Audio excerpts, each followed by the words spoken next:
choir and I did singing my own. Oh, that's amazing. Yeah, I was singing. You don't look like you don't look the same at all, and I'm sure I don't either. Well, So no, it's you do. pretty I wouldn't lucky. recognize you. You haven't aged much. Oh yeah, right. Or I've just, Where did you two go?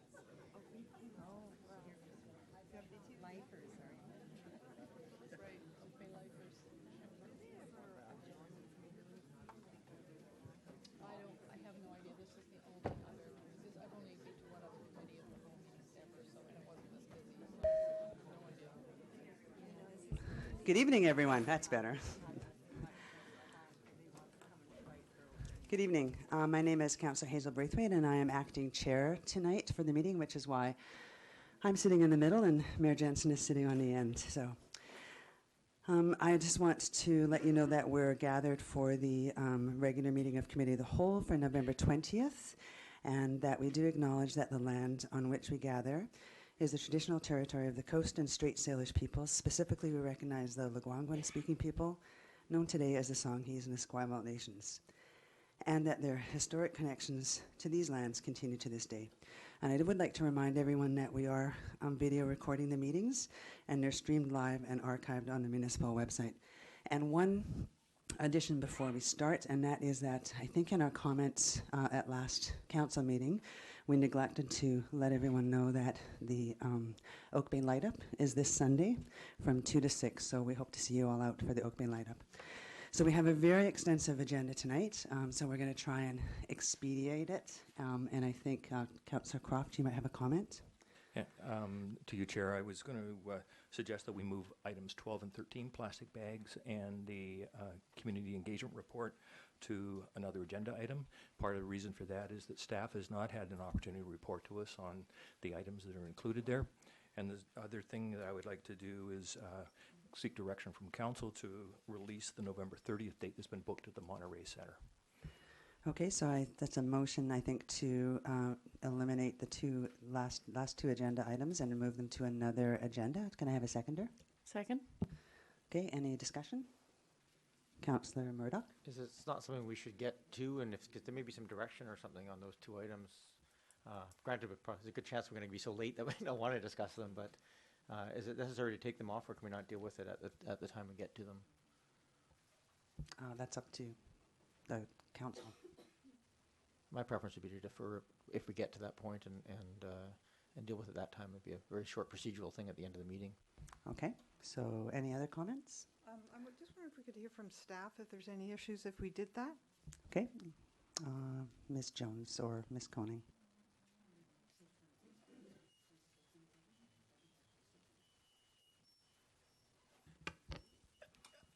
Madam Chair, with regards to the first item, the single-use checkout bag regulations, staff don't feel that there is a concern if you wanted to move that to another item. As far as the Mayor's Task Force on Community Engagement, if there is going to be a discussion about the timing of any future meetings, that could be impacted, but that's obviously totally at the discretion of council, the timing of those. Okay, thank you. Any other comments? Councillor Kirby. I just think the timing, I mean, they'll be late and there won't be any opportunity for the public really to engage fully, because I'm sure by the time we're done with this agenda, there won't be the steam left nor the time in the evening to really have a fulsome discussion. So I think it would be best to preemptively move it to another agenda. Okay, Councillor Murdoch.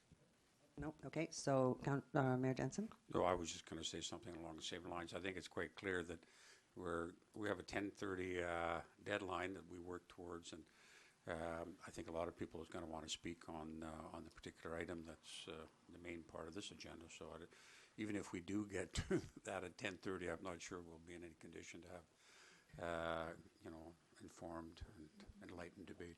Okay, so I'm going to call a question then on the motion. All in favor? Any opposed? None opposed, so motion carries. Thank you. So we'll go on to the first item on the agenda, which is the Parks, Rec and Culture items, and we have before you the commission minutes, and we have Mr. Herman, I believe, somewhere. Oh, over there, Mr. Herman, and Mr. holding with him. Mr. Herman, if you could just give us an overview of the minutes, and then we'll have any questions. Thank you, Madam Chair. The meeting, the November meeting, is typically predominantly deals with the presentation of the budget to the Commission. We did have one member of the public speak to the Commission during public participation on the issue of bicycle security at the Oak Bay High School.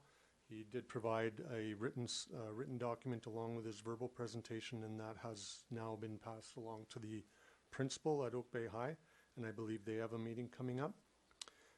And then beyond that, the majority of the meeting was spent dealing with the budget presentation, the projections for the end of 2017, the provisional budget for 2018, and capital as well, which will be presented to council at a joint meeting in April.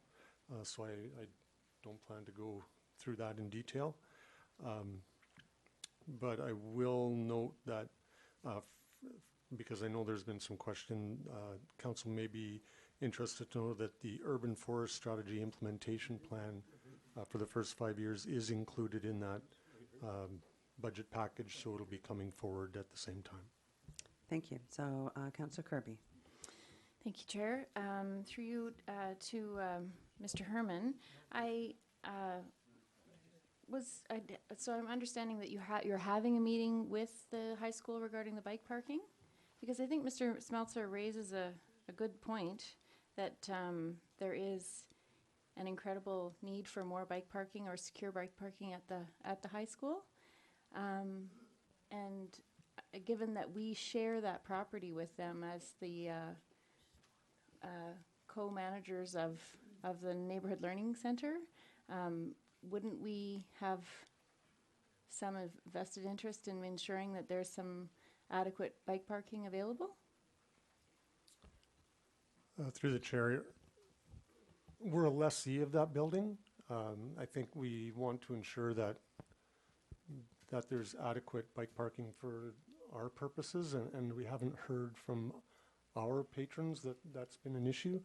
I think, certainly during the school day, you can see bikes parked all over the place. My understanding is Mr.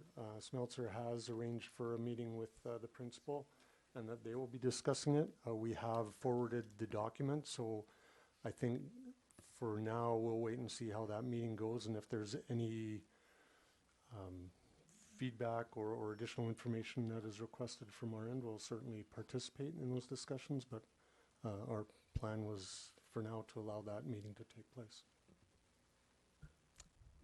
Yes, Just Councillor to Kirby. follow up then with council then, is this something that we could send a letter of support or encouragement to the district to consider improving bike parking, because it is a concern that many of our residents, albeit younger than voting age, attend the high school, and their bikes are at risk if there isn't secure, safe bike parking available, and that's taking up staff time, like Oak Bay Police time, to follow up on thefts from that property. So I think it would be something that we should support. I think that Mr. Herman did show that support by forwarding the information from Mr. Smeltzer, and I think that you also had a conversation with the principal of Oak Bay High School, Mr. Herman. Is that correct? By email, correct. So I think that's kind of done in essence. So Through staff, but and from the resident complaint. But I also think if there was a message from council, it would send maybe an even stronger message that that we would, like to see some change. If perhaps we can wait till after their meeting to establish whether or not there's some responsiveness there, but I'd like to see us backing up staff on that particular issue. okay, thank you. So we'll wait to hear back from that. Any other comments? Councillor Murdoch. Just a quick question. Is it possible to get a copy of the provisional budget? We get it separately during the estimates process. It'd be nice to have it ahead of time. If it's substantially complete, it would be nice to have that circulated electronically so we can start the review process. It's always a bit jammed up during the estimates in the spring. Through the chair,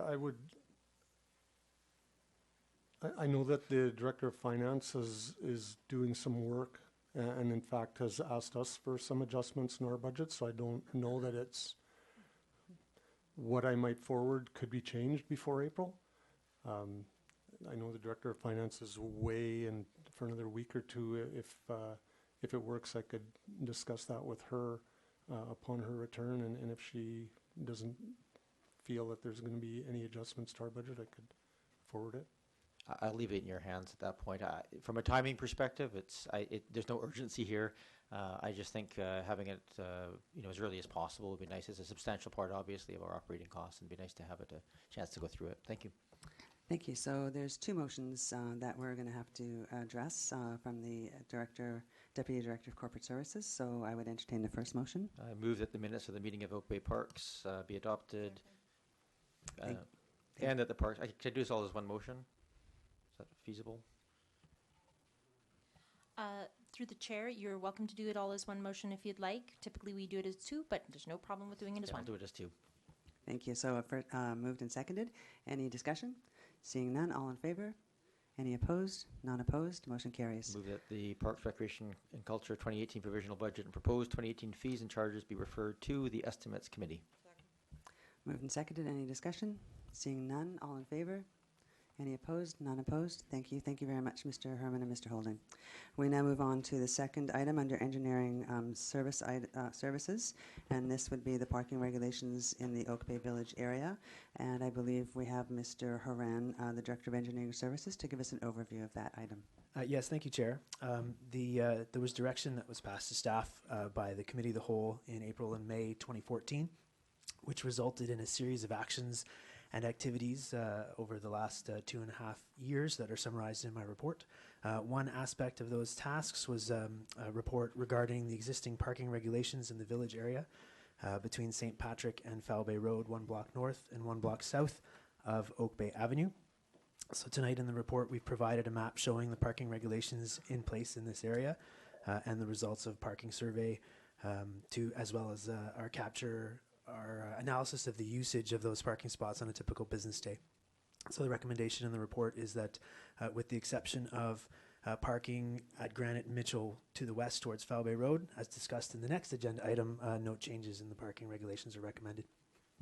Thank you so much. Entertain questions from the committee. Councillor Murdoch. Just a more procedural question than a technical one. Is it more appropriate for us to make a motion to receive this? Since it's strange to me to make a motion to do nothing. Madam Chair, motion to receive would be fine as well. I'll make that motion to receive. Thank you. Moved and seconded. Any further discussion? Seeing none, I'll call a question. All in favor? Any opposed? Seeing none, motion carries. Item number 3, Mr. Horan, which is the next resident-only parking request for Fort Foul Bay and Granite Street. Yes, Chair, thank you. This report in the process of analyzing parking regulations in the area, as we just discussed, and in response to some specific requests from residents, we did an assessment of the parking regulations on Granite Street and Mitchell to Foul Bay Road. Because of the changes in the last 3 years, especially at the intersection of Foul Bay Road and Oak Bay Avenue, we have seen an increase in the parking on the street.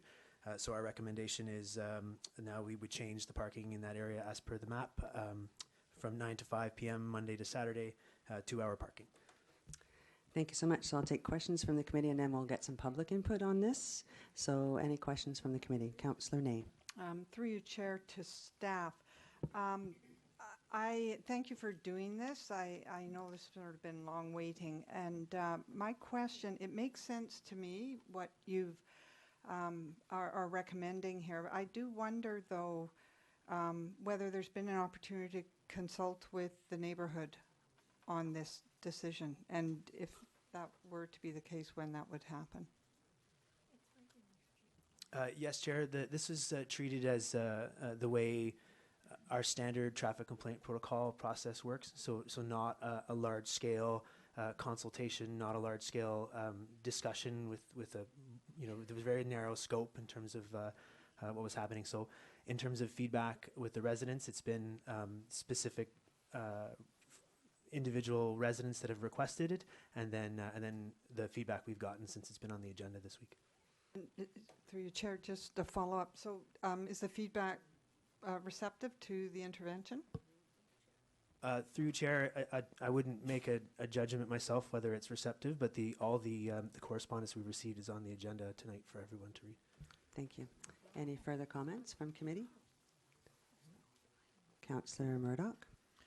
I guess my question is really reflecting some of the correspondence we've had.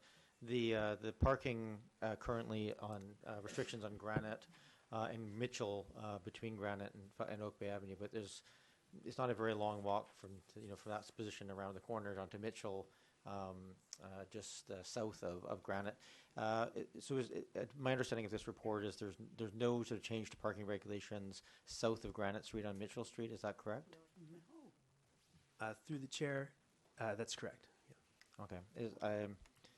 I would think that probably that little stretch would make a certain amount of sense to consider as well, but I will listen to hear from the public and other people. Was there a reason that was not considered specifically? Yeah, through the Chair, the reason is that this is all the analysis for this is based on the initial ask from the Committee of the Whole, so that we're narrowing, we had very defined scope of 1 block north, 1 block south, east to west. So just to limit the amount of analysis we were doing, that's where the boundaries were drawn. Excuse Okay, thank you. No, actually, if you can just hold on, there will be, There's no speakers out in the hall here. We can't hear a thing. we will look into that. Thank Hi, you. Madam Chair. Before the meeting, we confirmed that the speakers in the hallway are working. If Madam will look, there are 2 lights, and there's a speaker. They're not working. Sorry. Thank you. Okay. Happy to look into it again, Madam Chair. Thank you. If you could, that would be wonderful.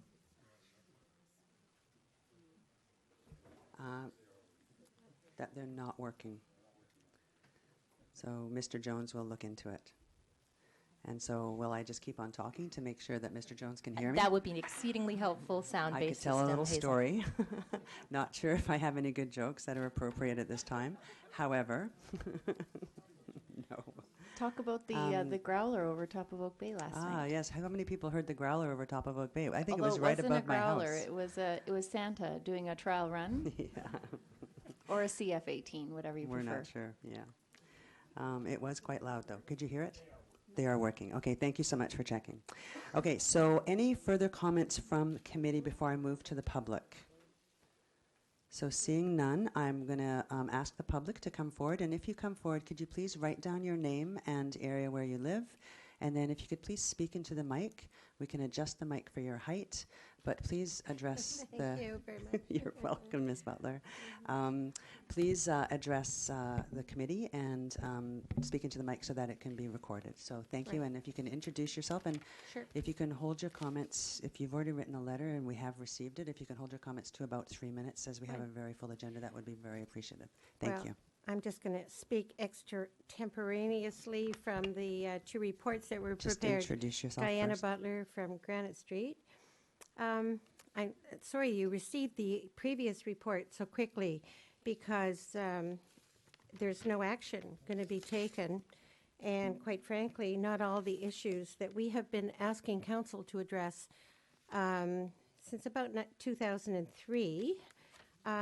We've only had, tonight we get some 2-hour parking on Granite between Mitchell and Foul Bay, I hope. And we had the speed limit reduced to 40, although a subsequent report showed that actually all that happened was that the speed limit increased above what it had been. But there are things like truck traffic issues that have not been addressed. Granite, as you know, is a major truck route now from the village.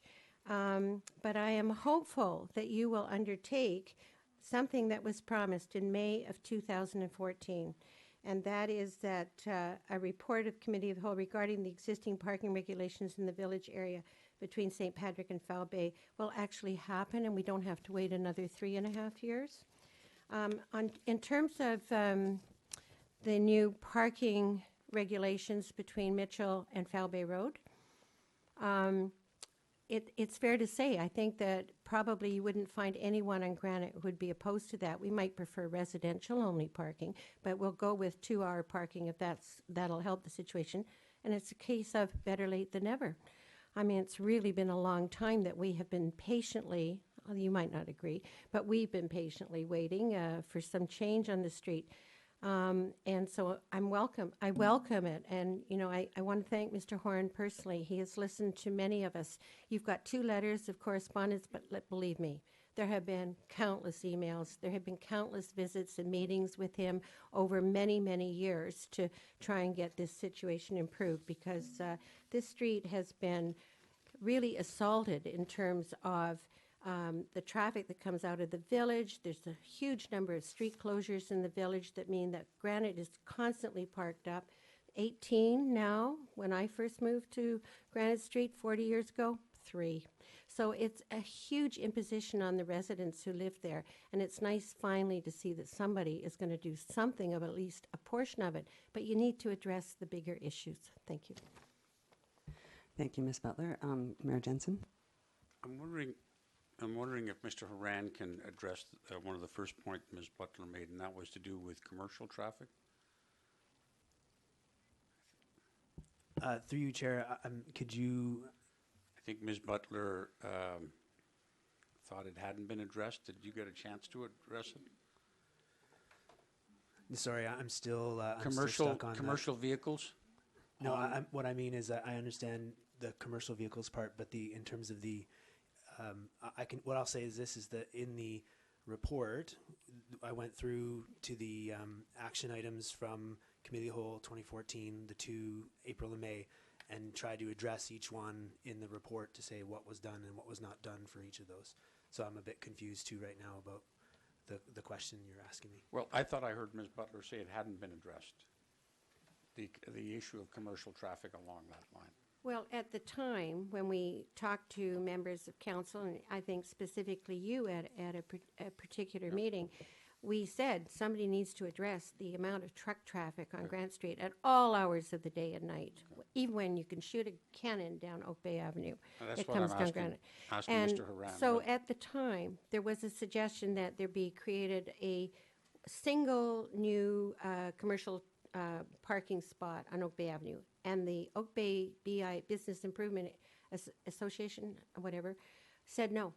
And that was the end of the matter. So it hasn't been addressed, right? Mr. Horan, through you, Chair, Mr. Horan, can you comment on that? What, if any, work was done around there in terms of the working with BIA or the neighbors? Through you, Chair, yes, that's exactly correct. What I did specifically in figuring out what had to be done in terms of the actions for these issues was to go back to the minutes and see what the resolution said. And the resolution was that the staff was directed to examine the feasibility of lengthening the allowable loading zone time in front of Athlone Court, which was, so staff consulted the BIA on this proposed change, and it says in the report here, but it was not supported. So the TCO, the traffic control order, was not brought forward to council, and no further action was taken along those lines. Thank you. Thank you. Any other people from the public who'd like to come forward? Yes. Thank you. Mary DeSwager, I live on Granite and Mitchell. I would like to say thank you, finally, for us being heard somewhat. And I just want to confirm that there will be, as per the map that's part of the attachment to the agenda, there will in fact be 2-hour parking on Mitchell between Granite and Oak Bay Avenue. I didn't get clarity on that earlier. Mr. Horan? Yes, Chair, if the Committee of the Whole passes the resolution and Council supports the recommendation, then the action item for me will be to bring forward a traffic control order making it so. Thank you. You're very welcome. Anyone else from the public want to come forward? Hi. Hello.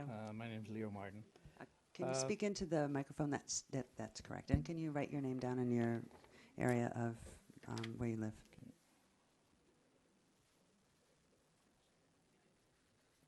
Thanks, Mr. Martin. We would like to thank Oak Bay Council for giving us the opportunity to voice our concerns this evening, and the engineering department for taking time to look into the parking situation along Foul Bay Road. And I'm talking specifically my residence 1058, 1056, 1054, just 3 houses involved there, all taxpayers of Oak Bay. It is with respect that we strongly disagree with 2-hour parking recommendation. We have monitored the situation very closely, and a 2-hour parking limit will not solve the constant barrage of people from outside Oak Bay taking all the parking spots in front of our property and blocking our driveway. People are parking anywhere from 20 minutes to 4 hours at a time. People are parking for coffee, having their lashes done. Also, healthcare workers attending seniors in the 2 adjacent apartment buildings, which do have visitor parking that they can park in, but it's more convenient for them to park in front of our property. Street parking is a huge issue, but we also frequently find someone's vehicle blocking our driveway. As well, there has been a noticeable increase in trash and beverage containers left in front of our property.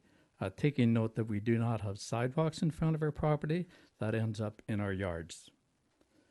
We also believe that 2-hour parking will be difficult to enforce. It is our understanding that there's only one bylaw officer in Oak Bay. We've left messages twice for a bylaw officer to come when our driveway was blocked, with no response. We would also like to point out that residents-only parking signs are used in other parts of Oak Bay, notably Goldsmith, Cadbury Bay, Bowker. We do not agree that as Oak Bay taxpayers, we should give up our privilege to park in front of our property in order to convenience patrons of commercial businesses, coffee shop, pizza shops, other businesses, which in fact are not even in Oak Bay. They're in the boundary of Victoria. So that's... Thank you, Mr. Martin. Mayor Jensen. I'd like to take one of the points that Mr. Martin? Yes. Martin made and turn it into a question. I don't know who on the staff that can answer it, and that has to do with blocked driveways. What, if any, role do the police play in blocked driveways as opposed to our enforcement officer? Your Worship, the police can enforce provisions of the parking bylaw. We do have a full-time parking commissioner, so that's in addition to a bylaw enforcement officer. And if people are not able to get through to that parking commissioner, I would invite them to call myself, Warren Jones, or Mara Jones, no relation, directly here at Municipal Hall, and we'll follow up directly with that. Thank you, Mr. Jones, because it has been my understanding when there's an issue such as a blocked driveway where tow trucks have to be called in order to allow you to gain access or egress from there, then the police are prepared to get involved. They don't get involved in the handing out of the 2-hour breach tickets, but they will get involved where there's an obstruction of that nature. So yeah, we have not had any painted curb stones in front of our house. As a matter of fact, I've complained that there are a lot of broken sidewalk blocks there. But it's just the fact that there would be 2-hour parking and not allowing any of those 3 houses to park the vehicle in front of their property is my main concern. Thank you, Mr. Martin. Thank you. Anyone else want to come forward?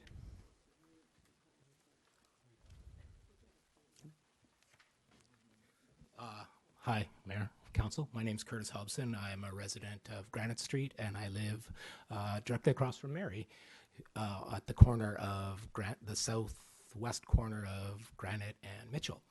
I thank municipal staff for including my correspondence on the agenda, and I did send a copy of that to all the councillors. It was a bit long, but thanks for your patience and hopefully reading that. My concern was reflected in the Director of Engineering's report that there is a likelihood or a possibility, I can't remember the exact words, that the people who use Granite Street and the block of Mitchell between Oak Bay Avenue and Granite will just move into the surrounding neighborhood, which happens to be my neighborhood. The most obvious spot to park when faced with parking restrictions on Granite is right around the corner, right outside my dining room window. People have to drive, people have to park, and I proposed a few solutions in my correspondence. I don't think, I do agree with the recommendations. I know the people on Foul Bay have specific concerns, and my neighborhood and my concerns are that the problem is just going to turn right around the corner. A lot of people that live in the, I don't know a lot, but a few people that live in the apartment building on the corner of Foul Bay and Granite, parking's provided for them, but I believe there's a charge for that, so they choose not to pay the charge and park on the street. When their parking is limited to 2 hours on Granite where they currently park, I can imagine them, as I mentioned in my email correspondence, human nature is to look for the closest replacement, which would be Mitchell Street between Granite and Brighton. So I appreciate the effort. I know it's taken a long time to get some action on this. And my concern is that, the recommendation that was that district staff would monitor the impact on the surrounding streets. And I think the impact is going to be pretty quick because people are going to be like, I can't park here. Where can I park? They're going to turn the corner and park on Mitchell between Granite and Brighton. So, my suggestion was a little more full. We understand people drive. We understand people need a place to park. We understand a lot of the employees in the village on Oak Bay Avenue drive and park in our residential area for the full day, go to work, come home, or come back to their car and drive away. So my suggestion was resident parking on one side of Mitchell between Granite and Brighton, and one side of Brighton between Foul Bay and Victoria. This would allow commuters, shoppers, employees an ability to park.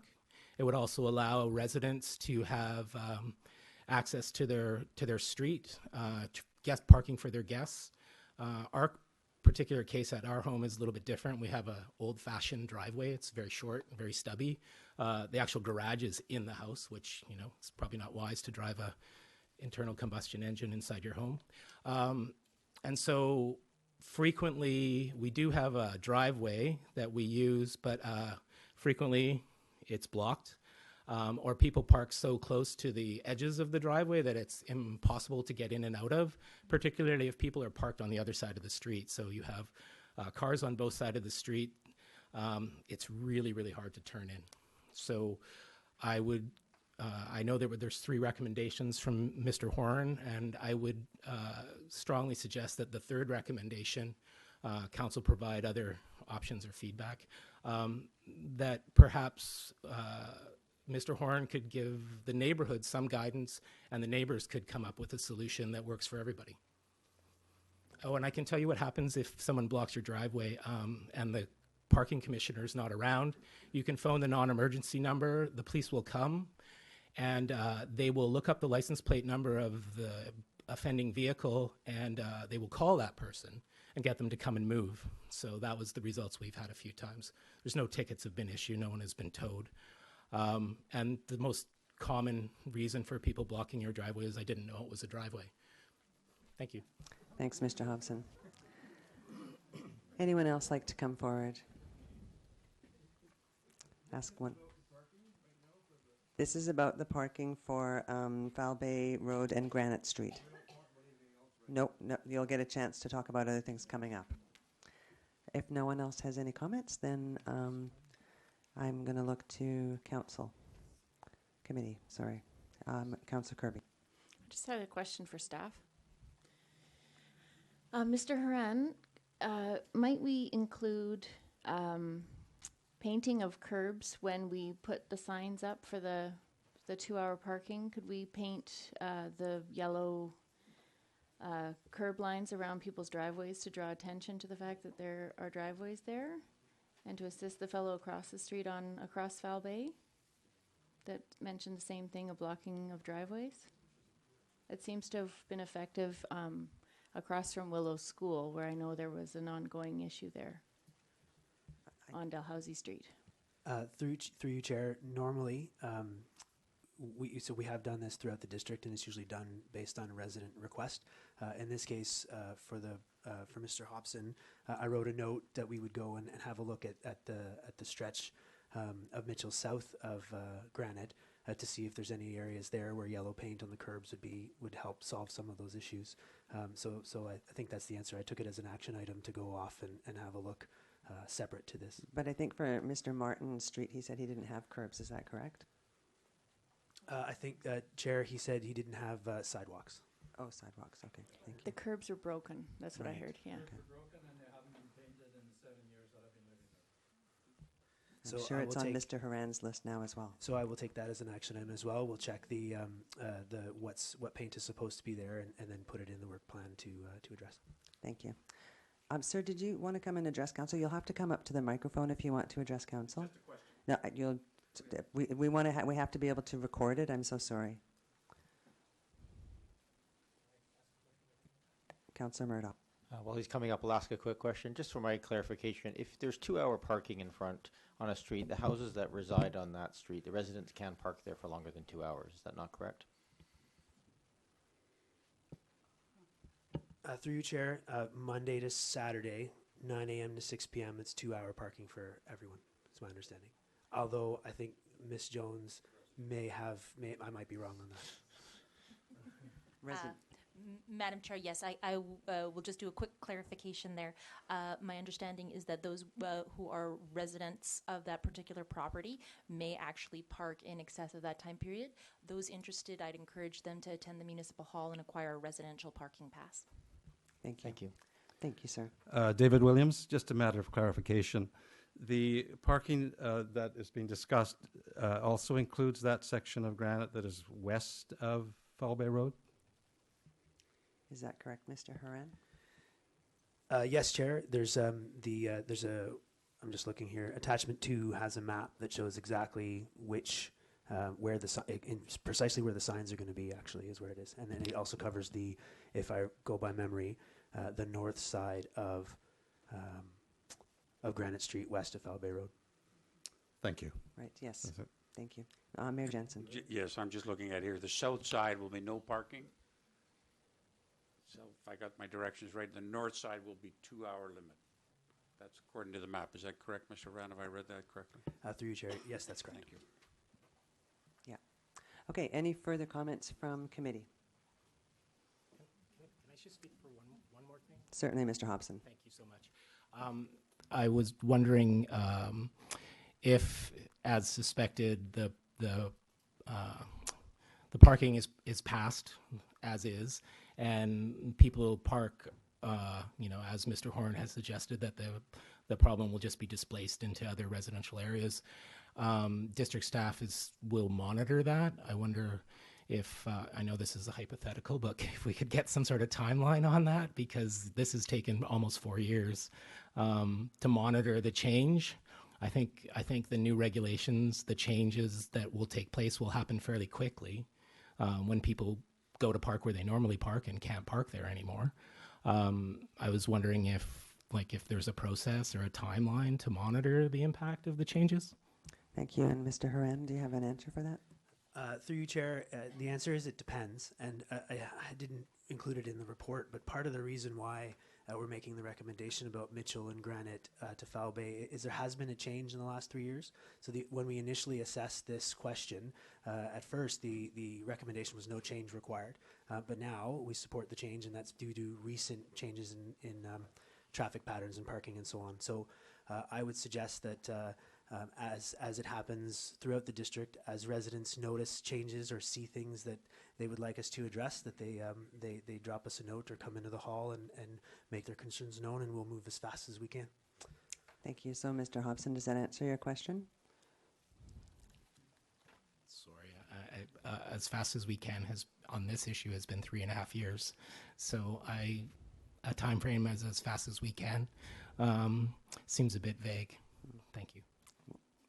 Thank you. Okay, so Councillor Murdoch. Yeah, just for my clarification, though, my understanding is that there was not an assessment done of Mitchell Street North between Granite and Brighton.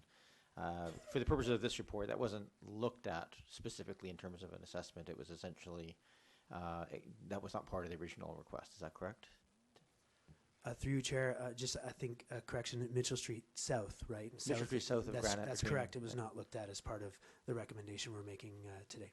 Okay, and I guess I would maybe seek staff's guidance, because I think, that's a very short hop from that corner where there is traffic.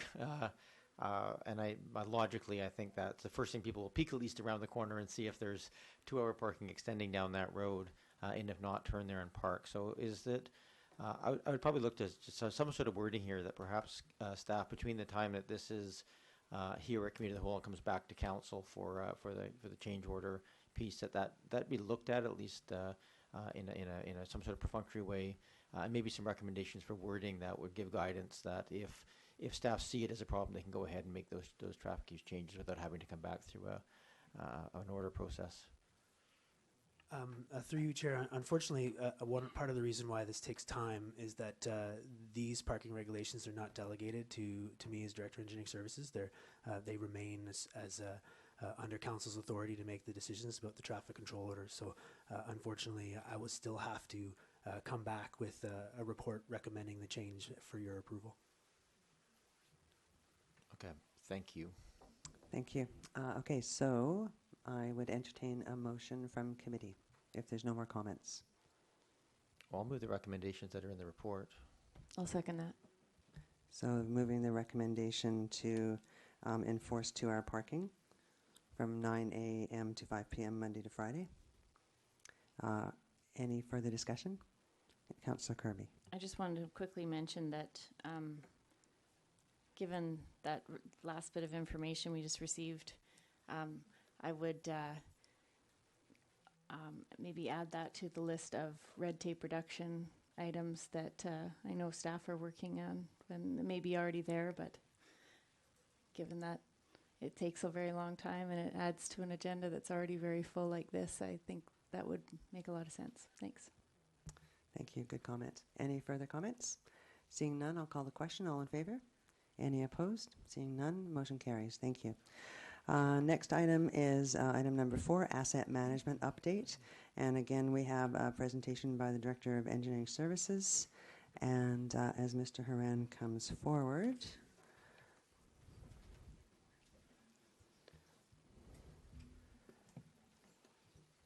I've come up so I could drive the laptop.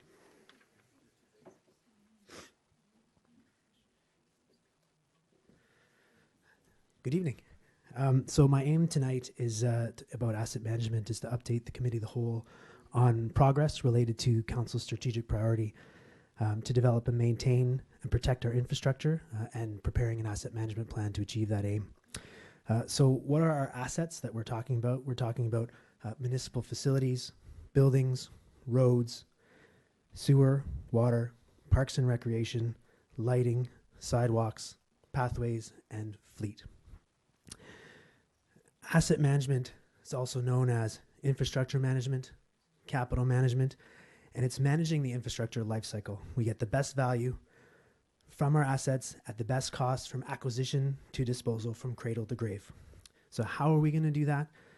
We do improved or better capital improvement plans, better maintenance management, improved capital and operating budgets, improved needs assessments, and better inventories of assets, which includes better condition assessments, better levels of service, established levels of service, and risk management. So the concepts are easy to understand, but much harder to implement and much harder to make it happen.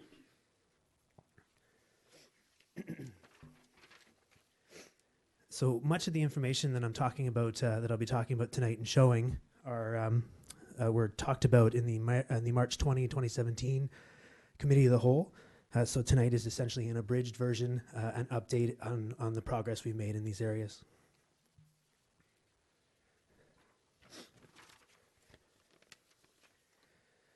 So what we see here is a slide which is a summary of the sanitary sewer situation in the district. So the next 3 slides are very similar in how they look and the types of information they contain.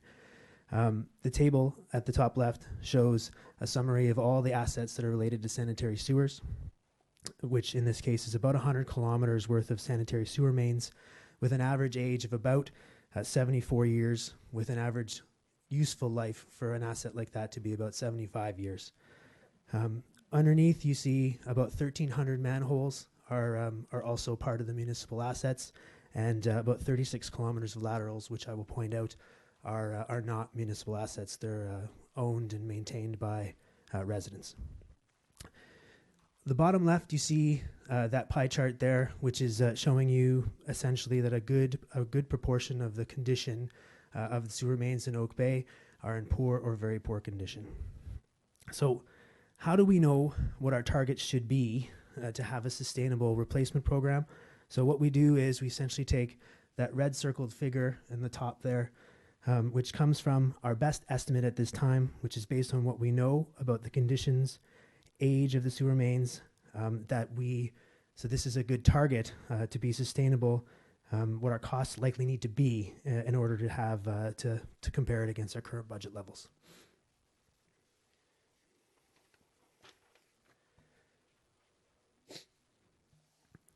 This next slide is a very similar slide. It just shows the water distribution assets. Once again, municipal assets include the mains, the hydrants, the valves, and the meters, with the laterals being maintained by the residents. The majority of the assets are in poor or very poor condition. And again, the red circled figure is our best estimate at this time of a figure for budgeting purposes of what would be a sustainable replacement program averaged out over 100 years.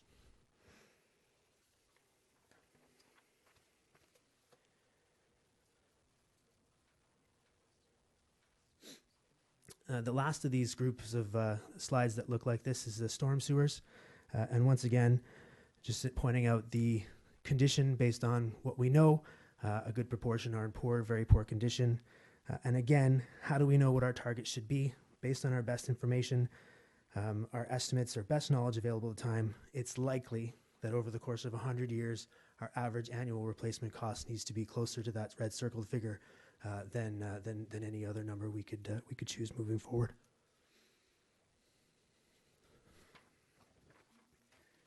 A slightly different process followed for roads. Back in 2012, the district engaged a consultant to do a pavement management study, and this study was refreshed in 2013 with more up-to-date information. And here again, the sustainability funding level, in other words, the annual expenditure to keep the roads looking as they did in 2013, was estimated to be about $2.8 million per year. And as time goes on, as the conditions potentially, if we don't meet these refurbishment targets, then conditions get worse, and unfortunately the situation doesn't stay static. It actually gets harder to do as time moves on.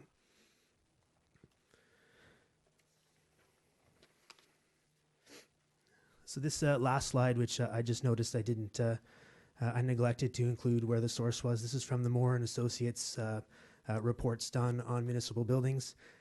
It's a summary of the expected costs for 6 of the key municipal facilities. First column showing the 6 key buildings. Next column, the cost to maintain status quo for those assets. So for example, if we stayed in Municipal Hall as it is for the next 20 years, it would be a $2 million cost. The next column, the third column, is if there was a hybrid version of maintaining the status quo plus some renovations or additions made, and the final column being a complete replacement of the asset in question.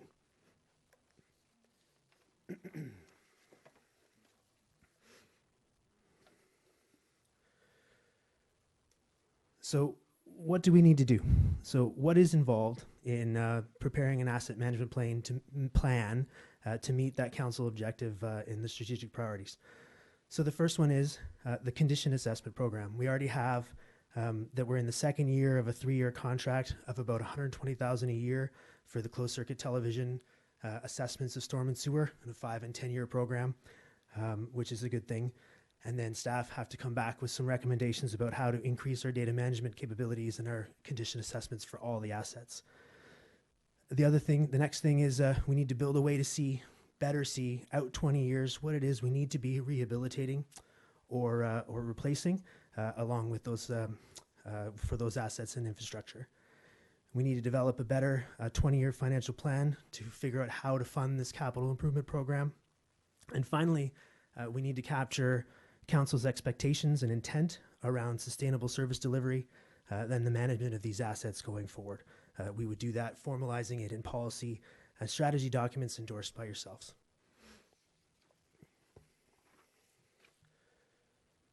So the recommendation is based on this. Asset management work in Oak Bay is easy to understand. What we need to do, it's a lot harder to implement based on the complexity of the task, the leanness of our team, the limited resources in terms of people and time. But that all leads us to, for tonight, our recommendation of a way forward as it is there. And I'm ready for questions. Thank you, Mr. Haran. I'm a little bit in shock here. So it's a lot of money that you're talking about. And so it'll be interesting to hear the comments around the table. Councillor Murdoch. Thank you. Through you, Chair. I guess a couple of questions. One, there's no mention of the rec center, the main recreation center, or Henderson Rec Center on that slide of things. Is that essentially because it's managed through the Parks and Rec as a separate entity? No, what I did there through you, Chair, is just to keep the slides from being overwhelming. The full story of all the facilities are in the attachments from the March, and so I just took the top 6 that were done in the needs assessment in terms of like these are the highest priority ones because those are the 2 reports from Moore and Associates. And the recommendation here is essentially setting aside the 1% for building upgrades and renovations, but that 1% would come nowhere close to touching the other infrastructure costs required. Is that correct? That is, I think that you're asking me to make a yes or no answer to something that's actually more complex than that. So for tonight, there's a recommendation that's related to building because there's no plan necessarily in terms of the way forward for building facilities, where there are plans related to the other assets. Now, the funding levels as we see today are not enough to catch up. However, it's difficult for us to give you a true target to aim for. Okay, no, fair. This is essentially a separate reserve for buildings to try and just sort of set money aside. Is that? I'll ask to staff if that's it. So I'll be much more definitive than our Director of Engineering, and I'll say yes, it's not sufficient. 1% is so roughly about 230, I think 220, yeah, 220. 220,000. That's what 1% equals. And through you, Chair, I mean, I think I recognize this is probably the single biggest issue we have facing us and future councils for the next many years. I do have to commend, however, frankly, staff. If you look at how things have been maintained in Oak Bay, maybe perhaps not. I mean, the water and sewer and so forth are always sort of hidden and always get sort of pushed off. And that's true anywhere. But I was struck recently by the fact that the City of Victoria's Crystal Pool, which is now deemed to be end of life and has to be replaced, is a whopping 2 years older than our recreation center here in Oak Bay. The efforts made here to maintain and upgrade and so forth does pay dividends in the long term, and I think it's important that we not let that slip. And I guess that's really leads to my primary question on this one. Are we doing a reasonable job of maintenance at this point? Like, are the numbers that are listed here, are we tackling those from a percentage basis, or are we falling behind now on maintenance or does it just differ by building to building? I can't speak to the building question. We don't have a specific staff member who's responsible for buildings in terms of infrastructure-wise. When it comes to engineering services asset, roads, sewer, water, storm sewers, sidewalks, we are falling behind in terms of not able to maintain the level of service as we move forward. Okay, thank you very much. And I also appreciate there are other costs coming too, right? We have climate impacts, things with erosion and so forth that we're going to be having to deal with. So I guess the last question, and it's probably too difficult to answer here, but to my mind, what we should be doing as a council is starting the work now, and some of this work, at least getting to the point where there's clearly sections where roads, sewers, and water are all sort of conjointly deeply problematic, that we're doing those replacements and so forth now, so we can get on top of those when we have them. If we can identify the key big projects to start with, we can more aggressively go after some of the grant funding and so forth outside of just straight gas taxes. And I guess what I'd like to see, and perhaps you can answer, is it possible for us to, in the short term, it doesn't have to be perfect, but can we come up with a few projects where we have enough information to know that the sections of pipes where at least where those three are together, and we can do some substantive large works, that we can start seeking out some of the funding and so forth to tackle some of those, so that we're not falling quite so far behind on some of the other pieces of the projects.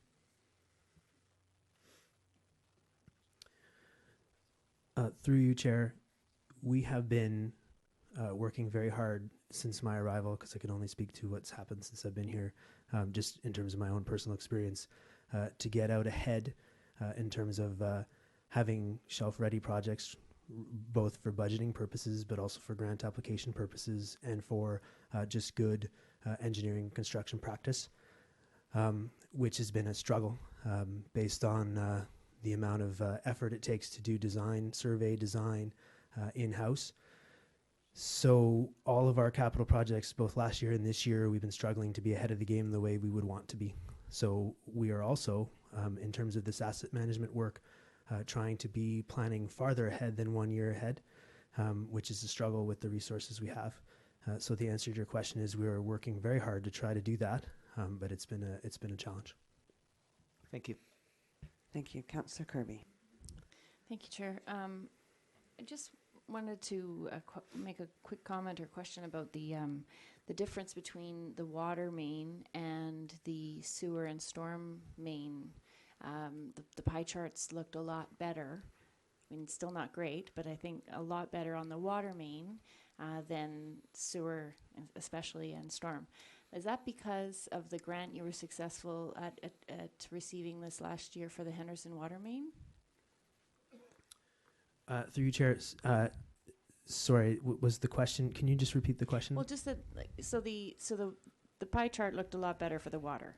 And I'm wondering if that's because you've replaced a huge section of the water main with the grant money you just received, the $1 million or $1.3 million. Closer to 1.4, I think. 1.4 million, which is awesome. But with that grant money, I know you replaced a huge section of the Henderson water main, or that work is ongoing. Is that why the difference, why you see a substantial difference between the water and the storm and sewer? Through you, Chair, no, the reason there, so the pie charts you see are based on 2015 data, so it's a little bit dated. And I believe the reason is just over the last, let's call it 30 years. I just took that number very vaguely because I don't have the specifics. Just the replacement programs there's more infrastructure that's not as old in the water distribution system, is my understanding. The part about and this is where the question of the budget number that's in there, the Henderson water main extension is actually a new capability. It's a new pipe, whereas what we're talking about, and most of the figures in terms of targets talk about rehabilitating the existing system as it is. So there's a little bit of complexity there in terms of the numbers and what we're comparing. So the grant is strictly to provide a new pipe from around Neal Street on Henderson to Lansdowne and Foul Bay to provide a whole new way, 20-inch water main, get water to South Oak Bay. Thank you, so that we're not relying on a single pipe any longer. To increase our redundancy Right. in the system. Redundancy, good word. May I ask one more question? So this one I think is directed to the staff, admin staff.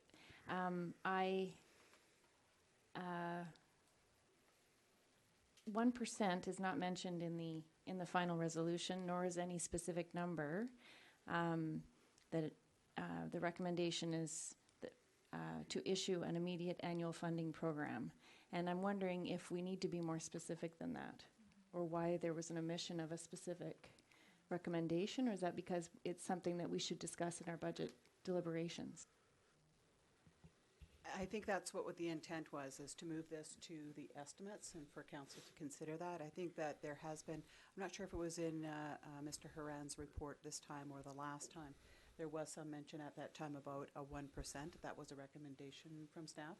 Council, it's up to council in terms of they want to have that higher, lower.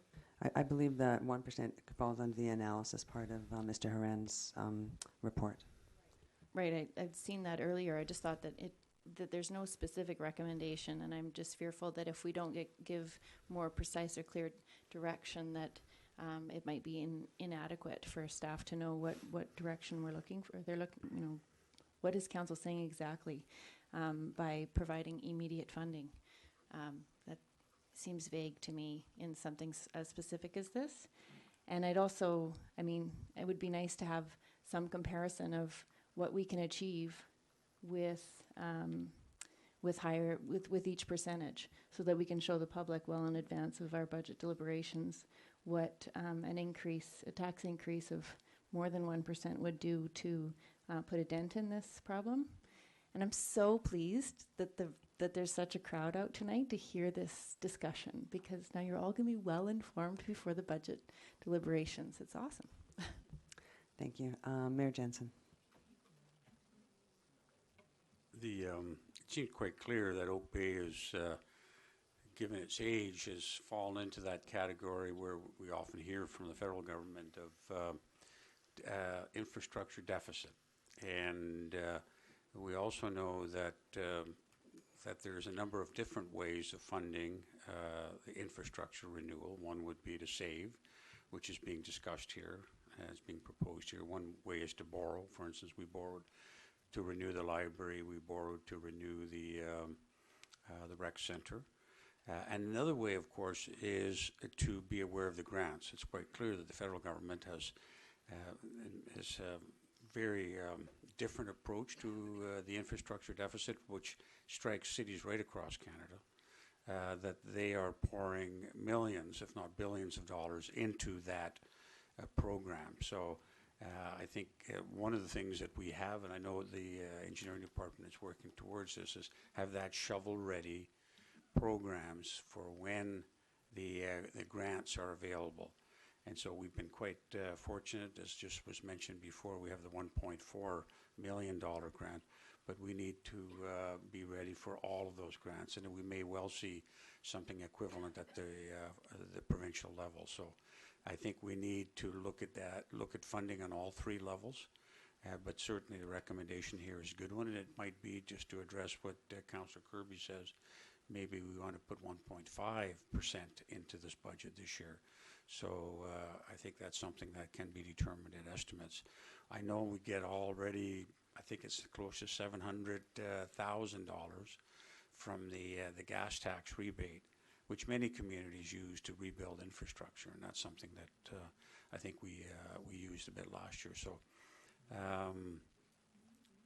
so this is this recommendation that gives us a little more flexibility, and we may want to have a higher percentage when it comes to the actual estimates.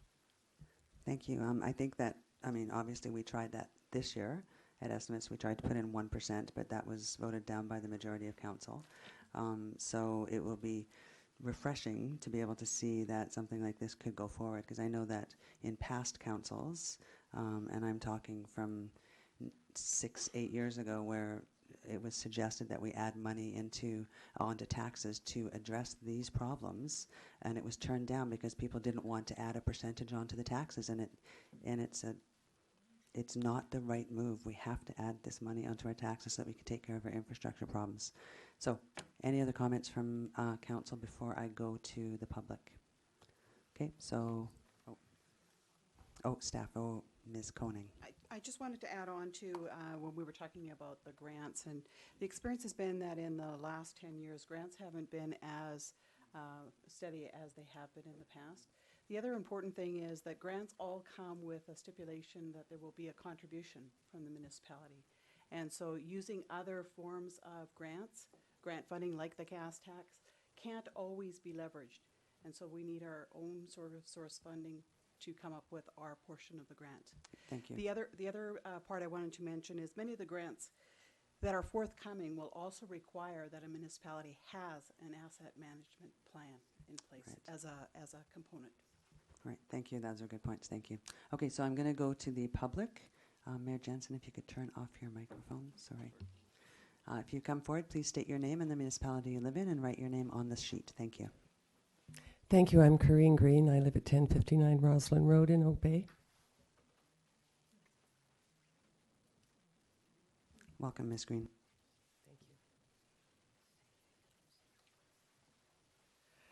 I appreciate that everything is in context and everything is relevant and related, but I have to tell you that this is probably, as Councillor Braithwaite has pointed out, the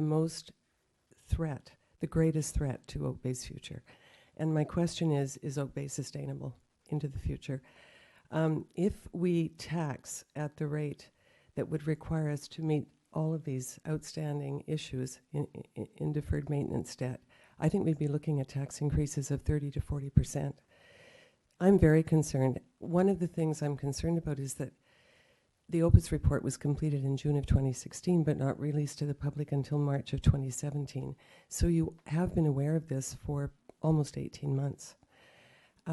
In June of 2016, I believe the municipality purchased a property of $1.7 million that sits empty today. My concern is that we have some public property that's empty, and if we have this kind of debt looming in the future, then we need to reconsider the value of that property as a public asset and perhaps divert those funds to a reserve.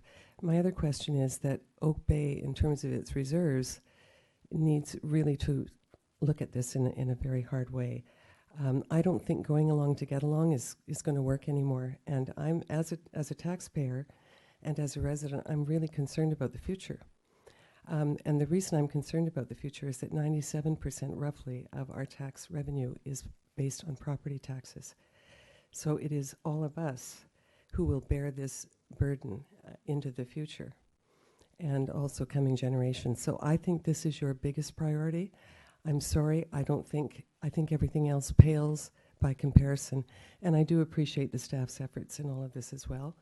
But I really think you need to take a good hard look at this, and that's following on the comments of Councillor Braithwaite and others. Thank you. Thank you, Ms. Green.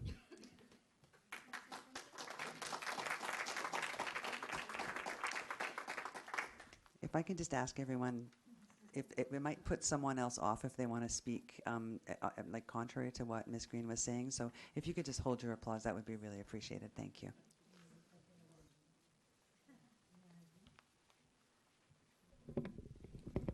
Thanks, Mr. Hobson. Thank you. Thank you, Madam Chair. I do commend Dan Horan for Can you bringing... just introduce yourself? Oh, sorry. Sorry. Esther Patterson, Oak Bay. I do commend Dan Horan for bringing this report forward. It is not a surprise, and it shouldn't be a surprise to most people in this room. Every single annual report since 2008 has flagged this as the major concern for this municipality. And in that time, the situation has only grown. I do also get a sense of urgency from Dan Horan's report, and that is really that you can see the frustration that's coming out in that we keep hearing, we need this money, and there has been no plan. I think he's also been very kind in how he has rated our assets, because basically my take on assets are there was 5 ratings all the time. Excellent, good, fair, poor, and failure. And so very poor I take to mean failure. And it's very sad that we've gotten to this point with no action on these items over several years. We have a magnitude of a problem now for capital asset funding that is really 10 times our annual budget available for municipal purposes. That's far too wide a gap. It's far more than what it should be. But there's no one solution. I respect the 1% is perhaps a step in the right direction. It's a very, very minuscule step over what we need when we're really looking at 12 million a year for the next 20 years. So there's a number of ways that it's going to have to be resolved. But it became evident to me at the last council meeting when I heard the discussion on how we allocate depreciation of capital costs and where we place them, whether it be in taxes or in sewer charges on our water bills. I know in my mind what I think of as fundamentally where it should be as an asset manager. However, it also brought to mind the fact that we produce financial statements. We don't produce a budget in Oak Bay, we produce financial statements. Those are accounting financial reports. They're not management financial reports, and there's a big difference. One is mandatory, and we do that. The other is what informs council, staff, and all of the residents of Oak Bay as to what the long-term game plan is. We've had enough numbers in all of the annual reports since 2009 to get started on that. So there's no reason we should be this far behind. We need to tackle it now. As we heard from Corinne Green, this is one of our main problems that we face going forward, and it certainly impacts on our ability to make decisions on residential infill, on changes to Oak Bay Village, anything we want to do, anything we aspire to, we need the plan to go forward. So please, it's one step forward. It is really, as I said in my correspondence, perhaps too little too late, but at least it's a step in the right direction. Thank you. Thank you, Ms. Patterson. Mr. Hobson. Again, sorry about that. I know there's a lot of people here to talk about something else. This is always difficult to point out inadequacies, and I think there's a few people in our community that might echo my comments that this is a massive inadequacy of action by council. We should have a substantial amount of money in the bank ready to go to be able to leverage those matching grants. 20 million doesn't seem unreasonable. Since 2008, that's 10 years, $2 million a year. We're really behind the 8 ball on this, and nothing else matters if your sewers don't work. Thanks. Thank you, Mr. Hobson. Anyone else like to speak? Thank you. If you can just write your name down on the paper and...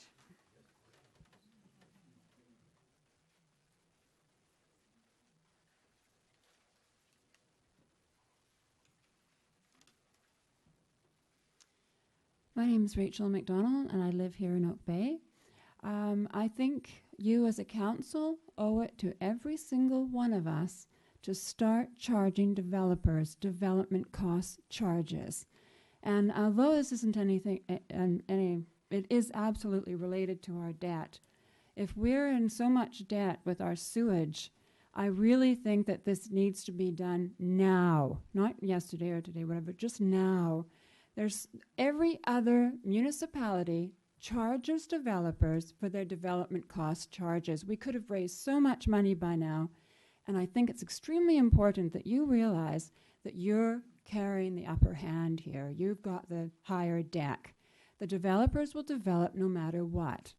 So you can't be frightened, Michelle Kirby, of saying that, oh, well, you can't do that because they might not develop or they might go somewhere else. They will not go anywhere else. They're coming from Vancouver. They're coming from Alberta. They're going to be developing no matter what. So let's ask them for some money, some public amenities, and get those development charges. That'll make a huge difference, I think. Again, I would really, really, really please ask you to not clap, just because I know that you're excited and when you hear something wonderful, but again, it might turn someone else off from speaking. And Michelle, I would like you to be able to respond to that. Thank you. I'd like to just point out that I've never said that. And the other thing is development cost charges can be applied when there's development, but we've had the Clive and Bowker in my 2 terms. So those are the only 2 times we would have been able to apply those charges that I'm aware of. Thank you. Okay, so if there's no one else from the public who would like to speak, then I'm going to see if there's any other comments from council. Councillor Murdoch. Well, I'll certainly support the motion. I'll make the motion as laid out here. Is there a second, or I'll talk to it? Second. Second. Thank you. I guess, I mean, a lot has been said here, and I agree with all of it. I think that we have to do a few things here, I think, and we have to do them wisely. And I have a fair bit of faith in our Director of Engineering, Dan Horan. He's done a very thoughtful approach to this. The direct development cost charges are certainly a piece of the puzzle. Certainly prioritizing our sewers is almost going to be a huge one, because our direct costs, capital costs on the CRD side, which is growing by, upping our taxes by 2 to 3% per year right now or more. And it's on the water bills, you don't see it, but it's going there. That's a very large amount of money that we're having to absorb. The quicker we can fix that, the faster we have other money for other aspects. And I guess I would just leave it out. I also appreciate having this here on this agenda, because we often have these discussions in such isolation. But it's not that we haven't had these conversations at the council table. We've had some pretty thorough ones, and last year we had a recommendation of 1% added to on top of other things. We had figure out the exact amount, 3.5 or 3.9% increase in total, and we actually took money out of reserves to pay for sidewalk repairs and sidewalk installations that was really intended to be for long-term capital projects. And so not only did we not give the 1% as requested by staff last year, we also took a 1% out of our reserves and paid for things that were operational. One of the reasons that we had a very rare number of us that voted against the budget, because I think we're all aware of it. It's just a difficult political thing to do, to actually say, sorry, it's going to cost you more money, and here's the path forward. So I think there's a lot of faith in staff on this one, that we understand the path forward. I think it's a fair bit of political will and getting stronger, I think, to actually put some money there. The mayor's absolutely right. There's multiple ways of doing this in terms of borrowing or setting money aside and then asking for grants. But we do have to do them, and we have to prioritize them. And it's going to mean that we're not spending money on other things. It's just the reality in our community. So I'm happy to see this on here. I think the hard part's going to be when it gets to estimates for us to actually vote for it in terms of a meaningful amount of money. Thank you. Thank you. Anyone else have any comments? I would just like, Councillor Kirby. I just wanted to clarify about the 1%. I was fairly certain that we had contributed 1%. No, actually what happened was it came up as 1%. It was passed, and then it was brought back, and it was taken off. You're talking about last year. Yeah. Right, yeah. No, it was discussed, it was passed, and then the mayor brought it back, and it was taken off, is how I believe that happened. I thought that was a little different, but anyways, and Ms. Carter isn't here to help us explain that. I think Ms. Koenig can clarify. So, my understanding is that in replacement of that was the gas tax that we get every year, and that was intended to move that, which we do now, to any kind of reserve fund for projects. So the gas tax is now going to the reserve fund? Yes, and it has been for the last couple of years. For right, that's what I thought. Sort of okay, project. so we do have, yeah. I would echo Councillor Murdoch's comments on that. The tough part is going to be when it comes to estimates. I think it's great that we're going to hopefully move this forward here, but when it comes to estimates, to add a 1% or 2% onto the tax will be difficult for some councillors. I hope that they can see their way forward to be able to do that at that time. So no further comments, then I'm going to call the question. All in favor? Any opposed? Seeing none, motion is carried. Thank you. Okay, now we're going to move on to our land use applications, and we have a few items here. The first two will be quick, I think, and then the next one perhaps not so much. So the first one is the architectural siting and design application for 3188 Wessex Close. And if I could just get an overview from Ms. Jensen, from the Acting Director of the Planning Department. Thank you, Chair.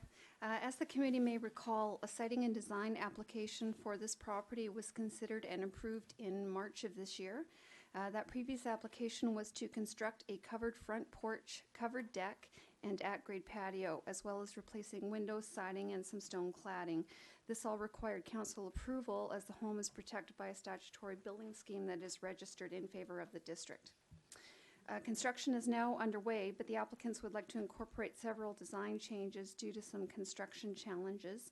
The application in front of council tonight proposes to utilize horizontal siding instead of stucco, alter the design of the front porch, reorient some of the skylights, and retain an existing chimney. The advisory design panel reviewed these amendments at their last meeting, indicated that the revisions were consistent with the previous approval.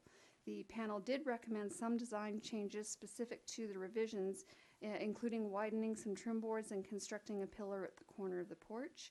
These changes have been incorporated into the design. Staff have also reviewed the application and suggest the amendments will not negatively impact the previously approved design or neighborhood character, and we now request council direction as to the options outlined in the report. I think we just had a little indication that perhaps the sound was going again out in the, or we need to speak more closely into our microphones. I think that's perhaps it. Okay. Thank you, Ms. Jensen. Any questions from committee for staff? Seeing none, is the applicant in attendance? Perfect, thank you. Are there any questions for the applicant from the committee? Seeing none, then I'm going to see if there's any committee discussion on this item. Oh, the public. Okay, so let's go to the public. Anything from the public? Nope, seeing nothing, then I would consider there's someone to Move approval. Second. There you go, thank you. Any further discussion? Seeing none, all in favor? Any opposed? Motion carries. Thank you so much. Good luck with these. Thank you. The next item is item number 6, and it's a draft development variance permit application for 2285 Bowker Avenue. And I will get Ms. Jensen to speak very clearly into the microphone and give an overview. Thank you. Thank you, Chair. This development variance permit would vary the district's sign bylaw to permit additional signage on hoarding around an active construction site. The applicant proposes to vary both the number and size of the signs for hoarding along both Cadborough Bay Road and Bowker Avenue. Most development will incorporate some form of hoarding to address safety and dust control, as well as mitigating the visual impact of construction. The proposed hoarding would incorporate a mix of wording and images specific to the abstract brand for Bowker Village. Council previously considered a development variance permit application for this same site in June, which requested variances to the size and height of project signs along each frontage. This application will increase the number and size of signs on the hoarding, but at a scale smaller than the previous application. So staff are requesting council direction. Thank you, Ms. Jensen. So any questions from committee? Seeing, oh, Councillor Murdoch. Oh, I guess I would appreciate from the applicant, if they're here, just some reasoning for the variances. Every real estate agency in town has to abide by our ludicrously small real estate signs. So just curious, it's always good to have some rationale here if we're going to make a variation on this case. I see the applicant is here, so if you can just state your name, please. Hi, my name is Corbin De Silva. I'm a development manager with Abstract Development. With me today is Morgan Henderson. Can you just raise that a little bit? Sorry. Usually I'm sitting over there and I do it for you, but apparently the mayor, there you go. Better? Better? Okay.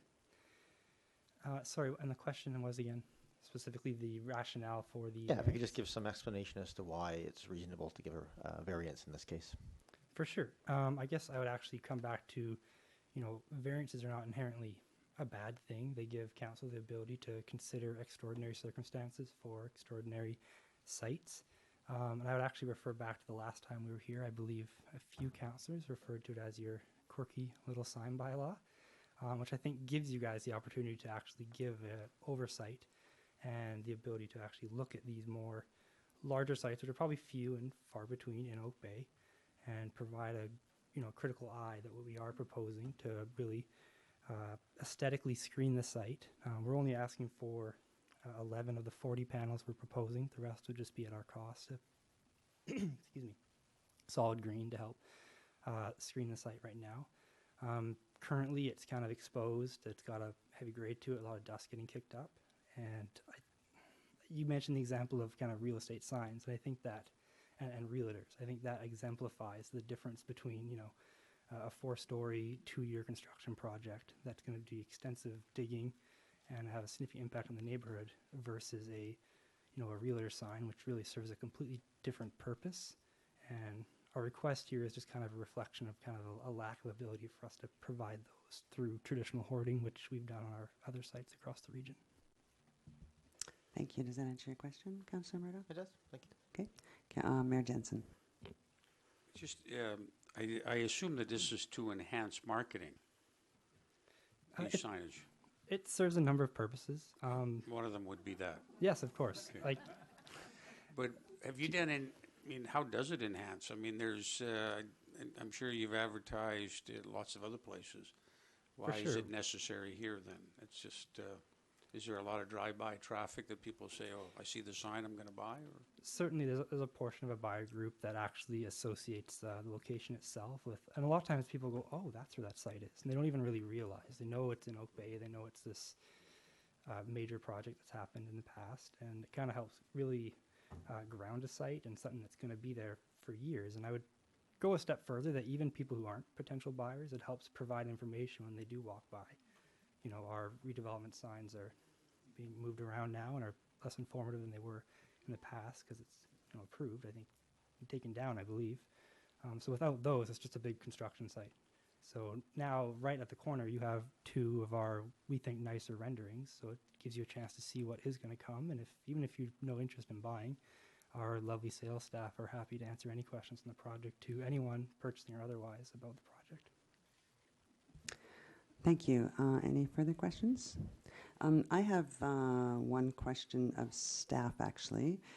It says in the application that the signs would be removed 90 days from completion of the project. So do we have any idea what the completion date would be?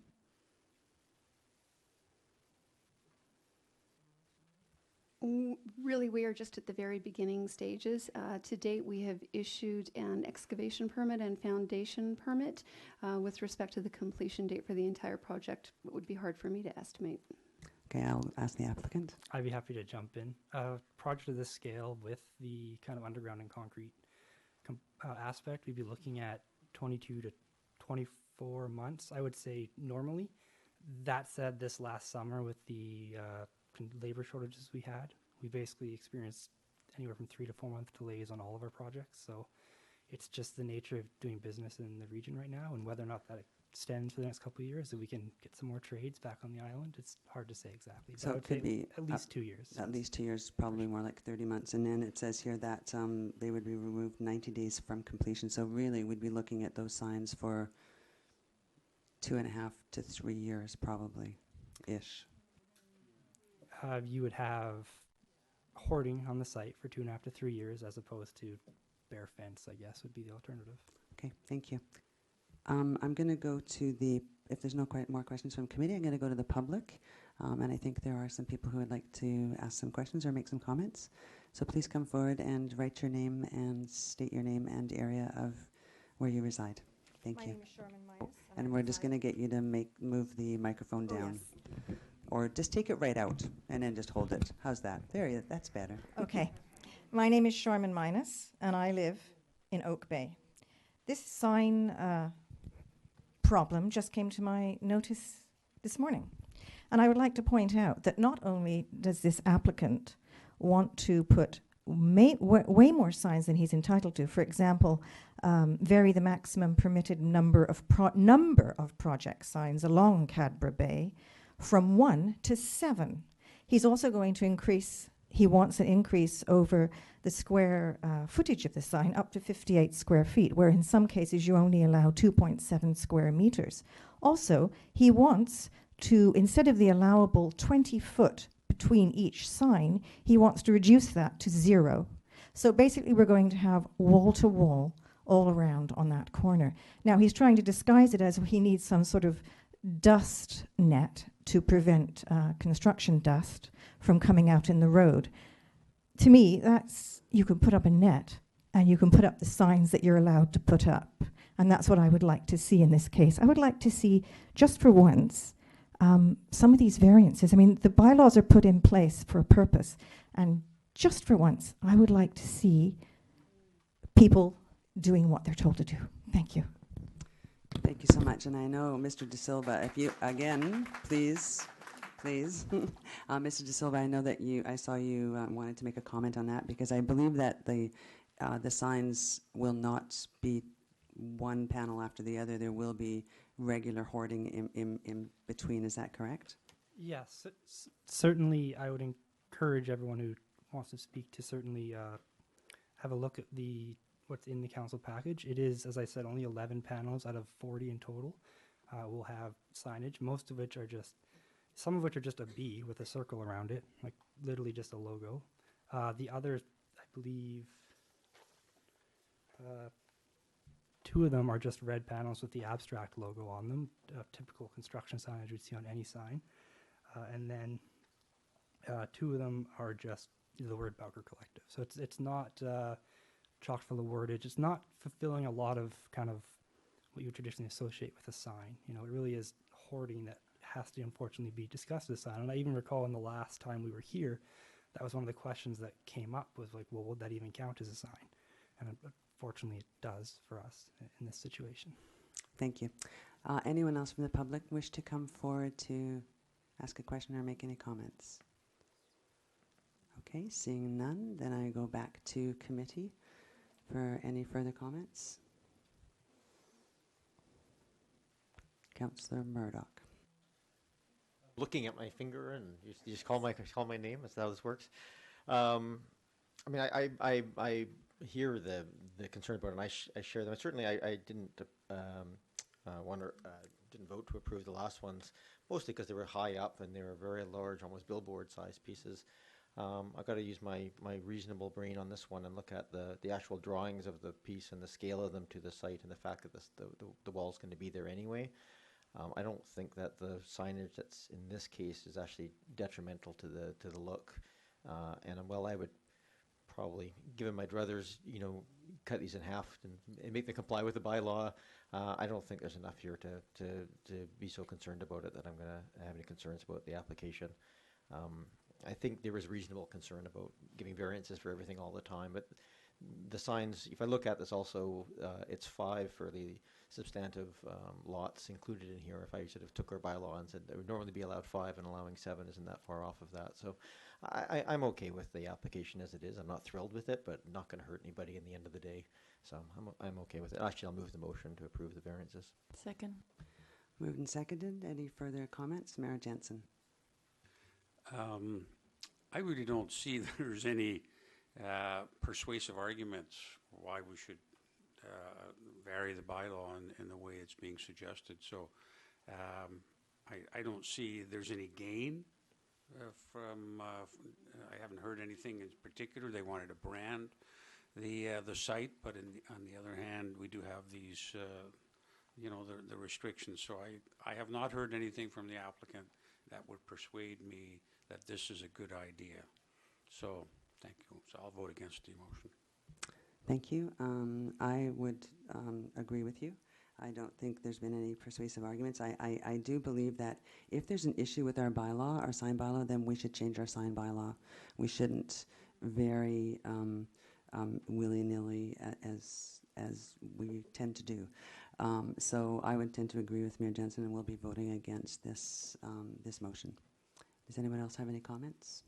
Yeah, Councillor Kirby and then Councillor Ney. Amending the sign bylaw would put other things behind on the strategic priorities list. So as much as that might be a good idea, it is unattainable given our resources.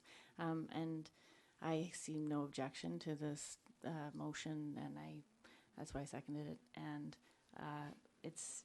I think if given the visuals provided, it's not offensive and it's not high up. It's at grade level, and you can't see the construction mess in the background, and I think that's probably more appealing to the neighbors. Councillor Ney. Well, I'm a bit torn on this one. I mean, the signs are going to be there. The walling is going to be there anyways. I guess what I do like about the signs, I think there's some value in providing signs that help a passerby or the public to see what's going on there. The visual isn't troubling to my eye. The use of the boards for marketing purposes, I don't think we need to be, varying the bylaw for that purpose. So I guess what I'm saying, I'm not opposed to varying it somewhat, but to the, it's not excessive, but it's clearly serving a marketing purpose, right, with the Bowker and Sales Gallery sign on the visual there. So I'd like to see, I'd be happy with somewhat of a variance, but I'd like to bring it down a bit would be my view, so. Okay. Mayor Jensen, could you turn off your microphone, please? I might want to say something else. Okay, then you may say something. And when it's time, I will, but Mayor Jensen. I think there's a lot of other options to beautify this. If you go down, I think it's Beach Drive, there's a house being constructed there, and they put out beautiful kind of, I guess they call it hoarding, but it's kind of a dust catcher too that has a beautiful scene, a kind of a green scene, and it strikes me that that's something that could be done here, and I don't think we. I mean, one of the purposes of our sign bylaw is not to have all of these kind of sales pitches everywhere in our community. I mean, we had that issue on the Coast Capitol building not too far from there, where I think there, because of the nature of the building, there may have been a small tinkering of, but there's so many other ways that this building could be marketed. It doesn't need to be marketed on these hoardings. If you would put some scenes of birds or seaside like these other ones that I've seen throughout the Greater Victoria area, that would be one thing. But that's not what you're doing. You're trying to use this to sell it. So I don't see that it's supportable. You may make another comment if you like, Mr. De Silva. Yeah. Sorry. Simply responding to some of the comments about potentially beautifying or the marketing. Fortunately, comparing to a house that has 2 or 3 paneling is a bit tough when we have 40 panels across a site this large. It is a significant cost, one we would not endeavor in without having some sort of kind of return. Otherwise, there is basically black. There's more cost-effective approach, and I think you can see there now. There's just some kind of black meshing as the temporary as we try to work other solutions out. The high-quality vinyl, which these would be across all 40, is I don't think the problem is the vinyl. When I'm looking at your picture, the green, I think the green is fine. I think what's at issue is the size of the wording and the number of the ones with the wording. So I think that's what's at issue. So we do have a motion on the floor. I'm going to call the question. All in favor? Councillor Croft, Murdoch, and Kirby in favor, and against. Councillor Jensen, Mayor Jensen, Councillor Nay, and Councillor Braithwaite against. So motion is defeated. Sorry. Thank you. Okay. Please. Yeah. Okay, so we are going to now move on to the next item, which is item number 7. And I'm stating that I'm recusing myself due to a conflict of interest. Thank you. So Mayor Councillor Croft will be recusing himself.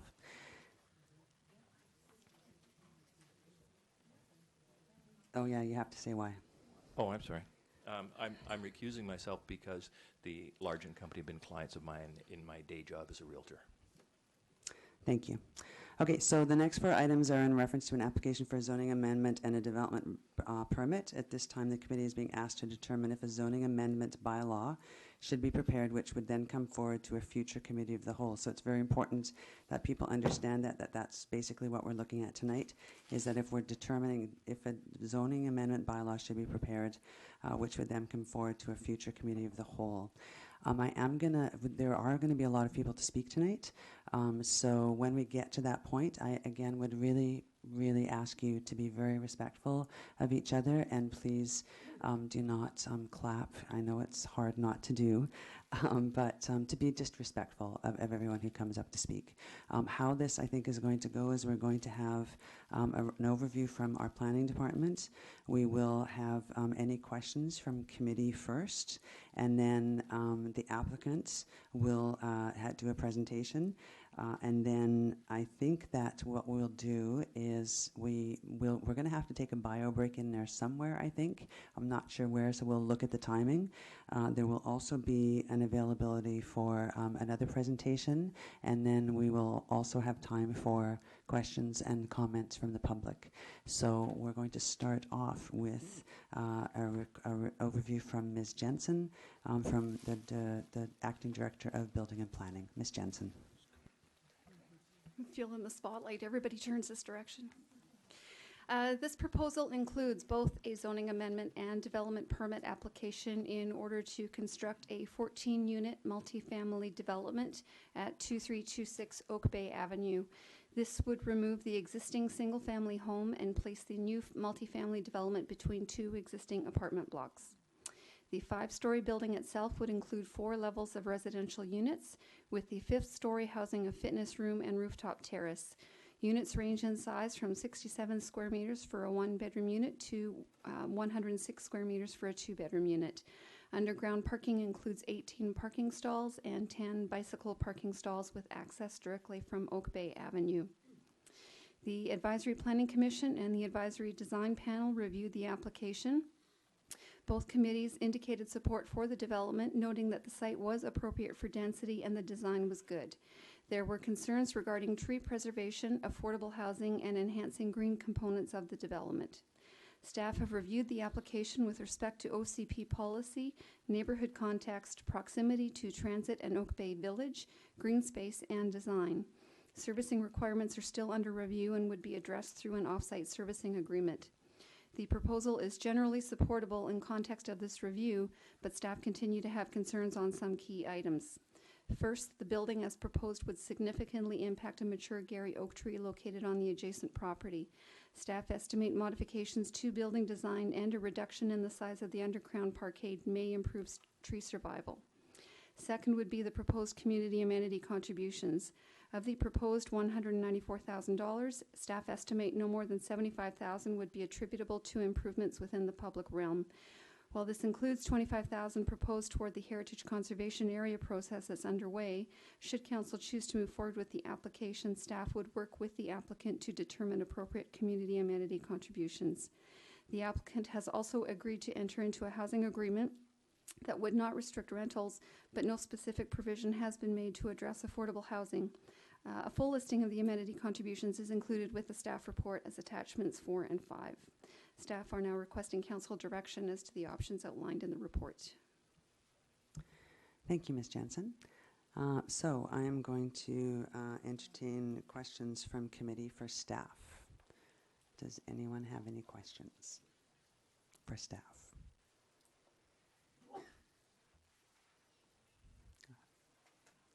If you don't, Councillor Murdoch.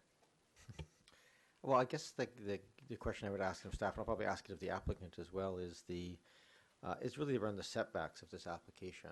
And obviously there's a rear setback on the facing the single family home that's of primary concern, but there's also around 10-foot setbacks on each side of the building. And I'm just presuming that that's deemed to be the normal setbacks for multifamily residents going forward. Is that sort of combined? So if that building next door was redeveloped and they had a 10-foot setback, is that for a 4-story building, is that a normal combined setback between multifamily buildings?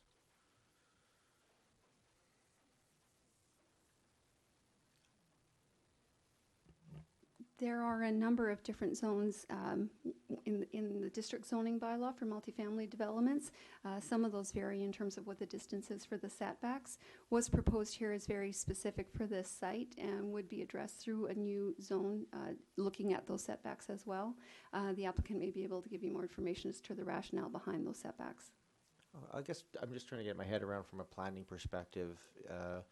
I'm not saying for the entirety of the municipality, but in this stretch where there's actually multiple multifamily dwellings, all 3-4 stories, it would seem to be unreasonable given that lineage. If you're going to say one can have a 10-foot setback to get maximum sizing and the other one can't, that's probably not a reasonable thing looking long term. So is 20-foot gap, is that sort of deemed to be an acceptable gap between buildings of this size? Is that, just from a planning perspective, is that a normal gap? Well, again, it's not really a yes or a no answer because there's so many different things that come into play. What is the scale of the buildings that are on each side? So how does that impact the transition between those various types of buildings? What's happening in terms of landscape? Where is access being provided into the site? So it really depends on the context. Thank you. Councillor Ney. Thank you. Through you, Chair, to staff. I just wanted to ask some questions around I wanted to ask about the arborist report. Is that appropriate at this time to staff? Chair? Yeah, staff? Sure, yeah. Okay, thank you. The point I want to ask is there's the municipal arborist report as well as the applicant's consultant, the Guy reports, termed the Guy report. And both of them they speak to the issue of the root system going into the property where the applicant's proposing the development. But one of the issues that's addressed more pointedly in the municipal arborist report has to do with the limb that overhangs westward into the property. And the question I have is that there's some suggestion that were it to be trimmed, given the current proposal, it would need to be, that it may contribute to some failing of the tree. So, and the Guy report doesn't speak to that in the same way. So my question is, because much of the focus has to do with the root systems and them being interfered with, but not that limb. And so what I wanted to try to understand, because some of the remedies that are being addressed have to do with the downward root system, not that particular limb, which the report says would need to be addressed were the proposal to go forward. So I wanted to understand more clearly from staff what exactly the implication would be were that limb to be severed, because I did note in the tree there was a fairly large limb on the north-facing side in the property that was severed and seemed to, I guess the tree survived. I think that was about 45 centimeters. And I didn't climb the tree to measure the existing limb, but it seemed pretty substantial to me as well. So I'm wondering if staff could please comment on that issue. Mr. Hidley. Through the chair, thanks, Councillor Ney. Well, the way things are proposed now is that there would be conflict above and below ground, and the limb would most likely be removed at the parent stem of the tree, which would impact the overall health and vigor of an already mature tree. Sure. Follow up through you, Chair. So that's what I'm struggling with is impact the health. So there are some terms that are used in the report around the failing of the tree, that it would be low, medium, high. So would you be able to attribute a categorical kind of analysis to that comment you just made, Mr. Hyde? That would be a little bit difficult. Let's say the worst case scenario, and a catastrophic failure of the tree, would mainly be attributed to a significant change in the actual root plate of the tree. So that would be a significant loss of what would be referred to as the critical root zone, which would be the biggest impactor of a potential for tree failure. Okay, one more, please. Sure. Thank you very much. So do you know the circumference of that limb? Because the one that was chopped was about 45 and the tree seemed to have survived. Do you know approximately how big that limb is? I think it's about a similar diameter to the other one that was removed on the opposite side of the tree. Thank you. Thank you. Any other questions of staff? Okay, so I think what we'll do now is we'll ask the applicant to come forward to give their presentation. I think it's going to be, is it Ms. Copeland? Yes. Yes, Thank thank you.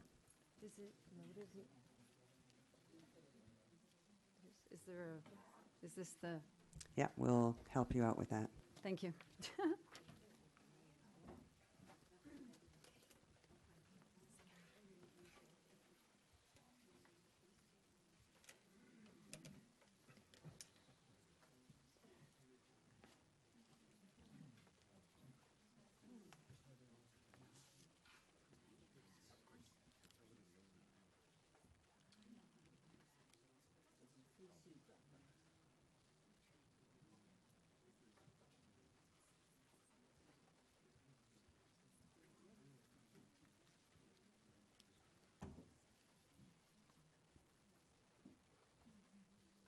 So is it this or this microphone?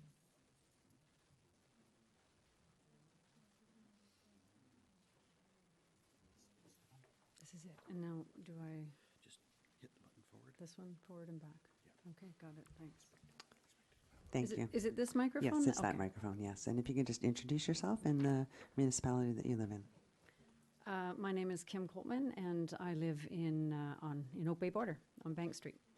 I am the applicant, and with me here tonight, my team, I have Peter Johan Connect and Greg Demant from Cascadia Architects, Bev Winjack from Ladder Landscape Architects, Jeremy Jai, our arborist with Jai and Associates, Joe Kalenda, urban planner with Multibene, and myself.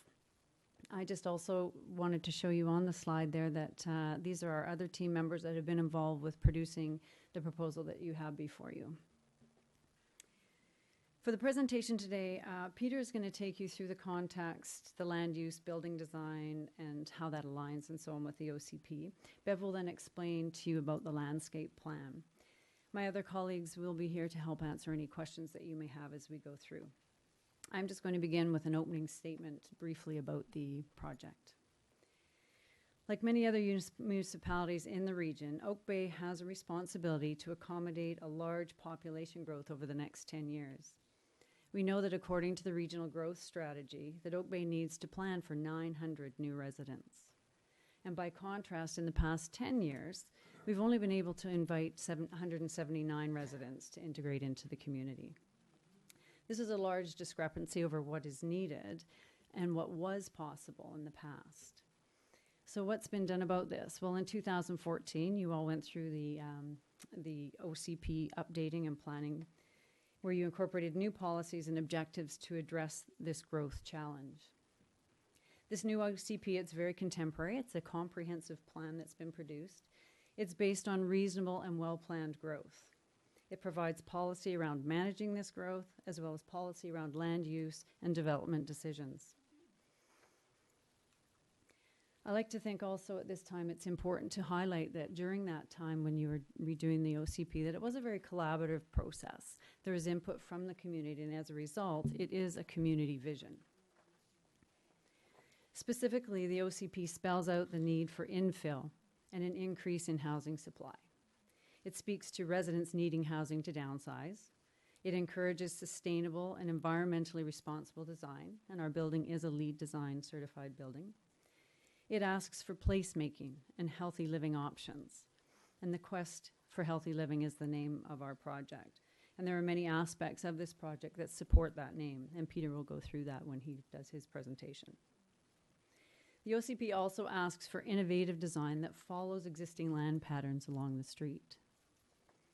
It literally earmarks where multifamily residential is to be situated, in already developed areas, along arterial roads, near transit, and around other multi-units, residential units. So based on all of this, the quest is extraordinarily consistent with Oak Bay's OCP. And from this perspective, it is supported by planning. And it comes with unconditional recommended support from the Advisory Planning Commission. In terms of design and character, the Advisory Design Panel indicated that it's a good example of design, And one member actually even said that it was exemplary, which made us feel very good. The ADP too provided an unconditional recommendation of support. And with respect to Oak Bay's urban forest strategy for the tree canopy cover on this site and for this proposal, planning has highlighted that our proposal tree canopy meets the district targets. The community benefits that we are offering is that it is a LEED certified building. That is a very big investment and one that we feel is well worthwhile. There's $25,000 to the Heritage Conservation Initiative, and we chose this because it was an Oak Bay strategic priority, and also I understand that a lot of the lands that are being looked at are in the vicinity of this development. There's $10,000 directly to the urban forest strategy, which we would like designated as trees in the ground. There's curb extensions, private land use, housing for residents to downsize, allowable rentals, and so on, and that was outlined by the planner at the beginning. So in summary, I would just like to say that change by its very definition, it is difficult, but it is inevitable. The OCP is asking us to move this site from a single family dwelling to a multi-unit residential building. This is a big change, and our proposal attempts to mitigate the impact of that change. The Quest is a very thoughtful and well-designed multi-unit residential building. As it is proposed to you today, it represents the best possible planning that can be done on this site under the current OCP. We have an opportunity here to take an underutilized site on Main Street, Oak Bay, and create something beautiful, something that could be long-lasting, and to offer new housing in a development that is extremely consistent with the OCP and with your community goals. Thank you. Thank you.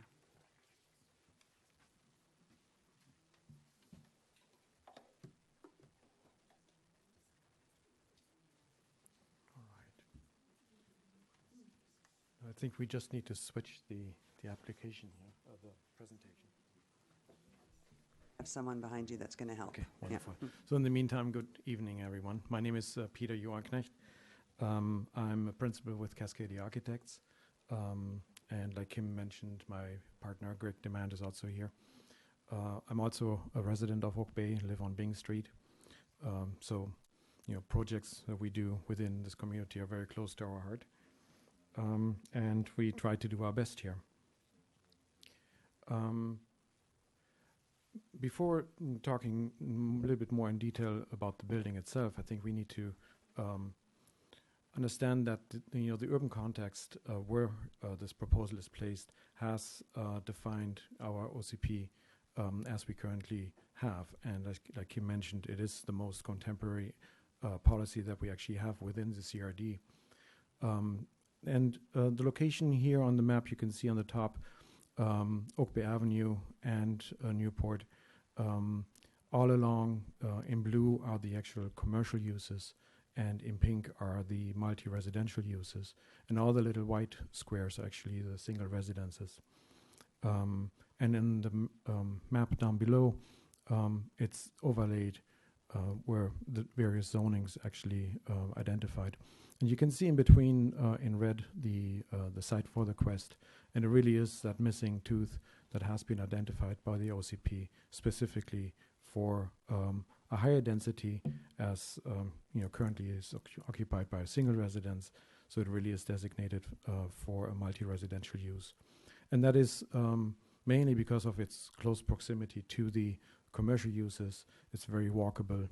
And so we're proposing, for anyone who doesn't know that, 14 units over 4 stories with 18 underground parking stalls. And so there are only very few locations actually available within Oak Bay where we can densify and where we can also add, a new multi-residential building. And we do have to ask, excuse me, is there maybe some water, because I didn't bring any. We can get you a glass of water. Thank you. I'll just continue. So we do have to ask ourselves, if we can't do that here in this location, then where in our community? Kim mentioned that we are proposing that this building will be LEED certified to the silver standard. And LEED has looked at a lot of high-density buildings within cities, within urban areas, but also within villages like Oak Bay. And walkability is very important.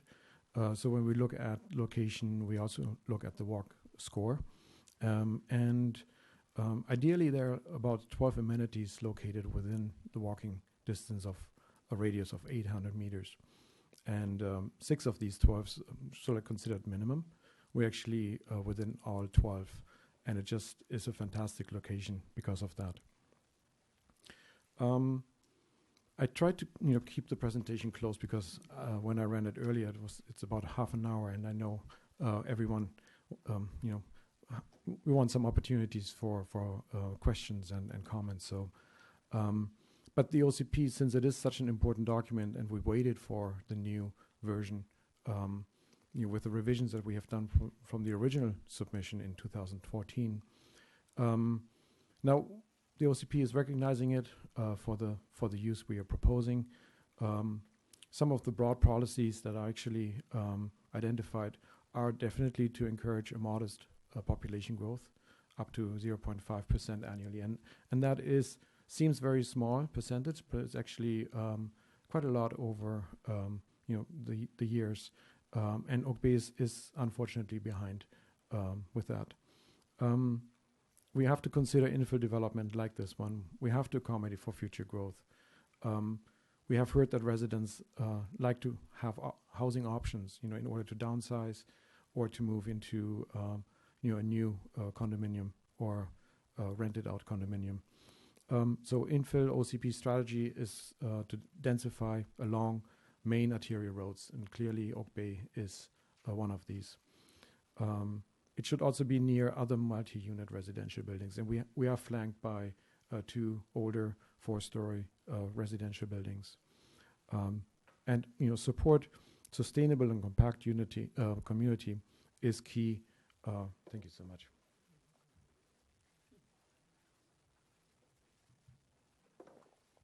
It ties into a building close to all our amenities, our services, and to ease the pressure on infrastructure. We heard earlier that Oak Bay definitely has a big issue to deal with, and it all ties together. The property is ideally located, and so we have to maximize these limited opportunities when they come along. Now, the built environment objectives, we have to create unique sense of place that ties into the design we're proposing. Every building, every place should be unique, should be slightly different, but also supposed to fit in. We're also supposed to foster and strengthen social interaction through the design. And I have a few examples, what we have actually done to create more human scale spaces that are comfortable and also conducive to gathering.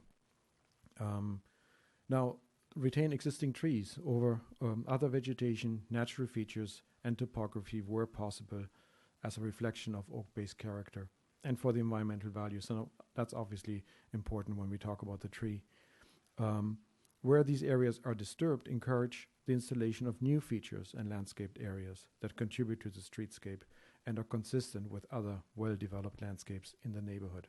I think that's very important to recognize. We have to try to preserve, but where we fail to preserve, we have to do our best. Place parking underground, that's kind of a no-brainer here, and also very important. Improve the safety of housing by increasing the number of residential units. So that's really to comply with the newest standards and codes. I mean, we have a lot of aging buildings that are simply not any more to current standards, and we need to replace in a moderate scale these aging buildings. And then that the design and the buildings would have to be contribute to the cohesion, visual identity, and also the quality of the streetscape, particularly when it's adjacent to nearby buildings of similar scale, and that's exactly the situation we have here. And then the last point here, just to add interest through variations in building height, roof lines, and massing. And it's basically put in the OCP that we don't create this one datum line throughout the community, like let's say along Oak Bay Avenue, that we like to have a slight variation. And the same applies to the setbacks along Oakby Avenue, that it's not just this one street wall. So overall, the proposed design does definitely, it's actually extraordinarily consistent with the OCP requirements. So that's just something to keep in mind. LEED, just briefly, it is an independent rating system that is recognized internationally, and it is recognized as a quality tool. It does add quality to the sustainability, to the performance, resulting in a smaller impact on our environment, greater durability, better indoor air quality, and that adds to healthier living, lower monthly costs, utility bills, maintenance, but also better resale value. So I'm sure that everyone in this room is familiar with the location, and so just as context, briefly, to the west we have the Newport King Apartments, and to the east the York House residences, and then to the north the Single residence. It is right at the crosswalk of St. Patrick, and on the other side we have single residences, but also the Hamilton further west. Something I actually like to talk about briefly, you can see from the older, larger buildings to the east and west, in the past, parking was always placed at grade. Hard surface around, which eliminated landscaping at that time. The prime landscaping happened along Oakby Avenue, but at that time, blasting and underground structures were way more expensive and complicated than it is today. But we also understand that our space is more valuable than putting parking at grade. We, whenever we can, and it's financially viable to put parking actually underground. On the right is the floor plan of the underground parking. So the red dashed line you can see is the property line. So there are 18 stalls, and 2 of these 18 are actually accessible stalls, although only 1 is required by code. But the quest is catering towards aging in place and an older demographic. Now, something that's unique about the parking is actually that all of these 18 stalls are equipped with electric car charging stations. So it's really to have this building future-proof. And it's quite unique because typically there's maybe 1 or 2 stalls, maybe there's a car share program, but to have actually all of them equipped with that and prepared for that is unique in the region. There's also in blue under the parking ramp a tank proposed that's collecting all the water from the roofs, and it can be used to irrigate the landscaping. And then on the left is the main floor plan. The parking ramp is placed on the southwest corner, and the sidewalk, so Oakby Avenue is at the bottom of the page. The sidewalk is widened, more or less doubled. So again, the red line is the property line. You can also see the extension of the sidewalk, this curb extension along the crosswalk, which will make it safer, but also a proposed bench. So it is a place where you can rest and gather or just have a break, enjoy the sun. And then the lobby is connected further away from the street frontage. So there are 3 units on the main floor, patios at grade, landscaping around. There's also 10 secure bike storage units placed at the lobby. Then the typical plan on the left, which is level 2 and 4, 4 units each. And like I mentioned earlier, the Quest is designed for residents to age in place. So the units are actually slightly bigger. The bedrooms are slightly bigger than what you typically see in the market today. All the bathrooms actually have no tubs, they're all showers. So easy access is important, prepared with grab bars. And so it's really, just part of the design. The corridors are slightly wider. And on the right is the top floor with 3 penthouses. There used to be 4, but we deleted the top left, which opened up space for the residents to the north to add for more light, and I will talk a little bit more about that later, but also to reduce the massing. And that was the feedback that came from earlier meetings with design panel, but also from feedback with neighbors. And then the top, the 5th floor, which is not an occupied floor, but it does have space for fitness equipment. There's a washroom, there's storage for gardening equipment, and then there are the outside, on the rooftop, the garden plots, which will provide the residents with their own vegetable garden. It's a place where you can gather, enjoy the outdoors, and just have a chat with neighbors. It's that kind of integration. Engagement in these buildings usually doesn't happen in elevators. It's happening outside, and but the smaller buildings are also easier to meet neighbors. I mean, there are only 14 units here. Brief comparison from the original submission in 2014, and then what we have in front of you today. The reduced massing. So we put the whole building on a diet. Like I said, we deleted 1 unit, and the FAR number, as you can see, compares to some of the comparisons within the OCP, like the Carlton House or Village Walk, although Village Walk is not within Oak Bay, but it's in the OCP. And then I added the Bowker collection, which obviously has been recently approved with a 2.8 to 1 FAR. Something that is also important to recognize when we look at FAR, it does include all the outdoor spaces, patios, rooftop, and balconies.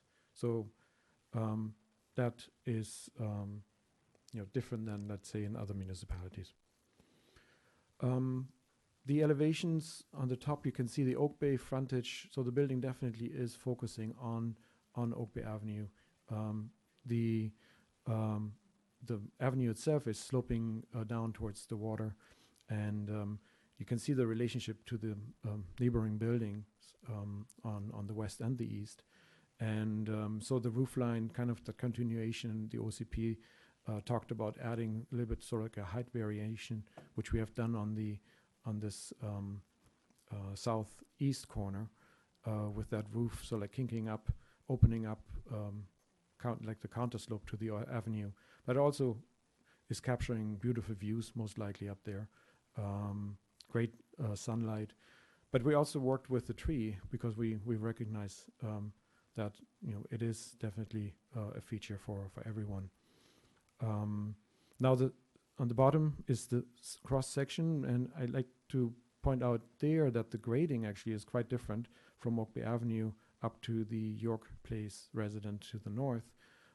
It's probably 5-6 feet higher, which will create an opportunity to add more soil depth above the parkade for more substantial landscaping as a buffer, but also the sort of perceived height for that neighbor of the crest is more 3.5 floors than the full 4 floors. And then the side elevations, we do have so like that push and pull. So the setback was earlier brought up. Side setback, the 10 feet is the closest point to the property line, but then it also opens up along the side. And so the main floor is slightly tucked in. The floors above are slightly proud, creating sort of like a shadow line that this volume is visually more elegant and floating. And then here's the closer view of that penthouse that we removed from the 4th floor to reduce the massing, but also to add some more lighting, natural light to the neighbor. Now, we didn't comparison here with the shadow study. So this is the previous design where we didn't have that, where we still had that full penthouse. Now, the top row, those are the equinox, and then we have in the middle the solstice, the summer solstice. There's obviously not much impact because of the steep angle of the sun. And then we also have the winter condition at the lower row where you see a lot of shading, but that also happens from neighboring buildings. It's just the time of the year. And when I flip now back and forth, if you look at the top row, which is most of the time from March to September, oops, sorry, wrong one. There's definitely an improvement, and it's just a gesture that we looked at various options how to do it, and we decided to do it actually on the northwest corner because it would provide more sun in the afternoon. Now, the tree, as we all know, it's very close to everyone within the community.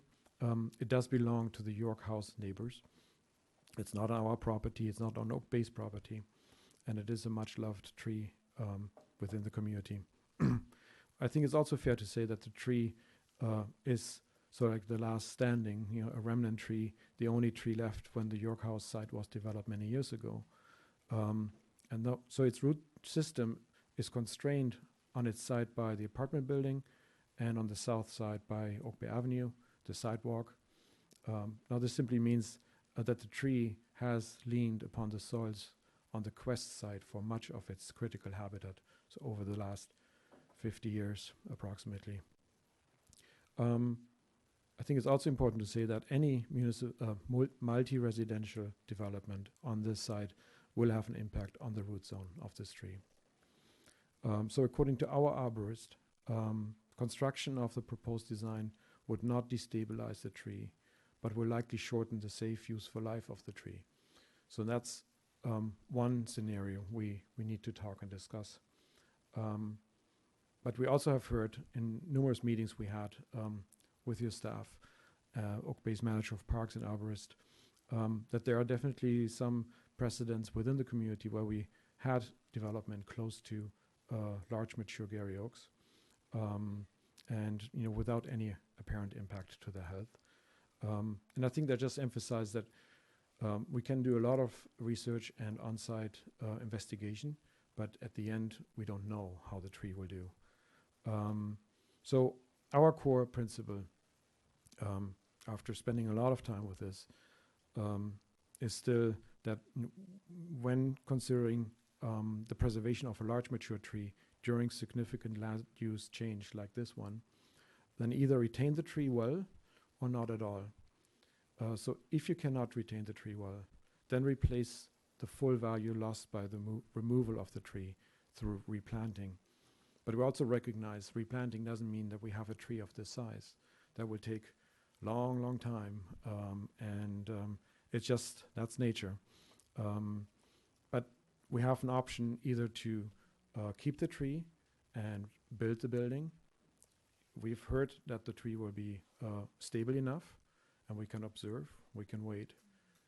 That's one option. The other option is to replace it as it has been proposed by the developer, with money being provided to do that. And I'm sure that will be part of the discussion.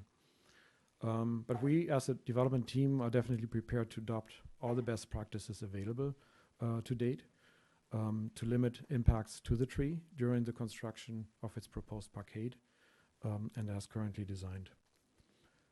So my last two slides, just briefly talking about the materiality. We have received really wonderful support from ADP, and the materiality is along the ground floor, brick and concrete and stone and pavers, durable materials that will last long and age gracefully. On the higher floors we have grain screen, stucco bands, rough sawn cedar, and also metal siding on the side with some introduction of color to break that up a little bit. And then the floating roof that has cedar siding underneath the soffits. And then as a comparison, how that actually looks at night or in the evening. We just wanted to have a building that is warm and inviting, and that can age there for many, many years, but it also is, it's definitely a new introduction to the community, but we feel that it is actually respecting the immediate neighbors and fits in nicely. And from here, I'd like to hand over to Bev Winjack from Lauder Landscape Architects, who can present the landscape design. Thank you.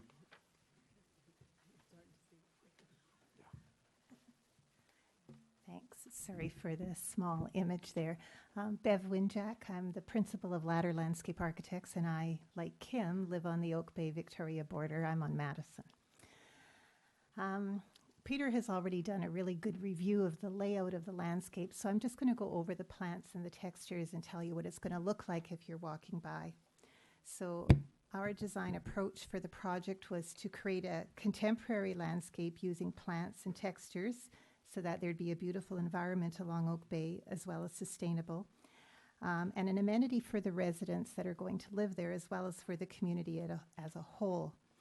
It focuses on being visually engaging and welcoming at the street level.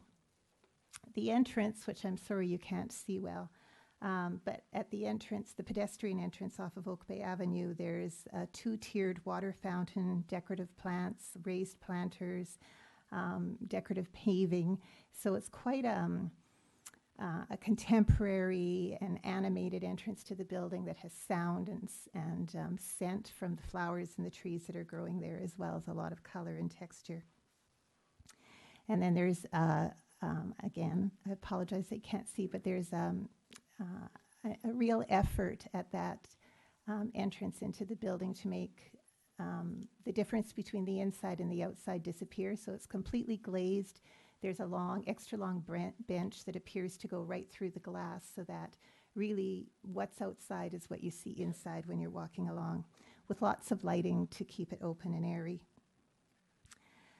Bike parking is provided near the entrance as well as inside the building. And the ramp itself, we're trying to liven up. This is to the underground parking by putting a rumble strip down the middle of it. There's 3 at-grade patios on the ground floor for those 3 units, and they're flanked by gentle banks of ferns, ground covers, and perennials. And you'll notice that we've got higher shrubs and trees growing at the perimeter of the property, and that's because that's where we can get soil depth. And it also allows us to provide, if we can get the height there, it really helps with overlook from adjacent properties. So it gives the people living in those units privacy, but anyone that's above and is looking over also has privacy. And then if you're on the 2nd or 3rd floor, the canopies create privacy between your unit and the neighboring units. You'll notice that there's no grass on this project, so we're getting away from the issue of mowing and fertilizing and all of the things that are considered environmentally unfriendly. There is low walkable ground cover that people can, or the maintenance guys can go through to look after it. And the plants have been selected for their resiliency and design appropriateness. They've been selected for color, for their scent, for their different seasoning, or different season of, I guess, where they're showy, so fall color, peeling bark in the winter. And then on the top left corner, we've got katsuras. There's a bit of a rain garden in there to help with stormwater management, and the katsuras are planted in there. So even though it's a compact site, it's very diverse and richly landscaped. And then, as Peter already mentioned, we've got garden boxes up on the roof, which you can see on the right-hand side. And then what you're looking at in the top left corner, that little bit of green, is the patio for the penthouses below. So for stormwater management, we've got the swale or the rain garden I talked about. We've got permeable paving on the west side. And then we have this abundance of new vegetation, 8 trees and literally hundreds of shrubs, all of which will intercept rainfall and reduce runoff. And then whatever runoff there is, we're sending into that tank under the ramp to the underground parking. It's a low maintenance, low irrigation, beautiful landscape. Thanks. Thank you. Does that conclude your presentation? Perfect. So I'm going to come back to committee right now and see if there's any questions for the applicants. Any questions from anyone at all? Yes, Mayor Jensen. Mentioned, I think it was Mr. Johan, mentioned that these units are larger.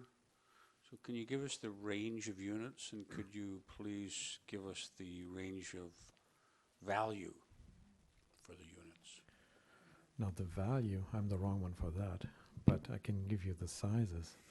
So we have 1-bedroom units and 1-bedroom and den, or like a flex room, but also 2-bedroom units. And they range like from, going by memory here, like, no, I don't want to do that. I'm going to get the right numbers. So this was in your, okay, I'm just going to pull up that PowerPoint. Because it is, I got to tell you that your submissions were a little bit like an eye test, which I think I failed because I couldn't read the print, but thankfully we have a larger version on our iPads, but I think I have that one now, thank you. So the smallest unit is, I'm staying like square feet, so 720 square feet, but it ranges 720? 720, that's the smallest unit. And goes up to 1,140 square feet. That's the 2-bedroom.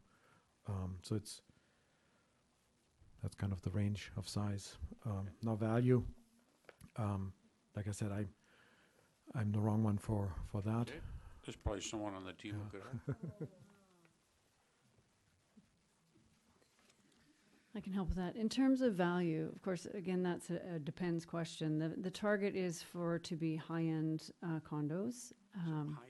They're meant to be high-end condos. Yes, that's the market. Because I understand that there's affordability projects and so on. This one is targeting that. The value is going to be, I guess, whenever we get them built, whatever the market is. So, I mean, I guess a comparison might be the Bowker, what they're selling for at the moment. Okay. Yeah, I don't speak real estate, so I'm not sure what high-end means. Are we talking these units are over $1 million or over $1.5 million, or? If I can just ask the members of the audience just to keep your comments very quiet if you're making comments, because we can't hear up here, but thank you. And I just began making the comparison to some of the units that were selling at the hotel, which were high. I thought that was high value, so they were running probably a minimum of 1 point something to up to 2 million. Yeah, I mean, I'm just looking at like Bowker, or that's really the most recent and also local example. And they're definitely units cost over $1 million. If you're applying like maybe $800 a square foot, then you are with 1,100 square foot units, like you're close to that. You add some parking maybe. It really depends on how it's been marketed, but that's kind of a range of units currently. Also, similar to Victoria. Thank you. Thank you. Thank you. No, that was my question. Thank you. Thank you. Any other questions? Councillor Murdoch. Thank you. And I do want to give a chance to the audience to talk here, but I just wanted some clarification on a couple of items. I think I know the answer to this one, 'cause I think it's strata, but at one point, I understand the group anyway purchased the land behind to this, because this is a huge constrained property, and I sympathize for the work trying to get this in here. Was there a reason that could not be, that land could not be incorporated? Is that because it was part of a strata? Is that the issue? I'm just curious about why, in the original time when that was owned, that wasn't included as sort of merging the two lots together, because that's the biggest constraint in the site. Yeah, at the time we had the plan on this site, and it wasn't within our realm to expand it. But we wanted to acknowledge that neighbor was being disadvantaged. And so that's why we came to the arrangement to purchase from them and then resell to somebody that was aware of the proposal and so on. But it wasn't within our purview at the time to expand the project. If I may add to that one, just you can see on this slide, like, if we would have expanded that property, we would have like other single residences nearby. It's a challenge that we face when we have multi-residential buildings right next to single residential buildings. And we had that discussion with the Clive, and that transition is ideally there's more space, in this case we just don't have to do that opportunity anymore. Okay, thank you. I guess I'll ask the same question I asked the staff earlier. I'm just trying to get my head around the the scale of setbacks and so forth. If you just maybe just address what's an appropriate sort of setback between adjacent buildings in this line, and to my mind, this is the most difficult part of this is just the size of this lot. It's not a big lot, so trying to fit things in here is going to cause problems, and I recognize that. And the other question I had is just, I personally don't think that all development has to stop by a tree, but I think a tree of this significance, especially if it's on a neighbor's property, has to be accommodated in some way. So I'm curious, besides what was put forward here, what other thoughts or possibilities are out there in terms of like what's required from a loss of parking or shifting of a building design or what have you to make that tree truly viable, or at least have a good chance, a really significant chance of thriving. Yeah, now we did have multiple meetings with parks, with planning, engineering, because I mean the question came up like, what can we do structurally? What can we do to give this tree more space, to give the roots more space? Because the large majority of the root system is on this property. And at the end, there's nothing meaningful that we were able to come up with to, from cantilevering structure to, there's always something significant, even if it's one single column point load with a big spread footing, that will remove these large parts of the root system. And the findings on site actually revealed that the roots are within the first meter of the soil. So it's not even like that you can just work within that first meter, and that the roots underneath could be saved. And I'd rather have like Jeremy, our arborist, talk about the tree and the roots, because he must know every little root by now. So we looked at design options like shifting the building, for example, moving the parkade over to the other side, not the parkade but the ramp to the other side, so that the roots might be able to be under the ramp. But again, because these roots are so shallow, even the ramp would remove them. Moving the whole building over doesn't really work because of setbacks. And we feel that these setbacks for the building is reasonable. And like I said, the 10 feet is the minimum. It opens up. It also minimizes allowable openings like windows. The closer you are to the property line, the fewer openings are allowed. So it's in our own interest to keep it as big as possible. But to reduce the building further would really have an impact on the quality of the unit design, like the suite design. And we went through that exercise when we did remove the overall massing, like shrinking the design and increasing the setbacks. And like any other, like even like let's say a row house, a townhouse would still be having impact on these on the root, because it's a large diameter. The whole tree is shifting over, and we have diagrams that we can show later as well that that show that a little bit better. And like I said, it is a tough call. This site is, because of its location, really ideal for a multi-residential building. And you could even argue it should be, that fourth unit that we deleted should be put back in because we need it. But here's a proposal, and it's fitting well within all the available space we have. It is a custom design. The zoning is a custom, or would be a custom zoning. Any other future development would have to go through the same process and looked at. So we don't see anything meaningful that can be done to save like the root zone.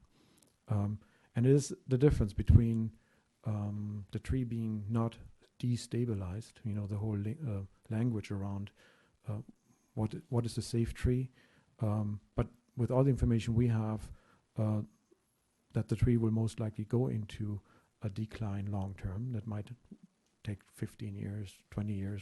We simply don't know. And that's why I personally always think, you only cut this tree down once, and why not just observing, put the proposal, like the money, into a bond, and just and see what happens. Like it can be replaced at the later time, but it might just do fine, and we don't know. Like Carlton House, right next to the Serious Coffee. Those are substantial Gary oaks right next to the Oak Bay Avenue and the sidewalk and the building. They do fine.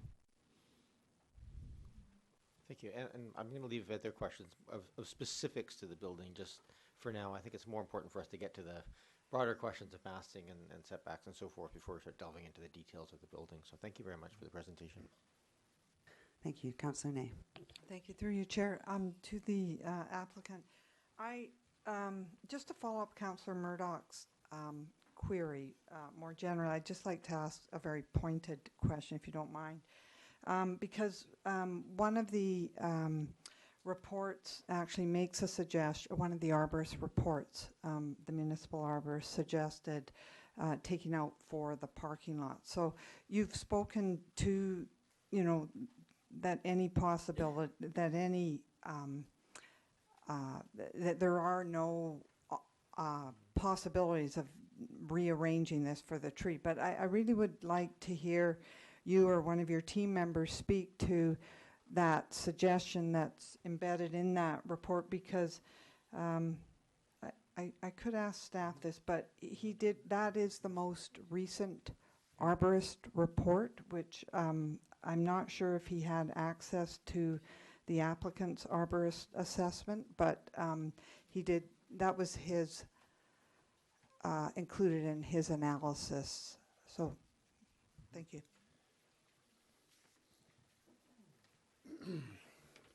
Good evening. I'm the project arborist. My name is Jeremy Jai. And I'm going to unpack this a little slowly so that we can get a proper picture of what's going on with this tree and have an evidence-based approach to this.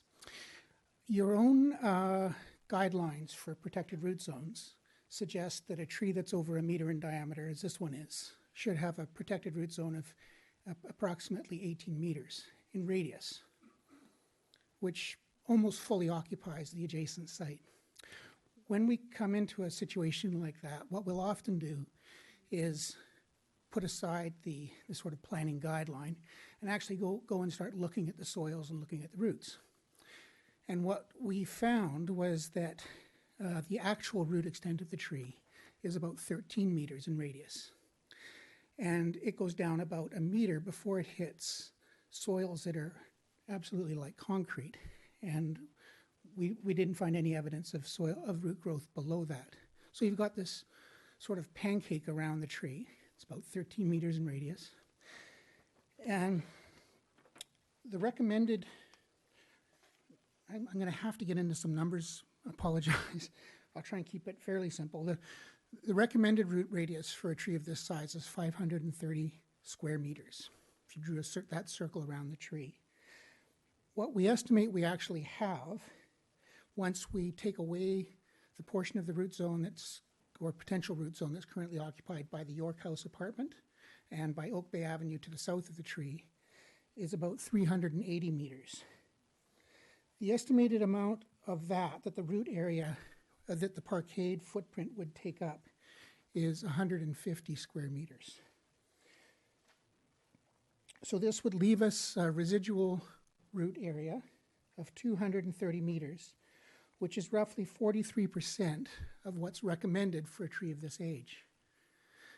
Now, I want to stop talking about numbers and start talking about this particular tree. This is an older Gary oak, and as trees age, much like we do, the amount of resources and care required to keep them healthy increases. It doesn't decrease. And so to place a tree of this age and size under a lot of stress to annex a good portion of its root zone, in addition to the portions of its root zone that were annexed historically by the building next door and by the road, to change the hydrology of the site, which currently enjoys a lot of permeable area upslope of the tree, that's going to be displaced by the parkade. These are pretty significant impacts. To try and, the tree is, as I say, 1 meter in diameter. It's located 2.7 meters from the property line. That's very close. If we were to remove 4 parking spaces, we would buy that tree an additional 38 square meters, which would bring it up to roughly 50% of the recommended root area. So you've got an old tree, large tree, that needs tender loving care at this going into its next and last phase of its life. And we're only going to be leaving it with 50% of its root zone if we take 4 spaces away from the parkade. And I should emphasize, it's really the parkade that's the issue. It's not the building. The building is set back far enough, and I don't think requires any special foundation modifications or anything like that. So it's the parkade. So in my opinion, if you're going to keep an old beauty like this, do it well. Give it the room it needs. And in this case, I think it needs a minimum of 9 meters radius back from the tree. And we can't give it that without jeopardizing the whole project. I mean, that eliminates not just all the car spaces on this side of the drive aisle, it's into the drive aisle, which means it eliminates the car spaces on the other side. So that's the dilemma we're facing. And it's a sad one, but it's a real one. And so what I've encouraged the applicants to do is to, you know, instead of offering the typical 1-for-1 or 2-for-1 for replacement, is to consider what all the various services are, the natural services and landscape services that this tree provides to the community, monetize it, and then offer a contribution equivalent to that. And then we can go out and do some meaningful reforestation. And I mean, we're not in a position to, you know, cut the tree down or even recommend it coming down. But there is an opportunity here, both for our neighbors and for Oak Bay, to benefit from what's otherwise a sad situation. So that's the science, and I'll leave it there. Thank you. Thank you. Just a follow-up through you, Chair. I was calling you Mr. Gee, so it's Mr. G. Jai. Jai. Okay, all right. thank you very Jai much. like chai. Mr. Jai. Okay.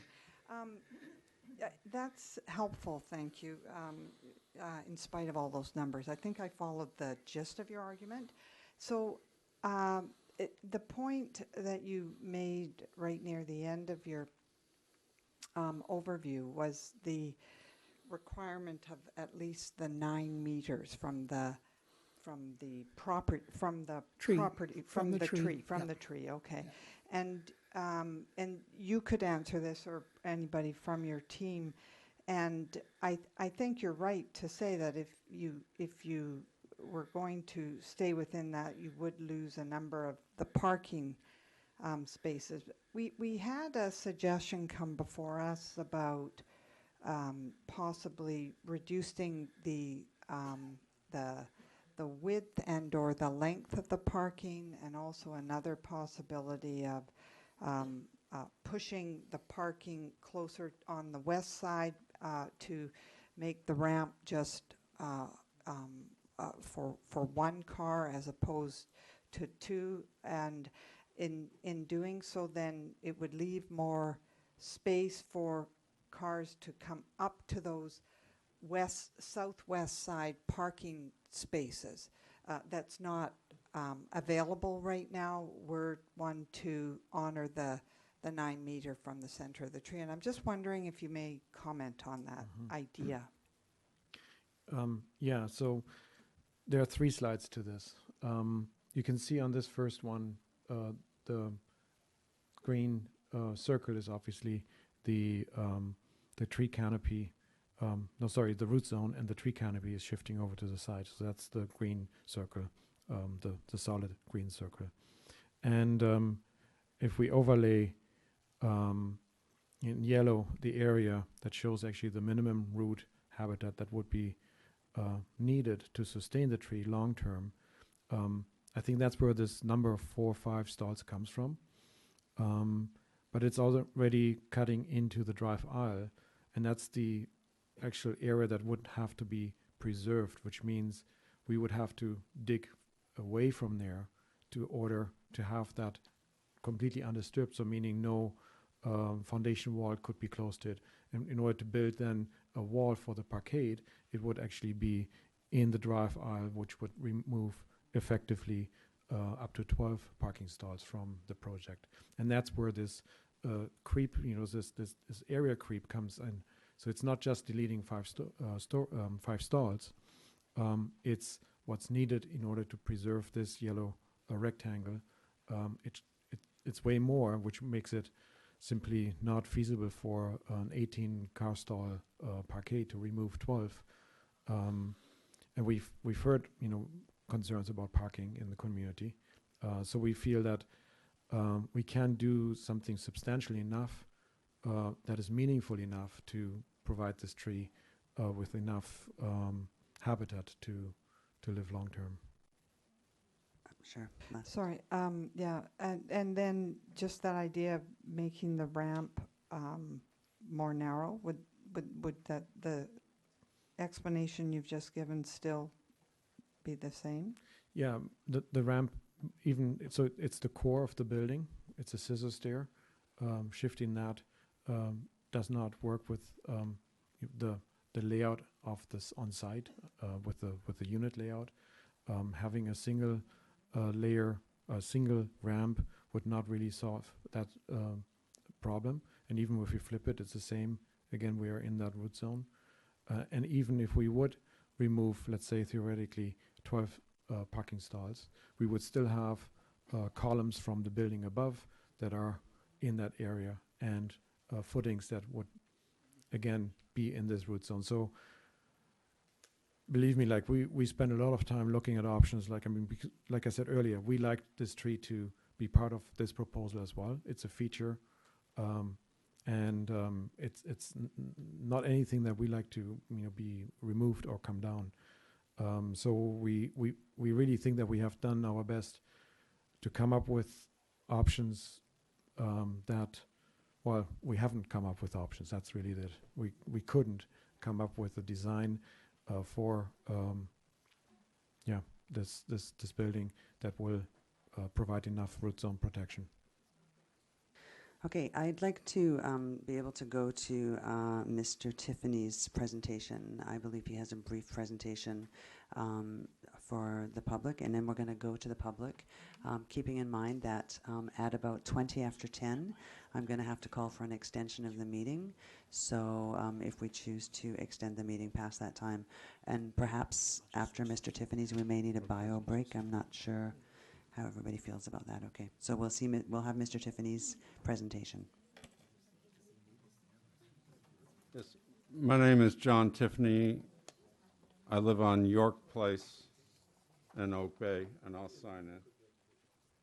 Welcome, Mr. Tiffany. Thank you. And I think we have your presentation in our package. Yes.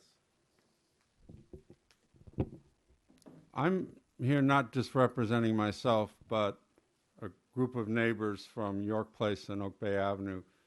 We've been in existence for 3 years, trying to lead a struggle against the current proposal coming before council.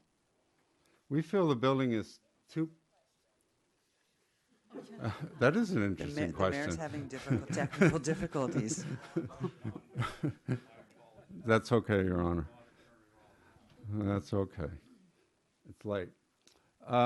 We feel, if we could sum it up, and then I could just sit down, we think this building is too big for too small a lot. It is a 5-story building, as opposed to the applicant saying it's 4 stories. We had an interesting situation when we went canvassing in the neighborhood starting in June of this year, where we went to homes within like about a 5-block ratio around the Quest proposal, and had a number of homeowners tell us that it was a three-story building because that's what the person from Large and Company had told them when they were doing their canvassing. So I wish they would get their stories in order. Is it 3 stories? Is it 4 stories? No, it's 5 stories. The roof is 13.5 feet taller than the adjoining building at York House. So I don't see how you can have a 4-story building that is 13.5 feet higher than the adjoining 4-story building. The FAR, or the density of the building, is at least 25% greater than the nearby Clive building on Oak Bay Avenue. So it's too large, it's too high, and it's too close to adjacent buildings. So I just do the, oh, I see, got it. What I want to show people now, and I'm going to use my laser printer, this is, if we can, I don't know if the laser is going to work on this. It won't work, the mayor says. Okay. What you're looking at is what the view would be from the second floor of York House. It's on the right there. You can see looking toward the Quest. And this is the view that they'll have, as far as if you think this building's set back enough. If we then turn to the Newport King, the 55-plus apartment building, and what would be the view from the second floor of that building looking over to the Quest? And you can see that's what they're going to be looking at. I don't see too much sunlight coming through that. And then when we finally look at the building to the north, the single-family home at 1524 York Place, this is the view that they'll have from their first floor kitchen, as far as looming over them. If we look now at the floor area ratios comparing the Clive on down as we head to the right down Oak Bay Avenue heading east. So the Clive has a FAR of about, I believe it's 1.44. We've estimated that the FAR for the Newport King is approximately 1.25. And we put in here for the Quest 1.8 because that's what had been in the applicant's original plans. But actually, now that we've seen the report from the Oak Bay planner, it's actually 1.98. So you can see it's actually going to end up being higher there, right on top of the top line there. And then finally to the right is the co-op. This is in a transitional part of the Oak Bay Avenue as it's heading more toward single-family homes. And you can quite clearly see the massing of this building. The Quest proposal is quite out of place. I don't want to go into read this line by line by line, but in terms of the negative environmental impact, like all the soil is going to be taken out when they blast out from lot line to lot line and then pour the concrete for the underground parquet. And as we've just been hearing, the blasting would destroy the roots of the signature Gary oak tree that a lot of us here are concerned about. We believe it's a protected and irreplaceable Gary oak. You can see from this picture of it that it's even hard to kind of get it all in a picture. To the right of it is the York House 4-story building, and you can see it looms over that. It's quite a significant tree on that part of Oak Bay Avenue. I question whether substantial trees can really grow in the shallow topsoil that's going to be left once the concrete is poured.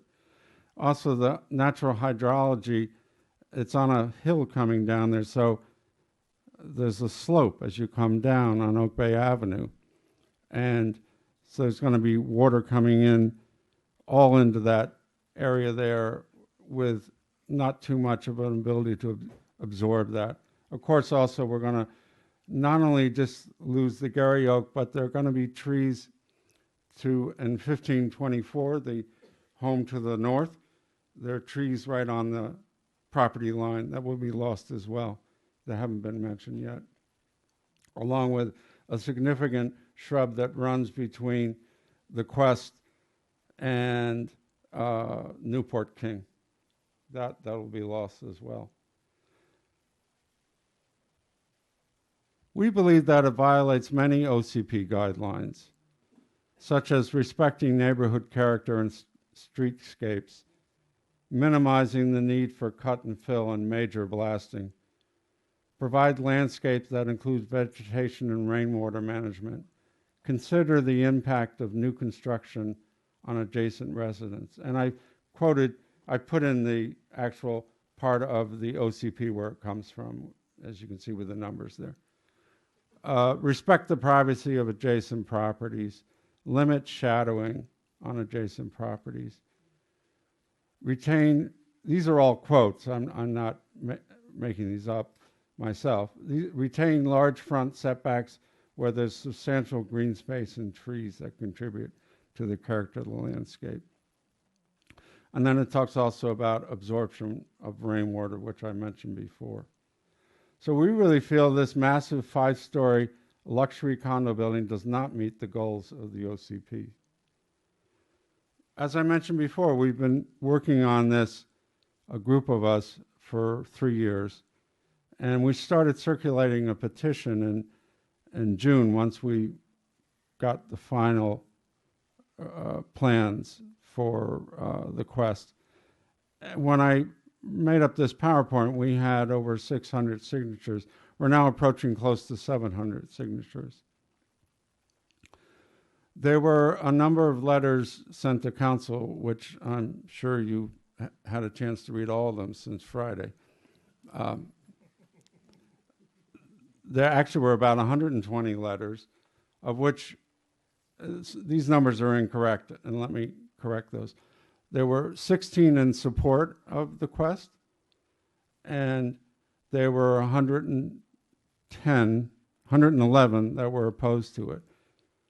When you break down where that kind of filtered out, what were the concerns of the people opposed to the Quest, about 50% of them were concerned about the Gary Oaks, the loss of the Gary Oak and the other trees.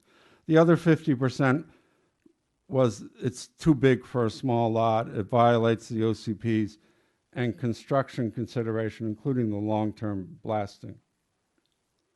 So what do we want for 23-26? We're not opposed to development. We think having townhouses there with above-ground parking would provide meeting houses that would be much more family-orientated. And it would save the Gary Oak tree. And it would set an example of appropriate development in Oak Bay. Please, please, please. I want to finish with 2 final slides which show a development right near the Royal Jubilee Hospital on Shelburne and Hautane that Large and Company developed recently in Victoria. And if you look at this, this is on Hautane and Shelburne's on the right part of the picture. You notice there are Gary Oak trees right next to the buildings. And this is a shot of it across the street. And you can see on the left part of the picture, there's a significant Gary Oak tree, which is doing quite well. This is a 2-story, 3-building cluster of homes. And we think something like this would be appropriate. And that concludes my remarks. Thank you so much, Mr. Fee. Please, please, everyone, I don't want to have to ask you again to not clap. Okay, so now what I'm going to do is I am going to allow members of the public to come forward. Please, if you have given a letter to council and you've received a response from acknowledgement from district staff, that means we have your letter on file. So if you are going to come, if you've written a letter and you want to come and speak again, please try and limit your comments because we do have a lot of people in the audience who would like to speak.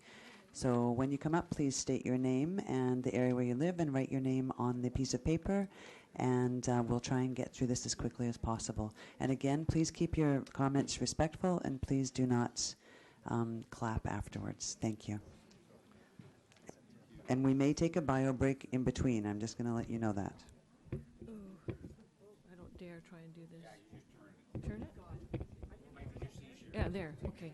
No, that wouldn't be easy. Okay. Okay, so if I can have everyone's attention, we're going to start now, and we want to be able to hear. So, shh. Hi. Thanks for enduring this long evening. My name's Nancy Barnes, and I live at 2340 Oak Bay Avenue, right next door to the proposed development. I've written what I wanted to say, so I don't, it won't take long. I'm here to express my and many of my neighbors' concerns about the proposed development at 2326 Oak Bay Avenue, which is next door to us. Our concerns are many, and I won't try to list them all, but briefly, we feel the building is far too big for the lot it is proposed for.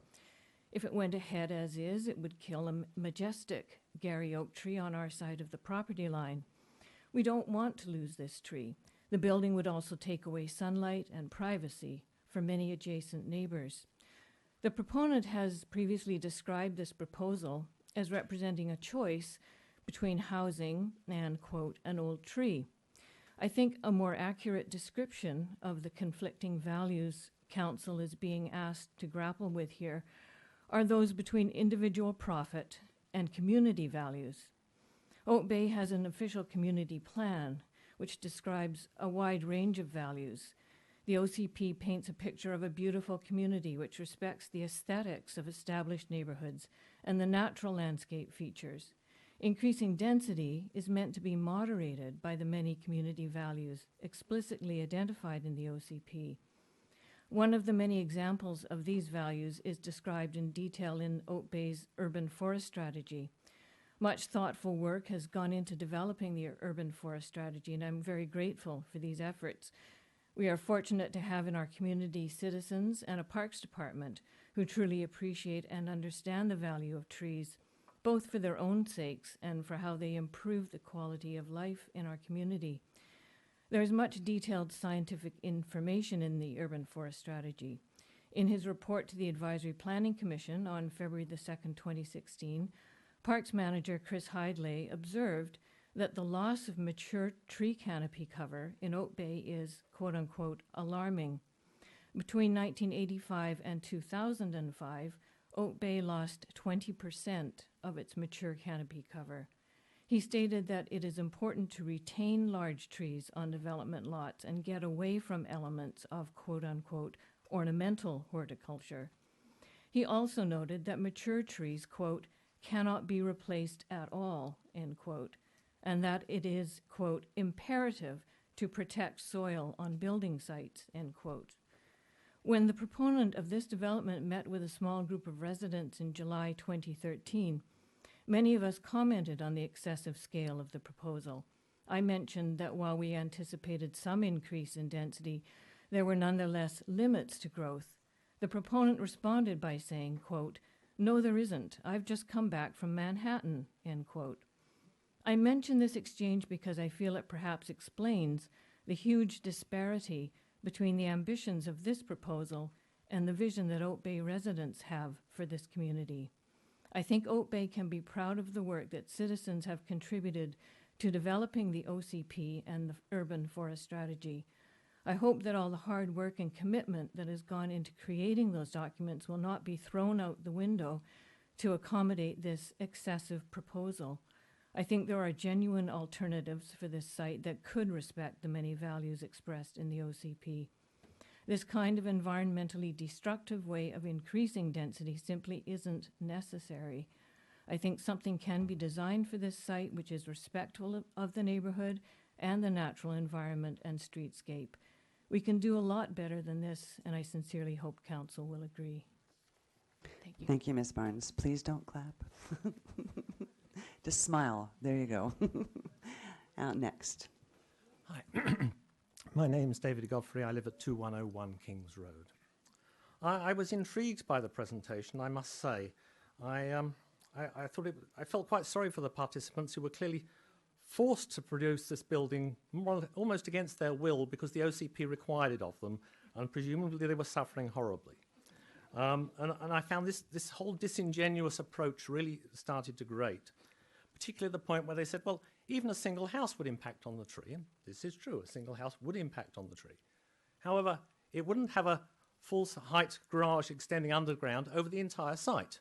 There's a difference between impacting and destroying. It's the same, if the proponent scratches himself on the way out, then presumably he can put a plaster on it and he will survive just fine. If his leg falls off, then he's a lot more seriously injured. You know, there's a scale in these things. Now, I've been sitting outside, and I'm sitting in front of this nice, colourful piano, and it says, my Latin is non-existent, but I believe it says something like, under the happy oaks, with a nice picture of an oak tree. That's how I like to think of Oak Bay. I think that's how lots of people like to think of Oak Bay. And I know what will happen is they'll say, oh, but it's only one more tree. And this is the trouble, it's always only one more tree. I'm reminded of the pictures of Easter Island with no trees because they cut them all down. And I can just imagine the cry of the people saying, we just need one more statue to the gods and the gods or developers will be happy. You wouldn't mind just one more tree, would you? And eventually there will be no more trees, especially trees of that magnitude and size. So I would like to complain about that. I would also like to point out that they've said, if we cut down this tree, then that's fine. We're going to give you some money and you can plant some replacement trees. Now I'm standing out there in the queue and thinking, I've seen replacement Gary oak trees. They're nice trees. I like Gary oak trees. The replacements are 6 to 8 feet tall, maybe a metre or 2 centimetre in diameter, maybe 2. So that's, 20 centimetres. If they give you $10,000, you can plant approximately 20 trees at the standard rates that Oak Bay charges. If you take 20 trees and you estimate the volume of wood, I reckon that's about 1% of the volume of wood in that tree. It's probably a bit less, actually, but I'd be happy to be corrected by any arborist. So why are we trying to replace, we're giving the impression that they're replacing one tree with 20 trees. No, they're replacing one huge tree with something, a collection of stuff that's about 1% of the volume and about 1% of the appearance to the members of the public. So I wouldn't want you to feel you're getting like for like. You're getting hideously shortchanged. So that was my penultimate point. The other one I would like to make is the second person who spoke, whose name I'm afraid I didn't catch, said that they would be keen to try everything they could to try and remediate the problem, and then talked about explosions and how they work so well nowadays. Now, explosions are not good for Gary oak trees. They're not good for any of us, to be honest. And there are ways of avoiding explosions. You can have these expanding grouts. You drill holes, you put the grout in, and it expands and cracks the rock without causing huge amounts of surrounding damage or indeed annoyance to neighbours. I'm always given the impression that this is one of these rather wimpy little ways of doing things that a proper builder wouldn't really take on, you know. And then you look at the pictures of the rocks in Vancouver they've moved from the streets, which are sort of 20 foot across, and go, oh, I see, it really does work. So this also suggests to me that the proponent has not really considered all the possibilities here. They've sort of said, oh, well, we'll say it's anything would damage it. We'll put in a full height basement. We'll do all the things that are convenient for us, and it'll all be fine.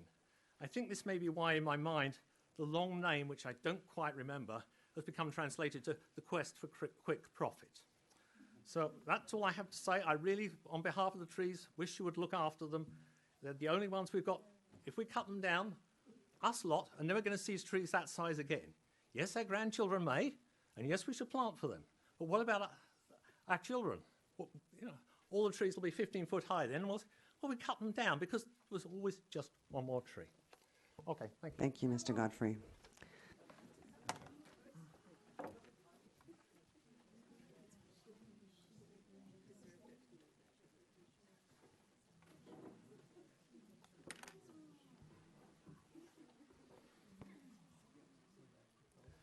Welcome.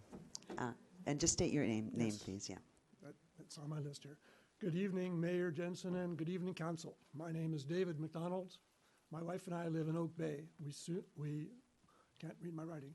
We own a house on York Place. I stand before you tonight to ask that you do not allow the development at 2326 Oak Bay Avenue to proceed unless substantial changes are made to the developer's plans. If the Quest is built as proposed, many residents on York Place and along Oak Bay Avenue will suffer adverse consequences. Several homes will be deprived of much of their sunlight. The sharp boost in density will result in less quiet, less privacy, more traffic, more commotion. That the idea of blasting a 12-foot crater across the lot is even being entertained leaves one dumbfounded. And of course, there's the Gary Oak as collateral damage. The Quest as proposed is way too big, way too ambitious for a small lot in a peaceful neighborhood. And this is where I come off script for just a second. The architect referred to this project as a moderate scale, and it's not a moderate scale. You know, they'd build the Empire State Building if they could. A significantly smaller project would mitigate a lot of my concerns, but one gets the impression that the developer is primarily interested in making a killing, an Oak Bay hit-and-run job that reaps millions in profit and leaves shattered tranquility and nothing but downside for us residents.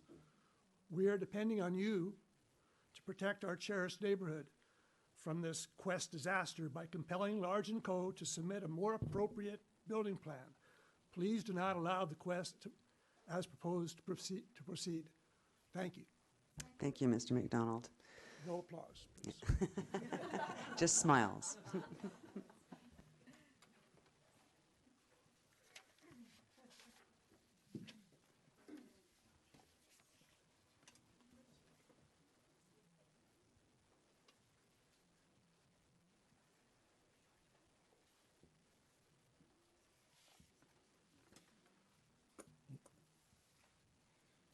My name is Ron Knoll, and I reside at 2340 Oak Bay Avenue. Mayor and Council, thanks for letting me speak here. As a taxpayer of Oak Bay for many years, I am speaking out against the proposal to construct such a large, overbearing, tall, sun and sky concealing condominium project. We own a suite on the west side of York House, facing Oak Bay Avenue, and it views west towards the village. The view presently overlooks the house on Large & Company's property. It is full of sunlight, greenery with trees to the north, and a large oak tree on the southeast corner of our property. This picture-perfect outlook influenced our decision to buy the suite in 2012 when we extensively renovated it, thinking we would stay forever. If site-specific zoning is granted and the proposal proceeds, all will change. If built, this 51-foot tall building will cast a shadow over the entire west side of our building, blocking out any sunshine, sunsets, or views of greenery and streetscape. I am astonished to think that one developer could potentially have such an adverse effect on so many tax-paying residents. If this proposal is accepted by council, we'll have 5 high-density buildings in a row, no transition, and I believe 2 will have been site-specific zoned. This precedent should be stopped now. If this lot, is this lot not more suitable for an infill residential development permit area? An appropriate zoning for 2-story townhomes, duplexes, or triplexes, as the OCP defines. Townhouses would have an affordable, much-needed housing stock suitable for young families who would grow within and support the community in the future. The infill residential area would have less impact on our aging infrastructure, which I was surprised to hear today. I wouldn't put big buildings and tie them into that old infrastructure. This choice would also make unnecessary the disruptive long-term blasting required by the Quest underground parking. According to documents, the parking occupies 92.5% of the ground surface above it, of the entire lot. All effective original permeable surfaces no longer exist. Where will all the groundwater go? The underground parking will likely require a sump pump and empty into the stormwater system, which we don't want. We worry about flooding downhill from this potential setup. That's all I have to say. Thank you. And Thank you so much, I Mr. hope Knoll. it doesn't get passed. Thank you. Thank you, Mr. Knoll. Maybe as everybody, the next person in line, if while this person is speaking, if you can write your name down, that might speed it up just a little bit, but thank you. Yeah, I think I might need some help with this. Want this to come down? Thanks, Ron. My name is, this is a personal one, and thank you for letting me speak here today. My name is Joan Manders, and along with my husband Doug, I own 1524 York Place, the house directly north of the proposed Quest development. We originally bought a house on Hampshire Road, where we lived for 17 years and raised our children. We have lived in Saanich for the last 15 years. We bought the York house in the summer of 2015 because I have been diagnosed with a neurodegenerative disease and will require one-floor living and wheelchair access, which is not possible in the Saanich house. We look forward to returning to Oak Bay. We knew that that lot next to the York house would be developed someday, but we're not unduly concerned. We are not anti-development and thought from our many years in Oak Bay that Oak Bay had zoning and building restrictions to ensure that a development would be reasonable. Before buying, we inquired on the status of the lot at the municipal hall and were told there was no application for development currently in place, and the persons we spoke to agreed that it was likely a development would not be too large because of the small lot size and surrounding residences. I looked at the Large & Company website and I saw several examples of house renovations, of small strata developments, and some townhouses. This is what we expected next door. Instead, we are faced with a proposed massive building over 50 feet high, 15 or so feet from our kitchen window. The result would be a complete loss of privacy, no direct sunlight for much of the year, the death of our large bylaw-protected cedar that now provides screening from the co-op building to the east, potential structural damage from the blasting needed for the 12-foot deep parking lot, and a sterile lot next door that would never again support significant trees. This is not the Oak Bay we knew. I would also like to speak a word for some very good people who live in the units on the western side of the co-op and may not feel comfortable speaking here tonight. They are in an even more dire situation than I am. They would lose almost all their direct sunlight or even glimpses of the sky for the whole year, plus all their privacy. I would ask that this project be denied in its entirety. The lot is just not suitable for a high and massive building. Mr. Large has expertise building two-story townhouses or clusters of 3 or 4 two-story single-family houses like these. That's what should be built here. His profits would be less, but he bought this lot knowing its limitations. Thank you. Thank you so much, Ms. Manders.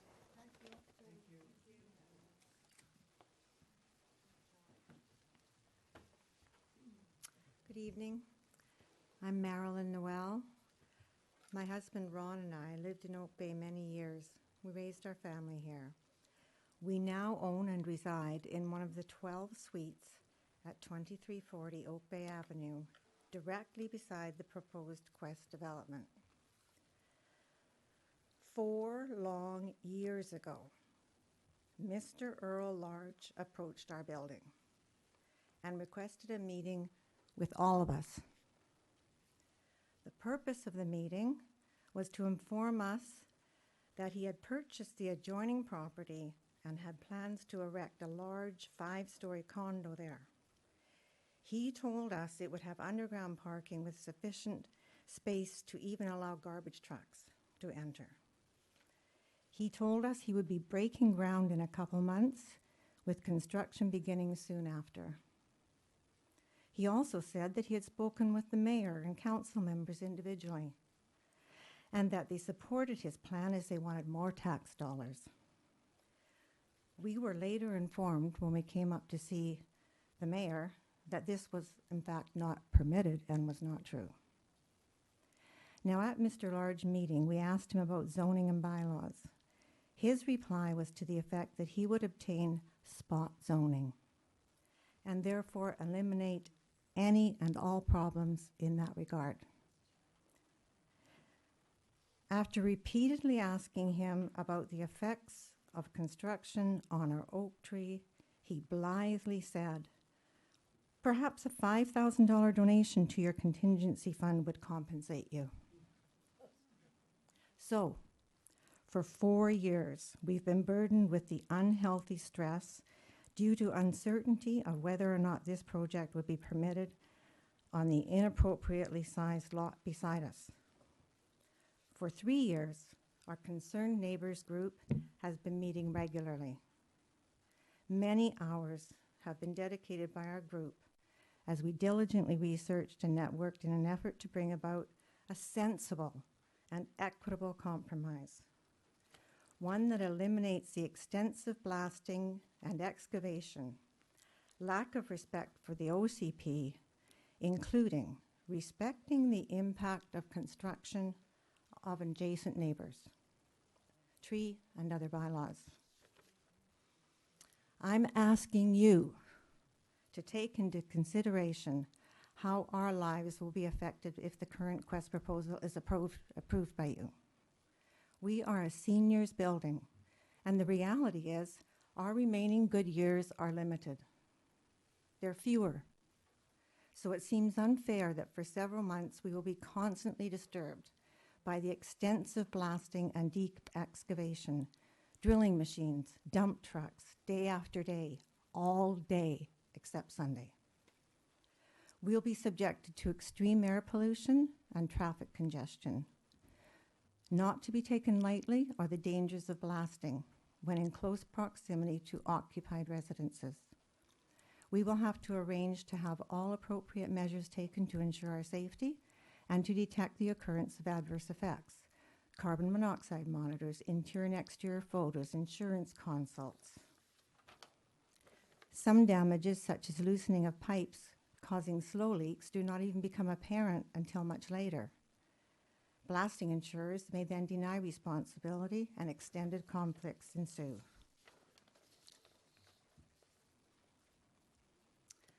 Then, after a year or so of construction, we will experience this. With the inadequate setbacks, the mass and height of the building will obliterate our afternoon sun, yet deprive us of shade earlier in the day and fully spoil our pleasant view. We will be deprived of our privacy. All in all, we shall lose the existing peace, streetscape, tree canopy, and all the associated benefits. We will no longer see or hear the birds in the trees and foliage, as their habitat will be taken away. Also, our property values will be diminished. It seems the Quest proposal offers opportunity for a few, but causes unfair hardship to many. Most important to us and many others is the loss of our magnificent Gary Oak.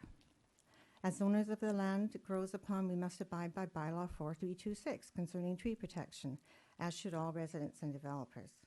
According to the urban forest strategy, Gary Oaks are a keystone of our native ecosystem, grown here for 7,000 years, are a symbol of our community and heritage, and should be protected, as their benefits are not replaceable. So why is this even up for discussion? The tree stands on our property, but is shared by the entire community. So who really has the right to willingly destroy it?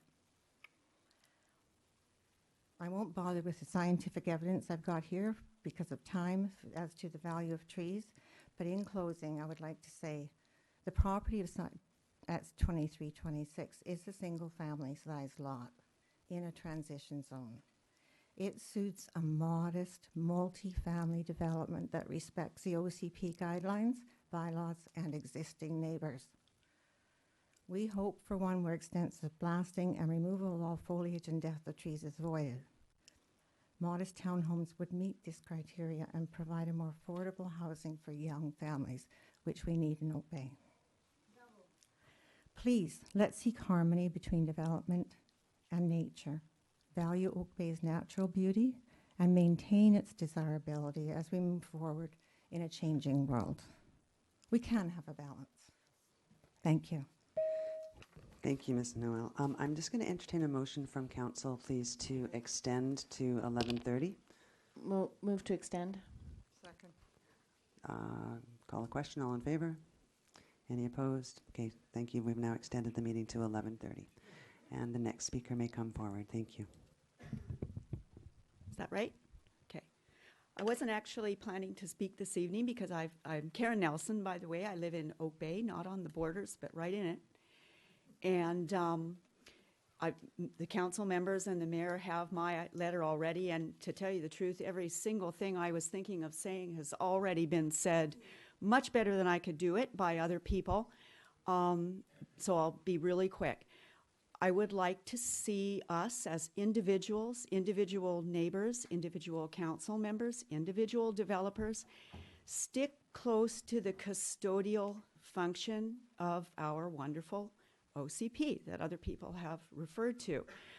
We have a duty about that, and lots have been said about, to tell you the truth, I felt a little bit patronized by the presentation. Okay, we won't go there. The tree is irreplaceable. Our arborist says that it is healthy. 150 years is not that old for a Gary oak. Haven't we got 451 on Falkland Avenue, I think, something like that. Yeah, everybody else has already said this. I just have one thing to say that I haven't heard yet. These people are good. This development, they're obviously capable of making great things. We saw some lovely stuff. The site will be developed. This is too much, though. I'm sure, convinced, that people this good are capable of doing something that'll suit us all, that will still make them money. And the last thing I can think of to say about that is, kind of reminds me of people who buy a house next to the airport and then complain about the flight patterns. That tree was there. Developers with these skills would know before they bought that that might be a problem. So I kind of have this suspicion here, and I could be wrong. If I'm being unfair, I'm sorry. But it seems to me that there was the assumption that there would be no teeth to our OCP here and that it would be easy to bulldoze this through because, again, that tree was there. Great big tree. Thank you very much for this opportunity. Thanks, Ms. Nelson. Okay.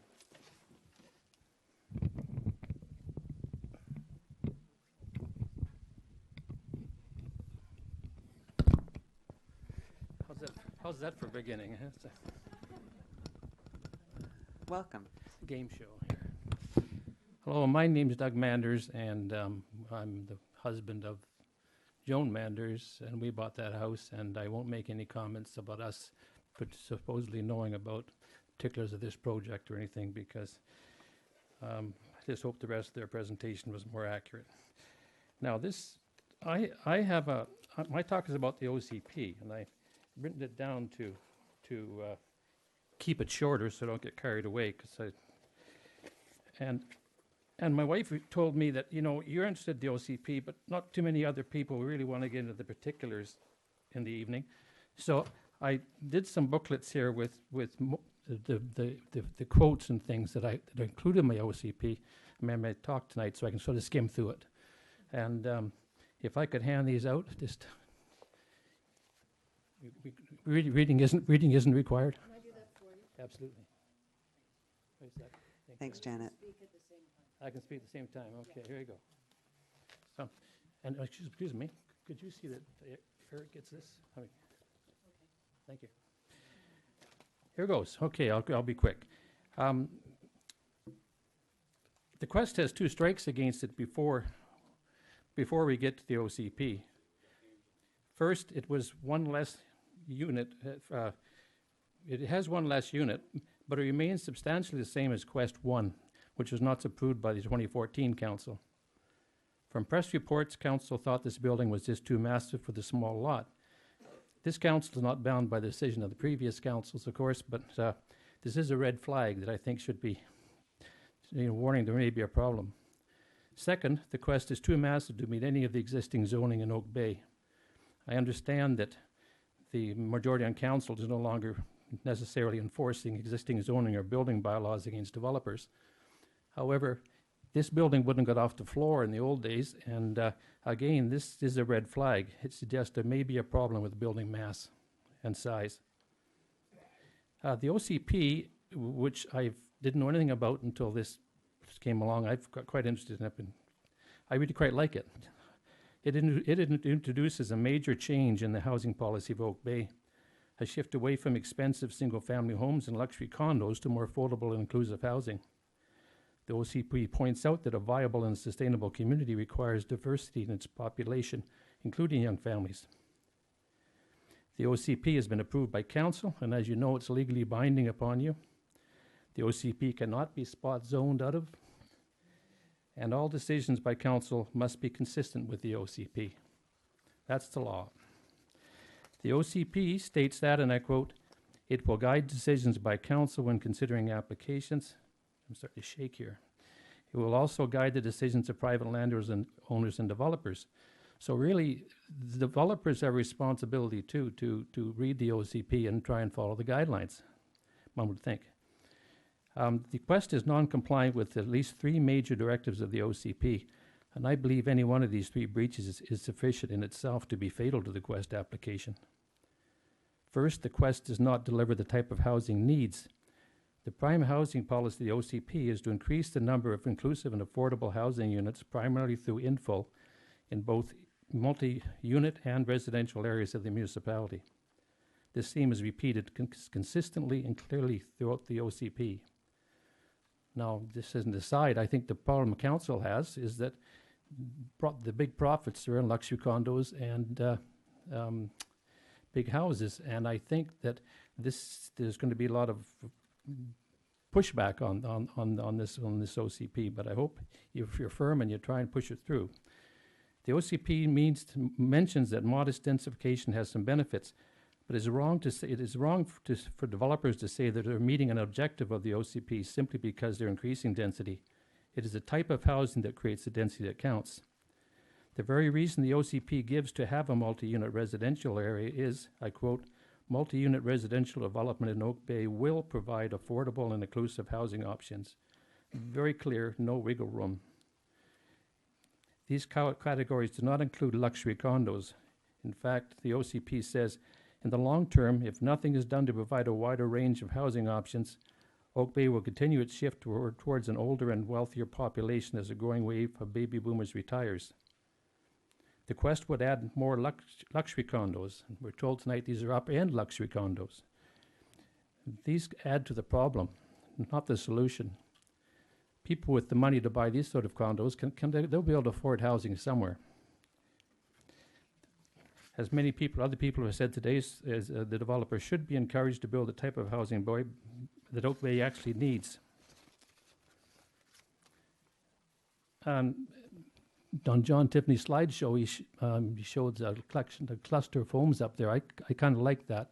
We drove by and had a look, and you could put probably 4 homes on that lot and 2-story smaller family homes, and that would be really nice to have some kids around. Developers built that sort of project and townhouses in Victoria and Oak Bay quite recently. I think he's in the process of building one in Saanich now. He should do the same for Oak Bay. It makes no sense to ignore existing zoning and bylaws and the opinion of the 2014 Council to build something the OCP doesn't support. I think these 3 taken together would be enough to deny this application. Second, the Quest has too severe an impact on adjacent properties, and this has been referred to often here. However, the OCP is right in on this. It knows to be successful, this infill housing that the OCP wants, there's going to have to be public support.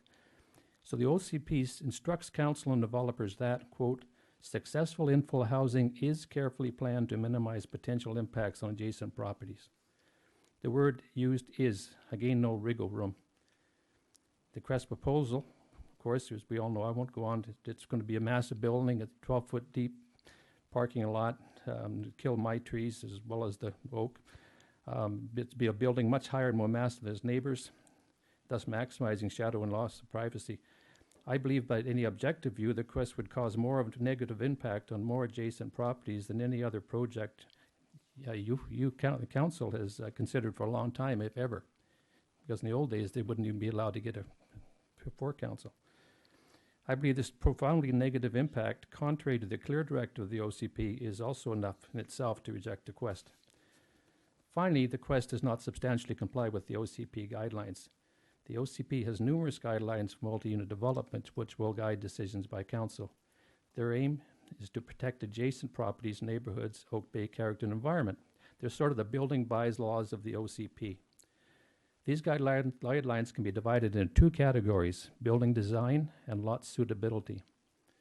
And I've given you pamphlets, and the only page I'd like you to look at is the table after page 8. If you could refer to that.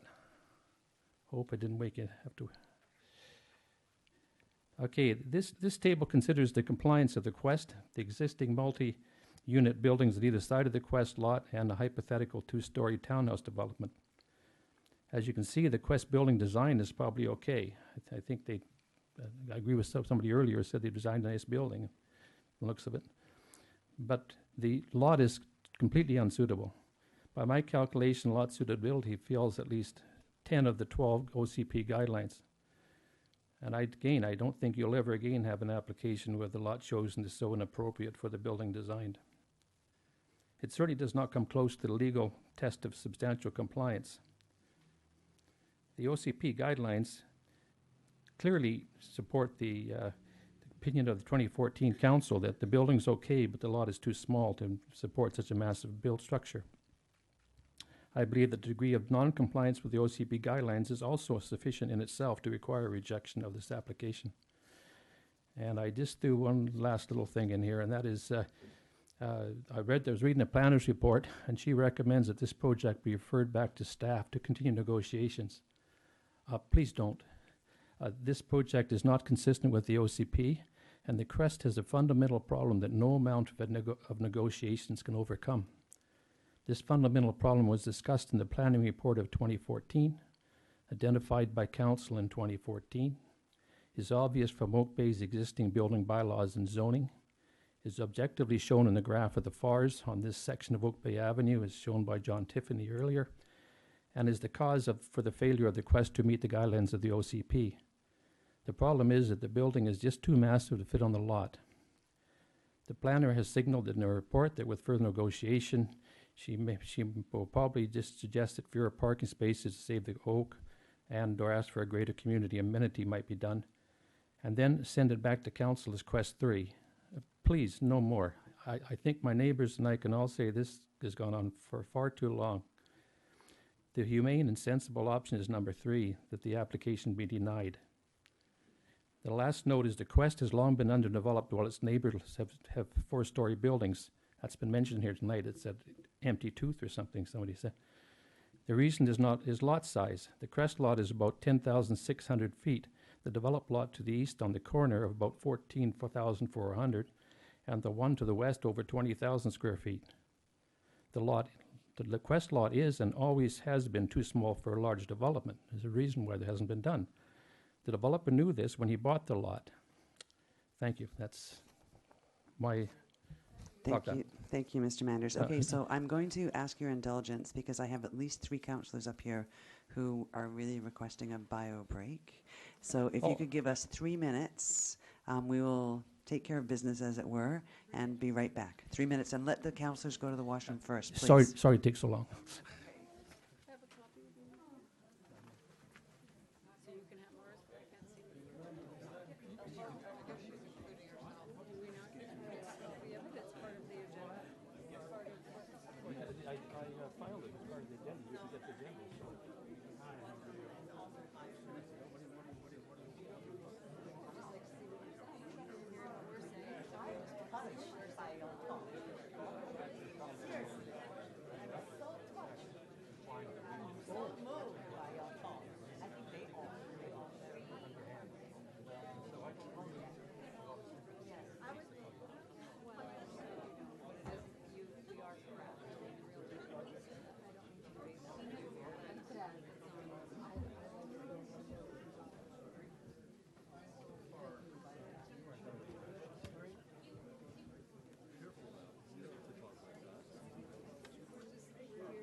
Well, yeah.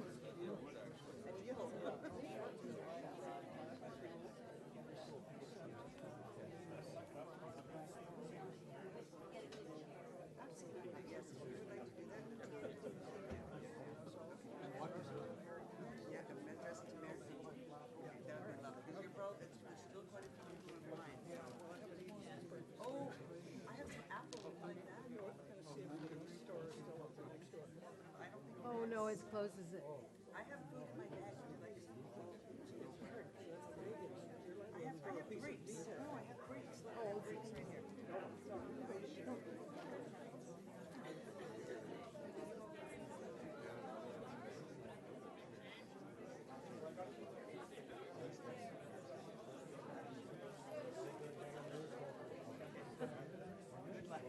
You're very welcome.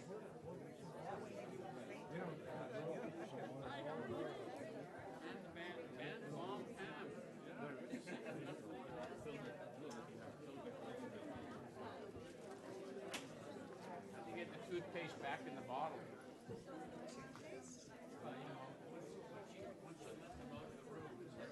Yeah. Okay, everyone, we're going to start in 20 seconds.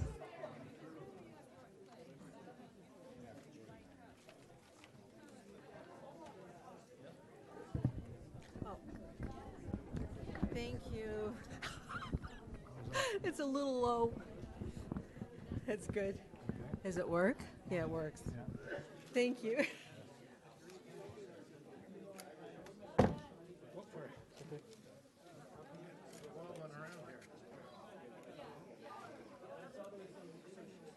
10 seconds.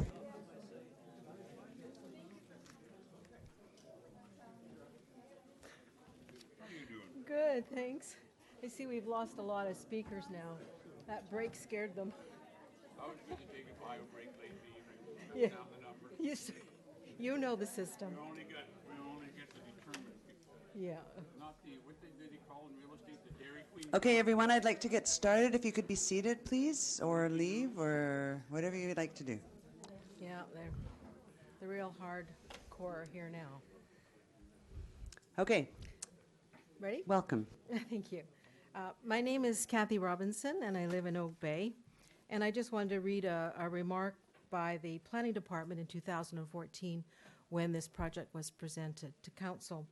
It is, quote unquote, it is a planning comment that the density and architecture character of this project is quite massive and may be considered somewhat overbearing in terms of relation to adjoining properties and Oak Bay Avenue. And that brings me to my comment as to why are we here tonight. We have two advisory committees.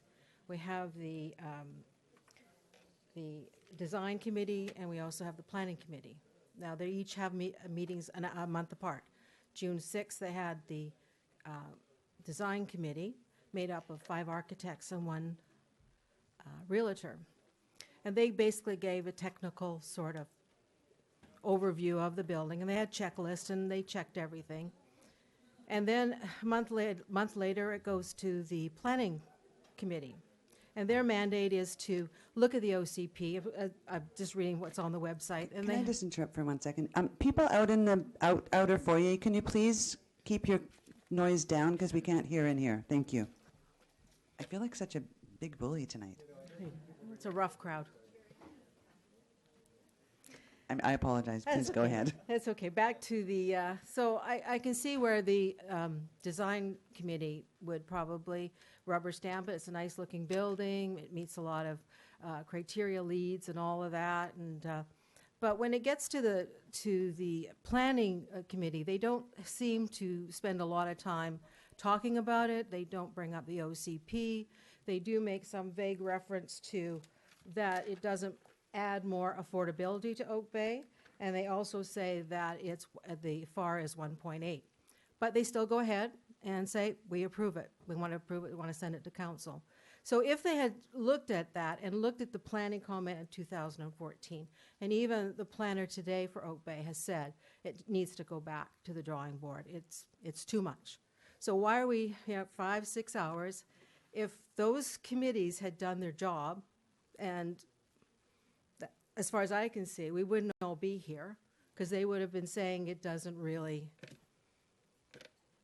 meet the, criteria to pass it on. It doesn't, this OCP has, it's been violated, some of the provisions are not, the guidelines have not been addressed. So I hope that you vote it down. I hope because of what the planning department has said, and that enough people feel very strongly about that tree. And we want development there, but it just has to be on a smaller scale, that's all. Thank you so much, Ms. Robinson. Mayor Jensen. Just a little helpful, I hope it's helpful, a point that you were saying you'd wish these committees would have essentially stopped it, but you have to know that that's not their role. And I know there might be some people who are sitting on it that are either listening or theirs isn't to filter it out for us. Theirs is to provide advice. So people have a right to come to us who make applications. So we don't expect them to say, we expect them to interact, but not to turn, they don't have decision-making power to turn things down. Okay. So they're doing their best. They're residents just like you and me of Oak Bay, and they're asked to give us advice. We don't have to take it, but they don't make decisions. So every development proposal would go through this process? At some point, there's a right to come to us, that's right, because we're the decision-making body. So it may help just understand what the process is. Okay, I wasn't sure of that, but. No, we don't expect them to block things for us or to run interference. It'd be nice if they did. We wouldn't be here all night. Certainly there can be back and forth on those committees, so they can look at it a number of times, but in the end of the day, if someone wants an application be brought here, they can. Okay, that's good to know. I think just one other thing to point out there as well is that at those committees, there's no allowance for public input. So this is the only time that the public has the opportunity to have input. Well, at the one meeting, I think, what was that? Which meeting was that, John? Was it the planning committee? Yeah.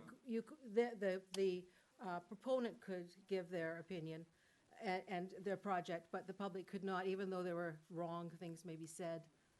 But so that's what this forum. That's what this forum is here for. So now it's is where you get to give your input. Okay. And I think one other point I wanted to make too is that a proposal for the Quest did come forward in 2014, but it was to the previous council. It wasn't to this council that's sitting now. It was to the council that was sitting previously. So just to clarify that. And welcome. Hello. Liza Harris, York Place. Good evening, Madam Chair, Mayor, and councillors. Excuse me. I've been meeting with John Tiffany's group for 2.5, 3 years, and our website received many very thoughtful letters, and I just want to briefly quote from a few, only a few. I won't take long. Well, some letters mentioned size. A writer referred to an Oak Bay News article of 2014, quoting two councillors. One said, "I don't feel this is the right proposal here." Another said, "It would be shoehorning a giant building onto a tiny lot."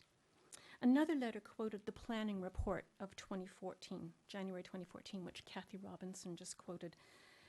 And the report expressed concerns about the relation to adjoining properties and the Oak Bay Street frontage. Another simply wrote, "Too large for the property." Some letters mentioned housing and home ownership. Landowners should ensure their plans are not carried out to the detriments of their neighbors' enjoyments of their own homes. Another letter said, "Building of condos has not added significantly to the stock of affordable properties," and went on, "We should not let those with vested interests in real estate be the only voices heard in planning our futures." Many letters brought up the official community plan. The OCP was meant as a guideline to help retain the character and look of our community, one letter said. "Please follow it." Another wrote, "Please resubmit a proposal that complies with the OCP." One letter writer observed, "If this project passes, Not only does it fly in the face of the OCP, but it betrays the trust that voters have placed in our elected officials to serve the best interests of the community. Some letters brought up green values. If the surface of the new proposal is almost entirely impervious, one letter said, it will significantly increase runoff to adjacent properties. Another wrote, if Oak Bay is presenting itself as a green community, then we should walk the talk. And not a few wrote about the Gary oak, which grows on the neighboring land. It's imperative, one letter said, that we maintain the health of mature oak trees. Another wrote, heritage trees must be respected by all. Replacements take decades to grow. And one more said, encourage the developer to refine his plans to incorporate the neighboring tree so that the quest benefits from its presence. Thank you very much. Thank you, Ms. Harris.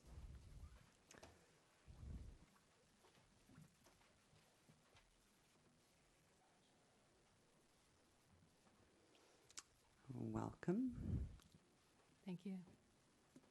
My name is Wendy Wiley, and I'm speaking on behalf of Peter Green as well. Okay, we employed Dr. Julian Dunster to complete an independent arborist report for us. Dr. Dunster has unique academic and professional qualifications. He's a registered consulting arborist, a registered professional forester, and a registered professional planner, holding a doctorate in regional planning and resource development. He uses these qualifications and expertise to provide science-based information based on a pragmatic understanding of what will or will not work. We are requesting that the attached report, I'm reading this letter that we sent November 7th, we attached this report, be added to the mix of documents to be referenced in your consideration of this proposal. The first section describes why, in all probability, the Gary Oak would not survive if the Quest proposal is approved by Council. His conclusions with regard to its chances of survival agree with the opinions of Jeremy Ajay, the developer's arborist, and Chris Paul, the municipality's arborist. Dr. Dunster goes on to state that the tree could survive in a healthy condition if the proposal were modified by the loss of, at minimum, 3 parking spaces. At the APC, July 4th, Chris Hidlay stated, lose 5 parking spots or lose the tree. However, Dr. Dunster cautions that success with this option is conditional on the design details that he describes in his report. Since the Gary Oak is a bylaw protected tree, we understand that if Dr. Dunster's appraisal of the tree's value were submitted, Oak Bay could take a letter of credit for that amount, specifying what triggers the bond and when it would be released. We understand that this action would protect York House and the municipality in a worst-case scenario. Accordingly, in the final section, Dr. Dunster appraises the tree and sets the value on it. He calculated the tree's worth to be, the worth to our property to be $87,000 using a court-approved formula. And he concludes, I understand that the developer has offered the co-op residents a sum of $25,000 as a cash settlement. In exchange, the developer would be allowed to remove the tree and resolve their problems with it. In my opinion, such a paltry sum of money seriously undervalues the tree. This is Dr. Dunster speaking. At that price, it is an easy cost of business, but in no way reflects the true value of the large Gary Oak to the neighborhood or its value as shading to the existing building. We did not ask for the evaluation in order to bargain with the developer for a better price, but only as reference in a worst-case scenario. Its monetary value to York House is immeasurable. It shades the property, it cleans the air, moderates the climate, controls groundwater, and aesthetically enhances the facade. It is our most prized amenity. And for its heritage value to Oak Bay, no monetary value can replace such a monumental tree right on the avenue that has been in this location for at least 150 years. Longer by far than any of the man-made structures included in the adjacent proposed heritage conservation area. Their proposal incidentally includes the Lich Gate on our property, built by Judge McIntosh in the 20s. The Lich Gate was entrance to a beautiful garden dominated even then by his prized Gary oak tree. Also, it has been brought to our attention that municipalities have been held to owe a duty of care to all of those who, it is reasonable to conclude, might be injured by the negligent exercise of their powers. And so we ask the question, does Oak Bay Council have the authority to authorize an activity on a private property that will destroy a part of an adjacent private property valued at least $87,000? Please give this matter your utmost consideration. The tree's fate is in your hands. And it's not, we want more than just 3 parking spaces. Our opinion includes much more, and I'll read very briefly this one as well. I'm an owner in the co-op of 2340 Oak Bay Avenue, adjacent to the Quest lot. My opinion is that this proposed building is too big, too tall, and unnecessarily too deep, as even the Clive has above-ground parking. This massive design maximizes the number of high-end condos to maximize the profits of the developer. It pushes the envelope to the extreme for this tiny lot. Such a massive structure is grossly unfair to neighbors in terms of loss of privacy, sunlight, and green space. The disruption of extensive blasting, noise pollution through high occupancy density, increased traffic and on-road parking, and increase in surface groundwater runoff into an antiquated stormwater system are further concerns. With regard to the site-specific rezoning from single-family to multifamily designation, it is true that OCP has deemed it multifamily, but that does not mean massive multifamily at 5 stories, shallow setbacks, and a floor area ratio of 1.8. The minimum size lot for multifamily dwellings in Oak Bay is the site-specific Clive at 12,012 square feet. Why then would you consider any multifamily proposal for this tiny lot of 10,600 square feet, let alone a massive one of 5 stories? It simply fails to meet the minimum standards. Further, a recent archive document of 1973 municipal appraisal has surfaced showing the lot at 2326 Oak Bay Avenue to be even tinier at only 9,630 square feet. Inquiries, the Oak Bay Planning Department revealed there is an easement on the west side of the lot where no construction is allowed. The size of the easement accounts for the discrepancy in lot size.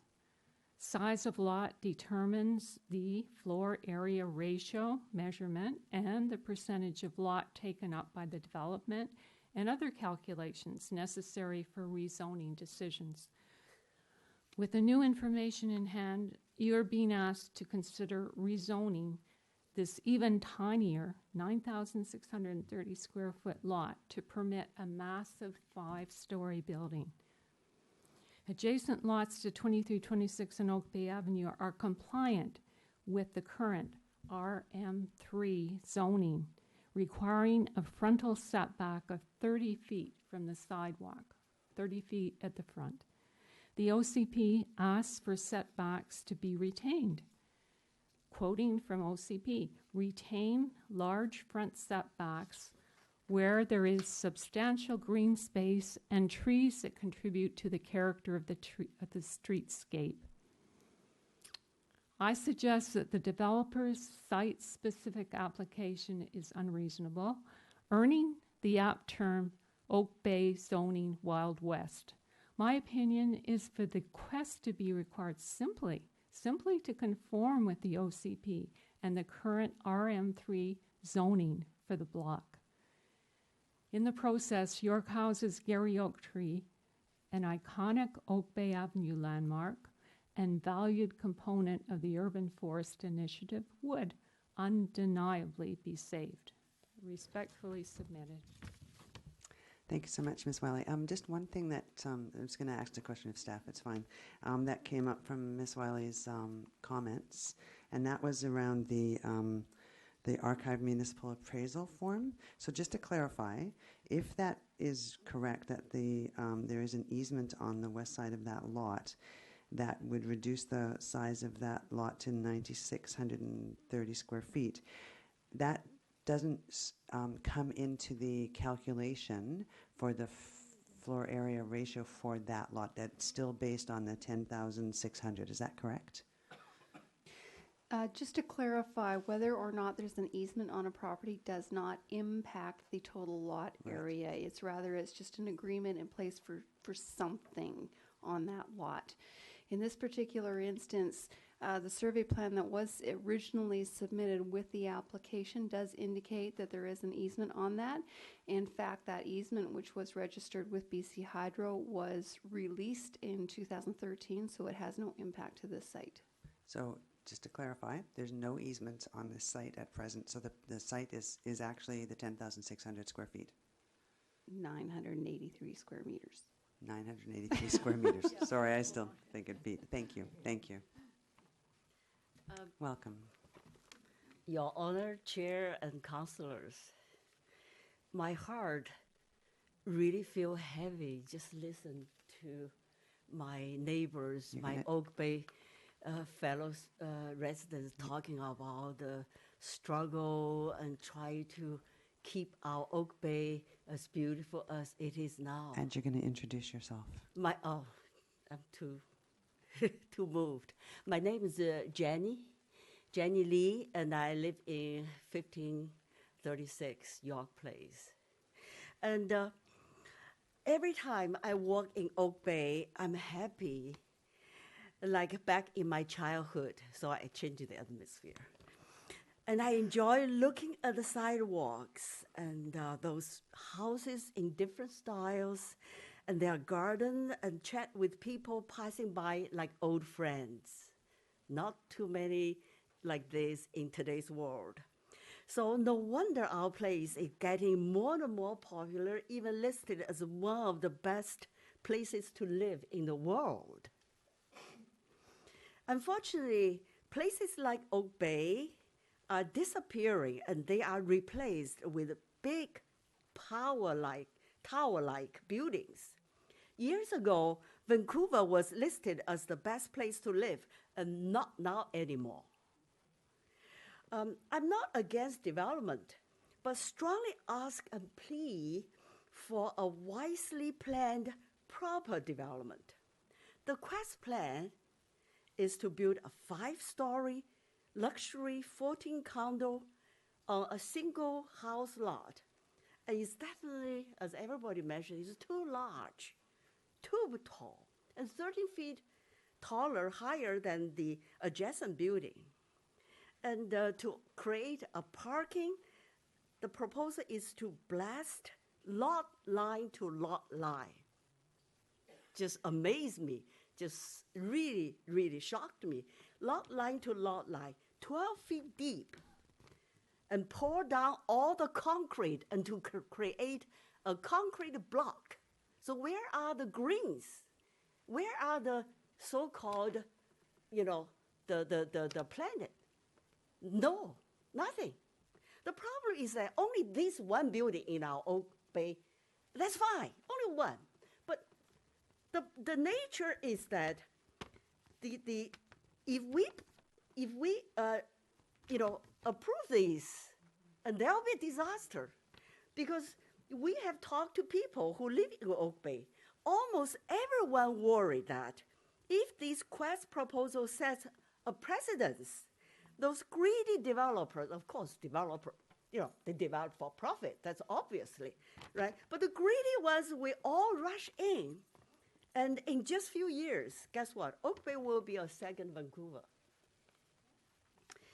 So Oak Bay's old infrastructure was not designed to deal with those massive buildings. That's another worry. And those developers, they will grab their huge profits and leave behind all the problems to us. And so such as sewage, water, traffic, etc., let us deal with it. That will cost taxpayers millions and millions of dollars and a headache. However, I think our group and I and we all have confidence in Mayor Jensen and our councillors. And we believe that they will help stop this crazy Quest proposal and stop building this gigantic building and set some decent townhouses. And I will really, really be happy and thankful to know that my future generations will enjoy the beautiful Oak Bay like I do. Thank you. Thank you, Ms. Lee. Anyone else coming forward?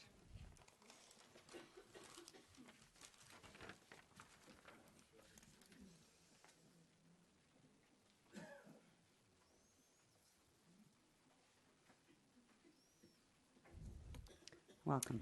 Hi there. My name is Candice Jones, and I live in Oak Bay, just round the corner on Woodlawn. And I very clearly understand that there's a fair amount of emotion, and I may very well leave the room very much a pariah, and I can live with that. I'm going to speak in support of the Quest, which is something very unusual in this room this evening.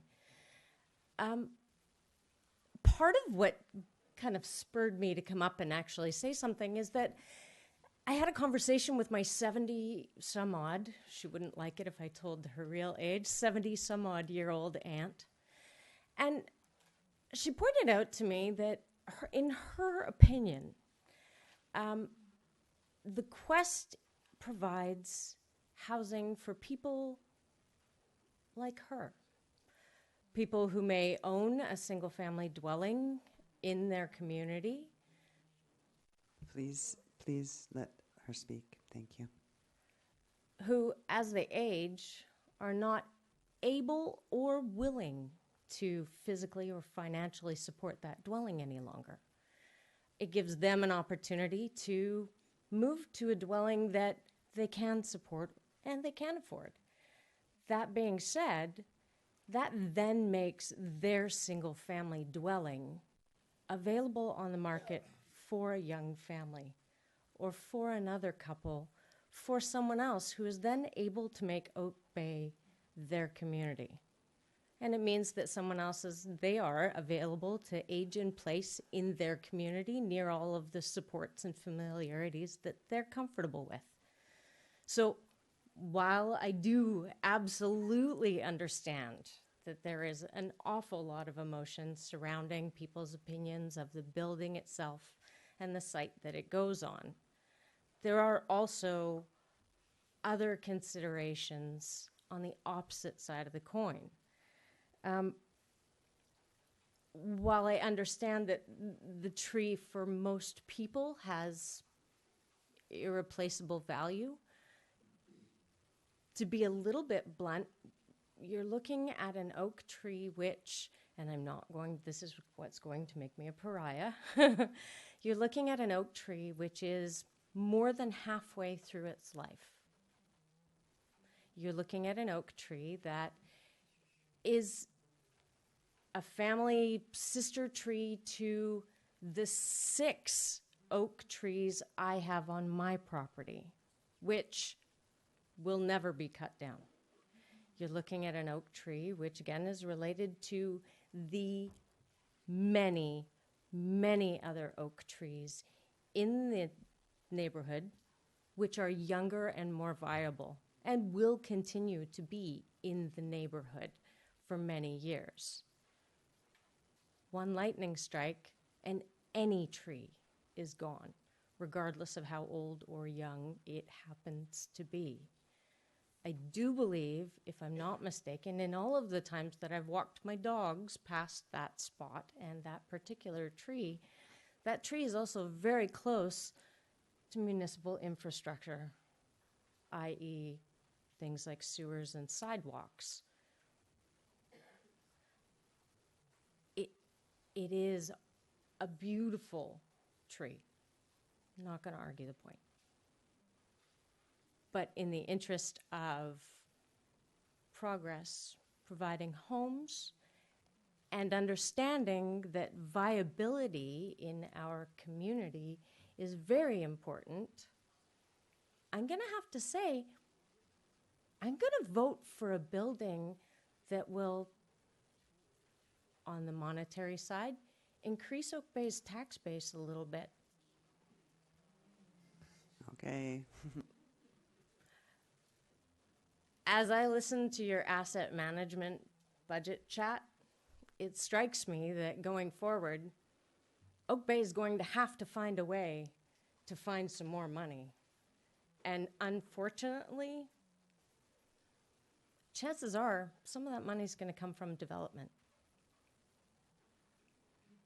Develop a plan so that you guys have the ability to maintain all of your assets.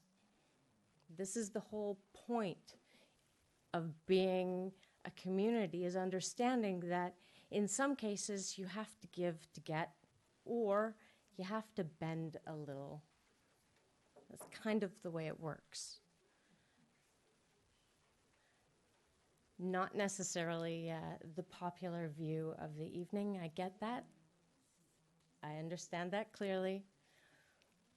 But honestly, and in my own slightly selfish view, I have a fairly large piece of property, so I pay a fairly large amount of property tax, and I quite honestly don't want to pay a much larger portion of property tax. Sorry. Thank you, Ms. Jones.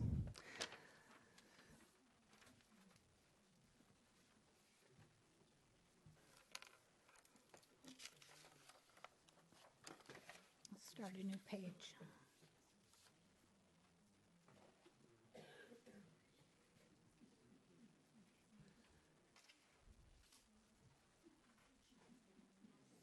Welcome.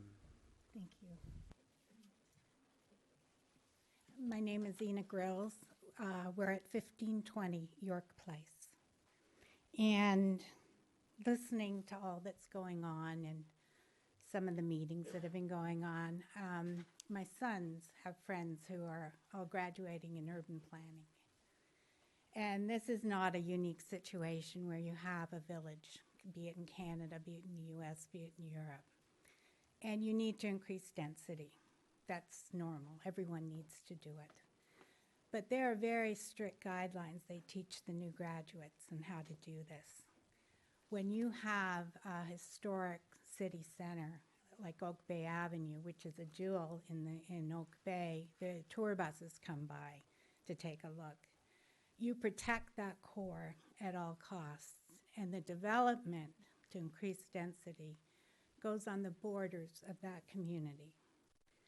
So where several of Mr. Large's staff live on Victoria Oak Bay border, your developments would go there. You put it around the periphery to keep the core and what everyone enjoys in that community intact. His development, 5 stories, it's easy to see that 5th story gives them water view for the building, and that's very lucrative. Having real estate on Oak Bay Avenue is like having real estate on Champs-Élysées or Michigan Avenue or the higher end streets around the world is the equivalent. These would go for a lot more money than Bowker would. So I believe that is part of the motivation.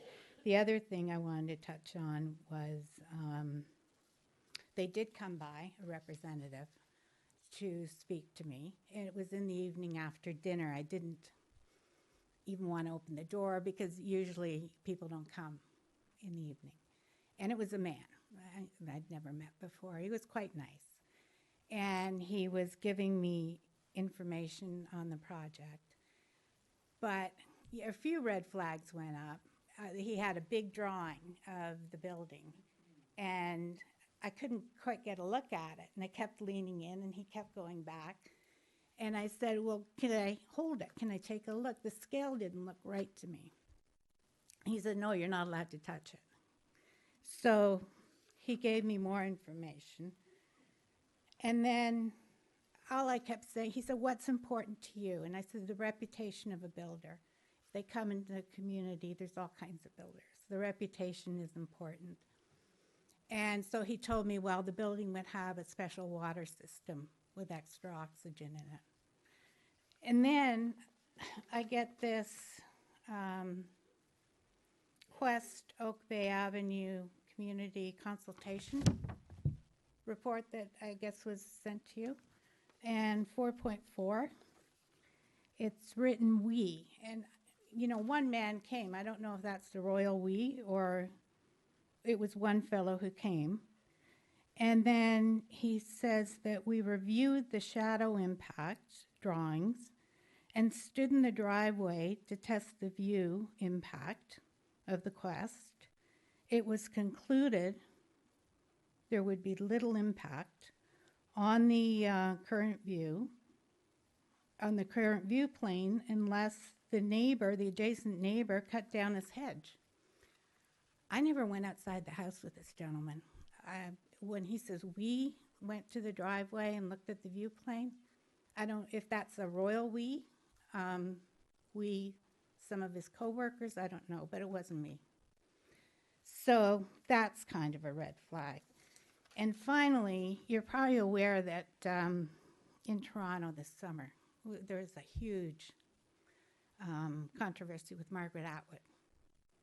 She lives in the Annex in Toronto. Historic area, very much like Oak Bay. A developer came in wanting to put a 16-unit building, and the tree was a chestnut, not a Gary oak that's in danger. And Margaret said no. You know, there were shading issues, there were all the issues that were mentioned here. She was labeled a NIMBY. In a NIMBY, not in my backyard. And she didn't take kindly to that. It was an attempt to bully her to stop the discussion and let the development go. So it went on for the summer. And I'd just like to read a quote from the letter she submitted with her partner, Graham Gibson. The annex planning, and I quote, hover close to a brutal and arrogant assault on a community that has been here since the 19th century. And I would say ditto for Oak Bay for this development. Townhouses would be great. You look at London, you look at other cities, and if they've got a historic city center, they keep that time period and the architecture the same, because that's your crown jewel, is your city center. And that's not where you put in modern glass, new, huge projects. Thank you. Thank you. Anyone else wish to come forward to speak? Ah, I see one more coming forward, two more coming forward. Who's going to get there first?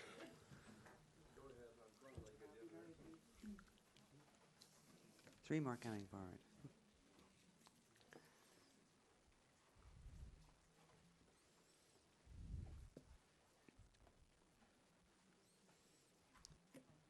Welcome. Hi, my name is Carol Davies, and I work as a volunteer in Oak Bay. If you can address your comments to us, actually, that's okay, no worries. I work in volunteer projects with Oak Bay in the Native Plant Garden and on the Brighton Avenue Walkway, and I've been doing that for the last 15 years since I moved here. So I work with oak trees a lot. And I just wanted to say how grateful I am to live in a community where we have such an infrastructure here that allows people to defend a big oak tree. And I trust that you will really make a good decision. And I just wanted to thank you for your time and everybody else. Thank you. Thank you so much, Ms. Davies. You get the prize for the shortest talk tonight.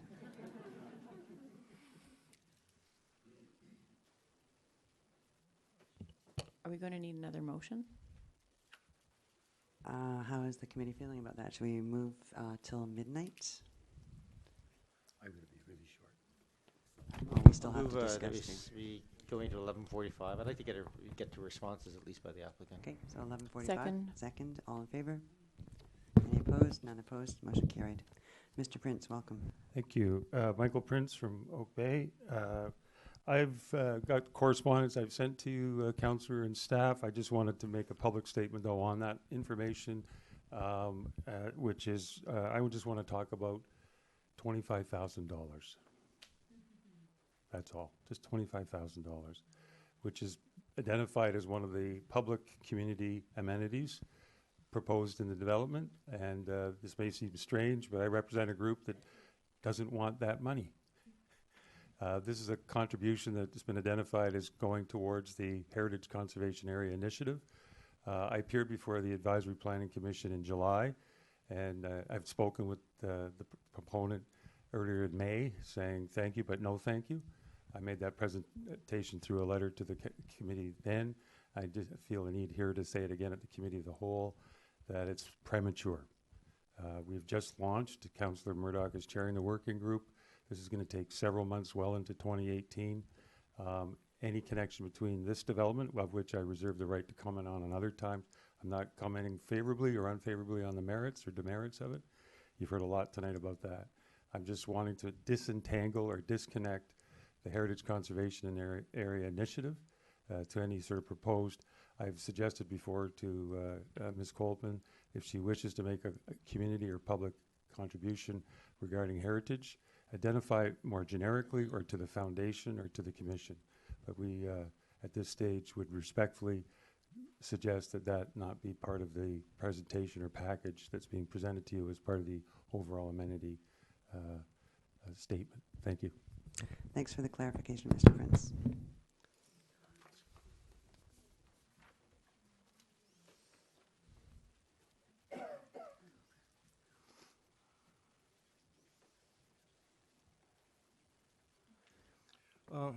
Thank you, Madam Chair. I guess... Can you state your name, please? Sorry, Garth Mayhew. I live in Oak Bay, Estevan, actually.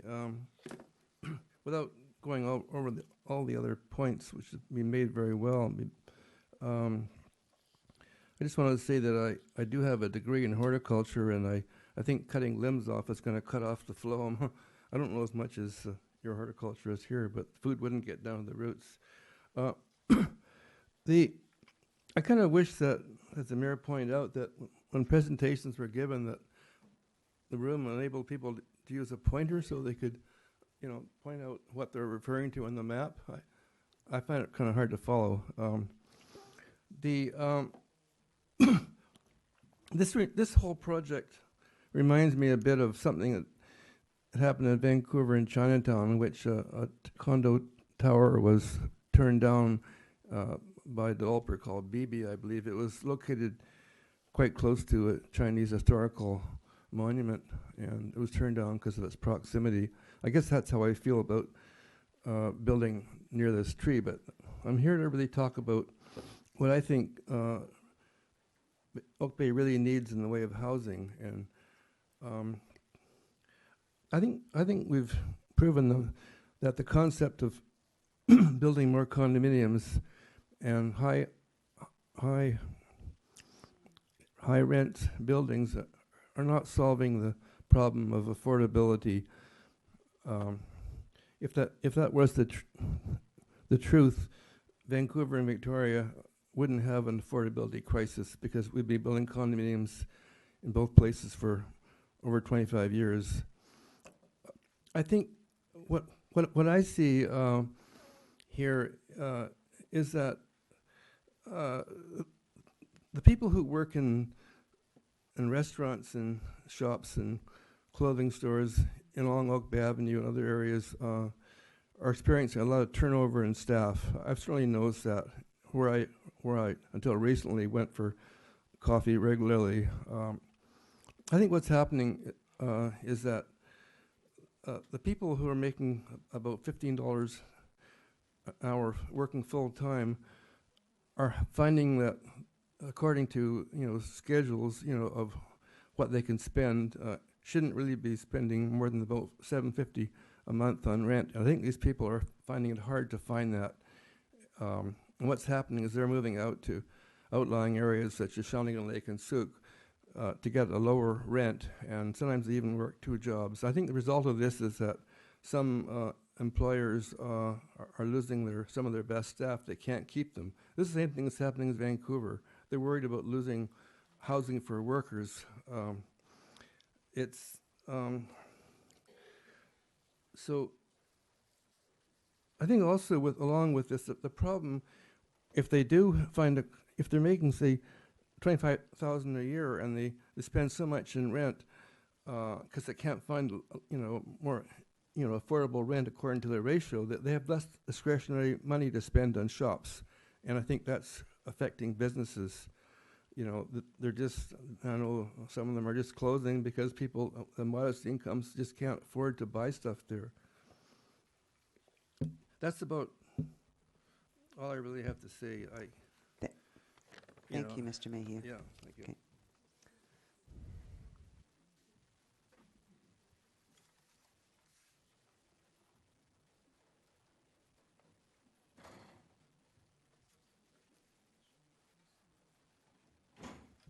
Welcome. Thank you, Madam Chairman. My name is Joe Calenda. I do not live in Oak Bay, and I'm actually not speaking for myself. I'm speaking for Sheldon Siegel, who does live in Oak Bay. He was here, he's been called back home, and he left me his comments and asked if I would present for him.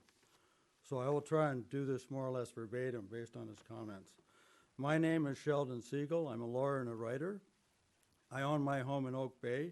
It's on Plymouth Road. I've lived there for 25 years. Before that, I lived just 200 meters from this room on Victoria Avenue.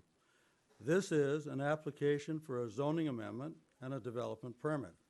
I provided letters to council in support more than a year ago because it makes sense. I understand the application is completely consistent with the OCP, in brackets official community plan. I wonder why it's taking so long. The development plan. I've seen the drawings and the plans. The Quest is beautiful, well designed, completely consistent with the 2 multi-story residential buildings that bracket it on either side, and a significant upgrade to the neighborhood. This will add vitality to the Oak Bay Village, vitality that is needed. The tree. I saw the posting. My Oak Bay property has 16 Gary oak trees on them. I like them. My house is essentially in a Gary oak grove. That's part of the appeal of the neighborhood and partly why I chose that house. I like trees. I also like neighborhoods and people.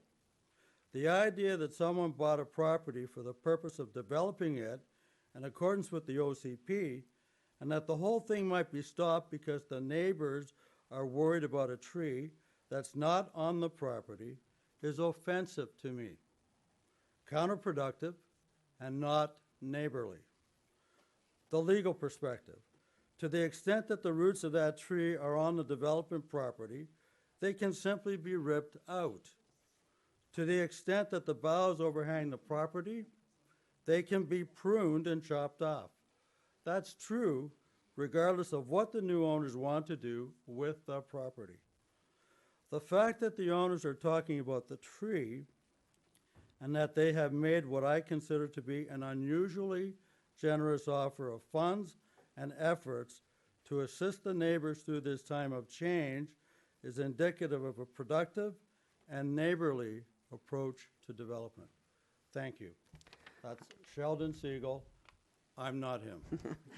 Thank you. And if you could pass along to Mr. Siegel that in actual fact, this is the first time that this has come to council. So this is the first time that we're actually looking at this proposal, and it's the first time for public input. So even though there has been a process up to this point, this is the very first time that council as a group, our committee as a group, has been able to see this project. So I will do, thank you. I'll do that, Madam Chair.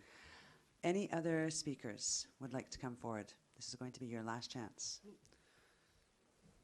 I'll write my name after. Miss Janet Morningstar. Morningstar. And Joe's face looks familiar. I'm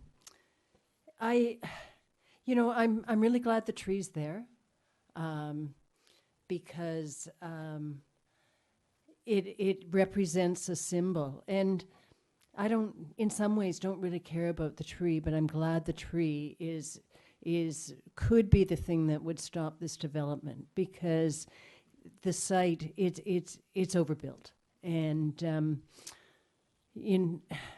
I'm a little embarrassed, and maybe sometime that the whole process can be explained, because I agree with one of the previous speakers that it's taken those steps when we feel as a community that it is passed by 2 other committees, and that's the word passed.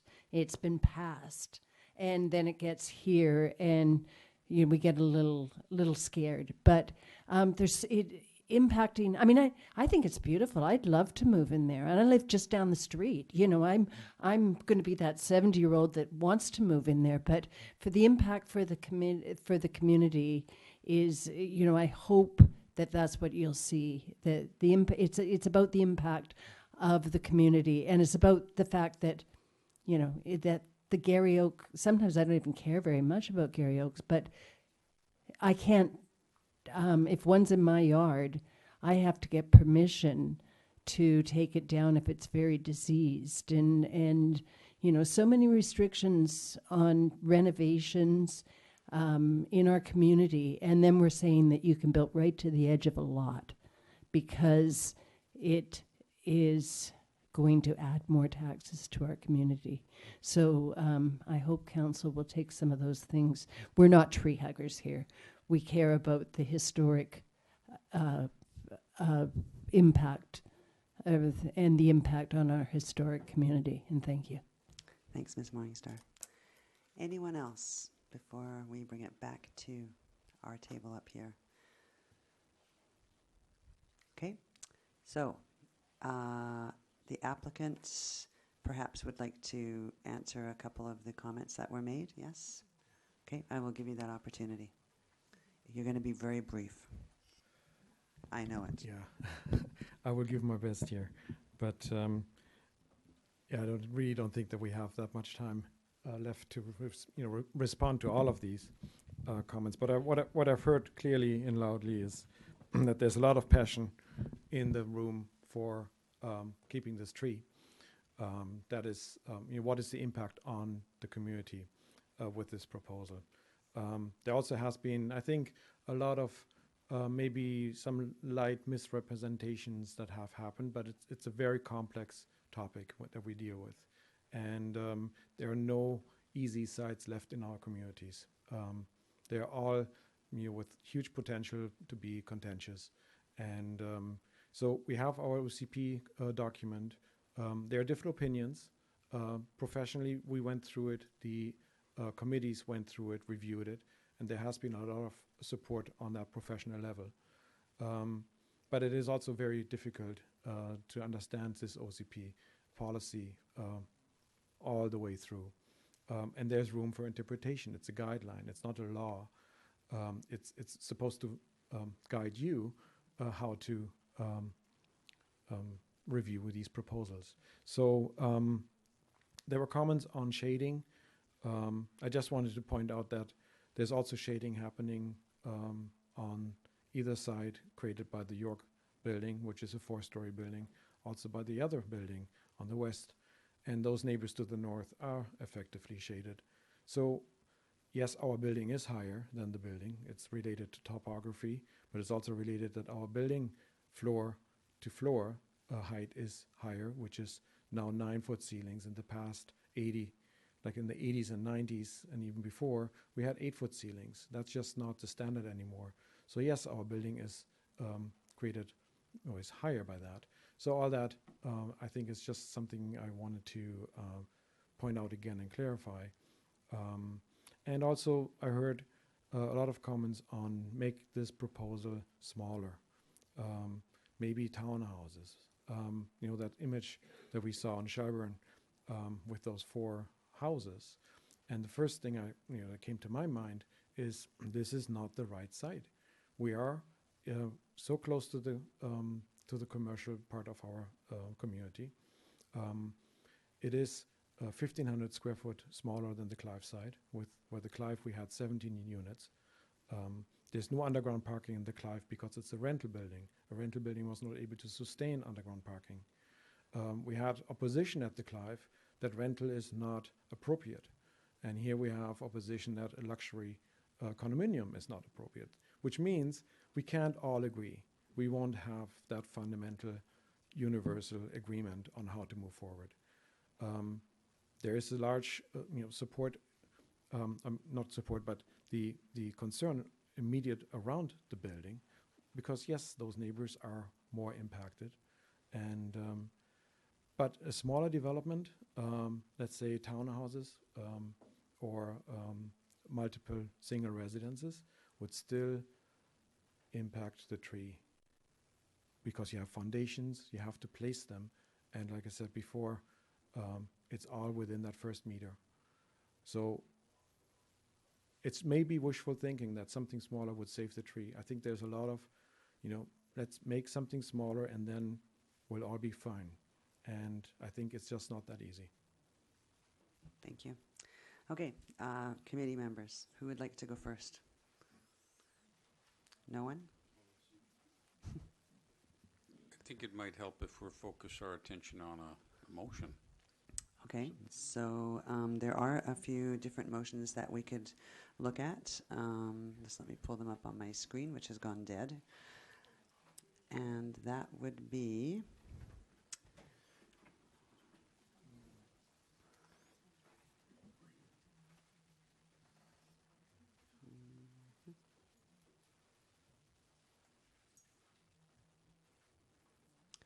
so there's 3 motions that staff have presented to us, and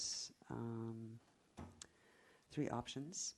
One, that it be recommended to council to consider the application to construct a multifamily development at this address.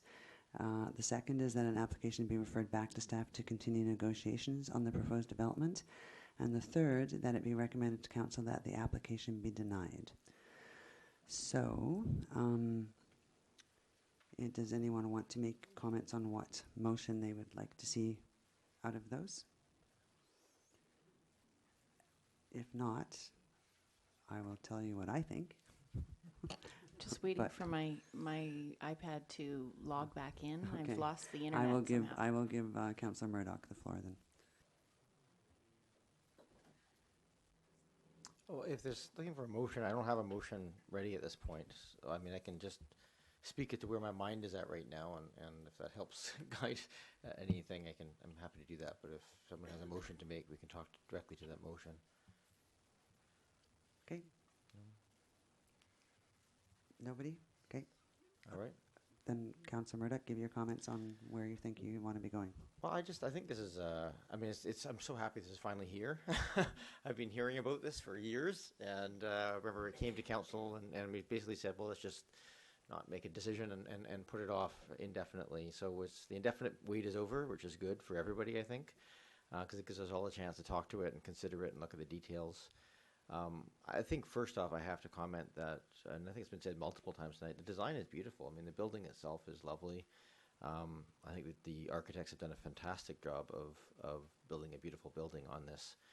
I think the primary concern for what I've heard at the audience, and probably for myself, is the loss of green space, and not the tree, just the tree, but the idea that lining a lot deep down, 12 feet down with concrete is green space, even if you plant things on top of it again. I think for many of us in the room feels not natural at that point. So I think that's a struggle that we have to have about whether or not that's meeting the intended goals of green space in our community. I curse once again our OCP, which is a beautiful document, but is so vague. Honestly, the proponents' arguments that it's compliant with the OCP are true, and all the arguments that it's not compliant with the OCP are also true. Our document is so vague. It's painful to go through these things because they just don't give us the answers. And how do we judge this? Is it, what's a reasonable floor area ratio? What's reasonable setbacks? What's reasonable shading? What's reasonable parking guidelines for this space? And I don't know the answers to those. I come back again and again to the fact that we really do need to come up with some proper local area plans, some development plans for this stuff, because we're sort of shooting in the dark here on these things. And so do you balance the beautiful design and frankly, this is a better than I recall it being. When I first came last time, there was no consideration of the northbound neighbors at all. It was really blocked at all the light. Clearly, the articulation, the cutting off that corner and removing that has helped. I'm not sure that listening to all the conversations and the thinking, I'm not convinced it's enough right now. But I'm also not clear whether it's not gettable to the end point that would be acceptable to me. If it wasn't, then I would suggest that we move to just reject it, because I think one of the painful things about this process is that with everybody traveling in the dark, there's a lot of money being spent here by applicants and a lot of stress on everybody else around waiting for something to be decided. I'm not sure I'm there to say this is not gettable to the point where it's acceptable, but I don't feel comfortable to say send it back to staff with guidance, because I don't know what that would look like for me. I struggle here with what is a reasonable number, and so we've had this great meeting, and I've learned a lot, and I'm thinking about a lot of these things, but I'm not ready at this point to kind of sort of make that directional piece yet. But I'm willing to listen to everybody else around this table, and perhaps with the wisdom here, it'll help guide me. I think I'm going to need a motion to I've extend the moved meeting. that we extend the meeting till midnight. Second. Seconded. All in favor? Any opposed? Seeing none, motion to extend the meeting till midnight. Well, hopefully that's going to be the last one. Okay, so we've heard from Councillor Murdoch. Who would like to go next? Councillor Kirby. Okay, so I've been taking notes and trying to assess this situation. And honestly, I came to this meeting having seen, I guess it was 111, somebody counted, emails. And if I didn't reply to you, I'm sorry. I just was kind of watching them come in, and I thought at some point I'll just respond. I'll do a reply all and say thank you, I've received your correspondence and read it.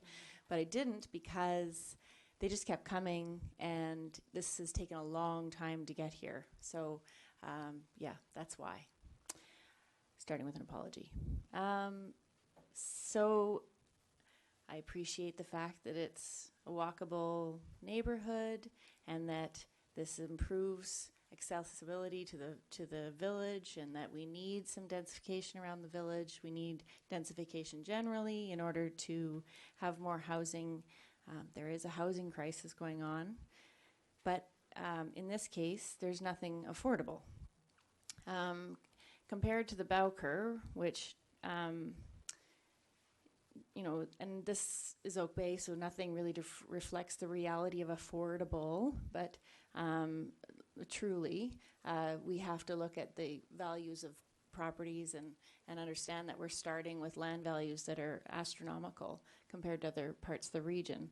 But at least some of those units were within the realm of possibility for families. So these are definitely not that, and I think I know that there's an aging population and that people want to downsize, and there is that need, but I don't think we need to build more of that. That's not what that's not what I've heard from the community, and so that's an issue. Yes, it helps our tax base, and you all heard the problems. Yes, definitely. But there are other ways to densify. There are other ways to make affordable housing in the community, and there are other ways to help that tax base.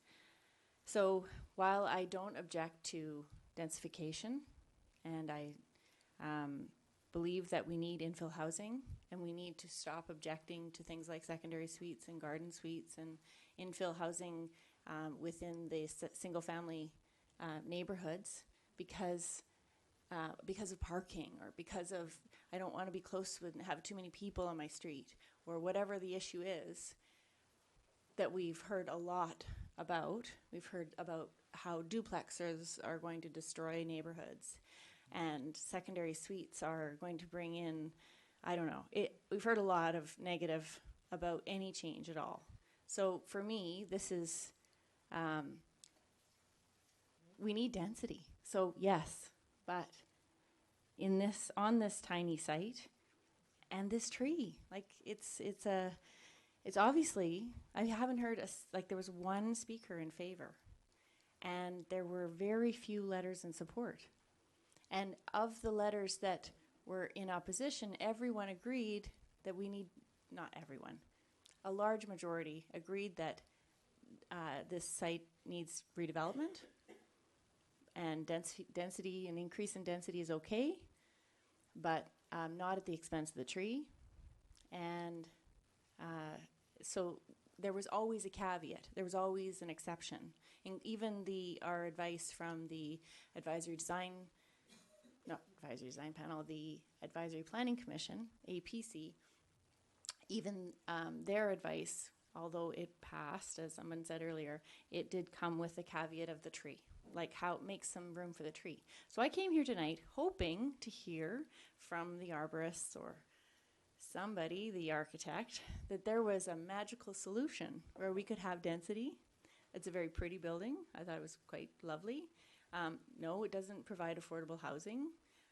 No, it's not in my price range or at any point in my future, probably.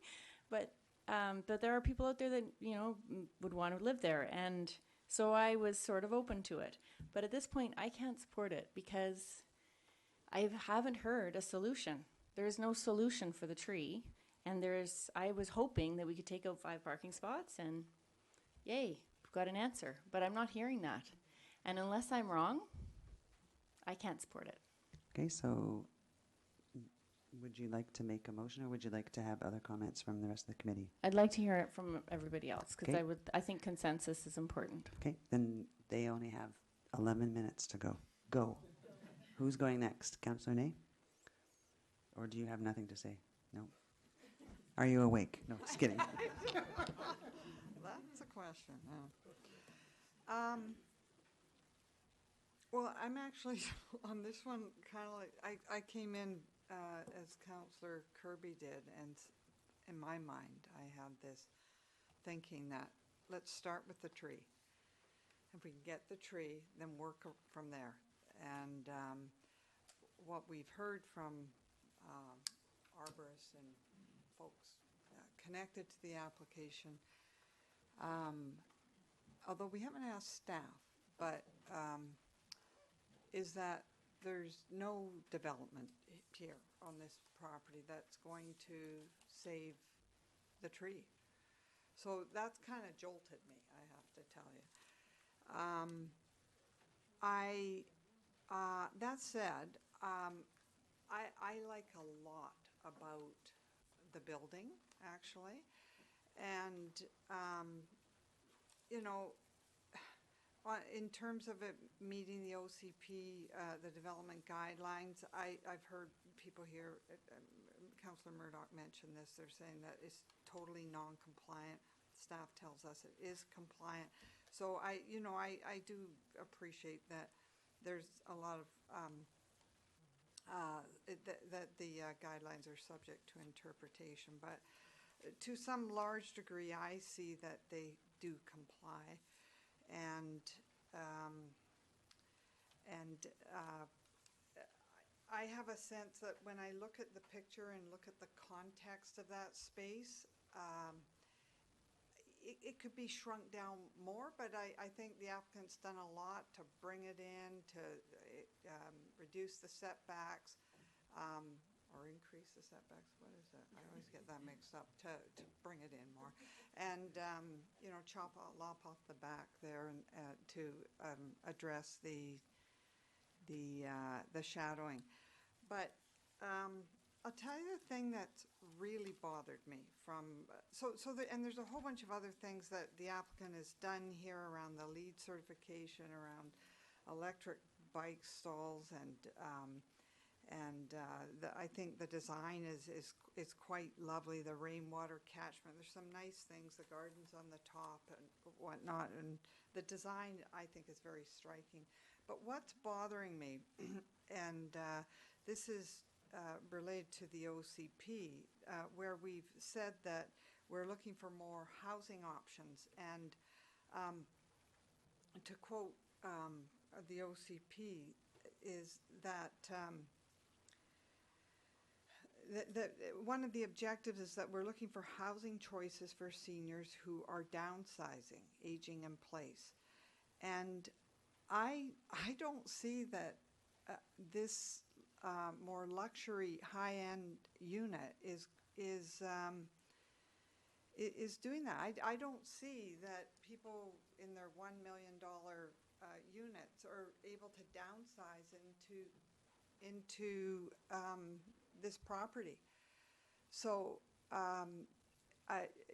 people are throwing the word affordable. I never really know what that means anymore, but I don't see how providing more high-end condos are giving people more options. I think a lot of that will be purchased by people outside of the community, not giving people within this community the option to live out, to age out in this community if the family home has become too burdensome or big, or not suitable for their current needs. We've got the Bowker. We went along with that, and the call I'm getting from people is they want, like, if they want to age out in this community, we need more rental housing. That's what people, they want to use the equity in their home and be able to age out that way. So that's the part that bothers me most is the usage. So I don't have a motion to make right now, but that's what's mostly troubling me. Thank you. Mayor Jensen, very short. Ha. I don't know the meaning of that word. I know. I might have to have another motion. There's a lot that I've heard around this table that I agree with, and I thank my colleagues for that. I certainly agree with Councillor Murdoch that this is a beautiful building. They've done a great design. This is one of the leading, in my view, one of the leading architectural firms in Victoria area right now, and they've done a beautiful job. But I don't agree with Councillor Murdoch to saying that this is fixable. We can maybe extend this and we could massage it. I don't think I'm not there at this point. And I'll tell you why I'm not there. And I want to pick up a theme that I've heard Councillor Ney talk about, and heard Mr. Manders and Mr. Mayhew just touched on it also. And that is, what are our needs? What are our housing options that we need in Oak Bay at this time? And they're not high-end condos. What they are buildings, the apartment buildings or modest condos where people can sell their house in South Oak Bay, as an example, move in and still have some cash in their jeans, to use a colloquial phrase. That is what our community requires. And I think Mr. Manders, and I tried to capture what he was saying, talked about that very point. If I can't find him now, just a minute here, thought I'd done a good job here. He says, it doesn't meet the needs. Luxury condos are not what's needed. We should encourage builders to build what Oak Bay needs. And we, in fact, did that with the Clive. I don't agree with Mr. Johan Knecht that there was an opposition. There were some people who spoke against the Clive, as there always are in Oak Bay. You know, there's always an opposition somewhere. But that particular building passed 6-1. And the reason I supported that building is because it did provide the kind of housing that Oak Bay needed. It allowed people to, and we heard a number of people who actually spoke on that very point, that I want to sell my house in Oak Bay, I want to stay there. My house is my pension. And I can move into the Clive and live there relatively modestly, and yet still have money to travel and to have a quality of life that I've become used to. I have a house that's too big. So people are looking for smaller space, downsize, and I think people are looking for smaller value, not bigger value. And I think this kind of development would appeal to higher value communities, such as buyers from those communities, such as Vancouver and perhaps Toronto. That's where this, I think, appeals to. But we need, I think, to be much more careful here and to make sure that the options that we're looking at suit our needs, and this doesn't. And I don't think any tinkering or any sending it back. I don't think there should be any negotiations through our staff. I don't think, and I don't disagree with Councillor Murdoch said, well, how would we give them instructions exactly? And I think the simplest way to deal with this, in my view, is just to deny it at this point. Okay, can I just have a motion? And I promise this is the last time I'm extending. Extend to 12:15, please. Second. Second, all in favor? Okay. Any opposed? Thank you. Motion carries. Councillor Murdoch, if Mayor Jensen will turn off his microphone if he's done. Okay, I will just. Go ahead. Go ahead. Yeah. No, I was just going to make the motion. Okay, Because I go thought ahead. you were waiting for us. Yeah. Or you I wanted am. to speak. I'll speak after you make the motion. Okay, I'm going to move that we deny the application. Thank you. Do I have a seconder? Seconded by Councillor Ney. Okay, so discussion. I think everybody has said everything unless Councillor Murdoch wants to make a comment. No, I mean, I mean, I think it's pretty clear that's the way that this body's going to go.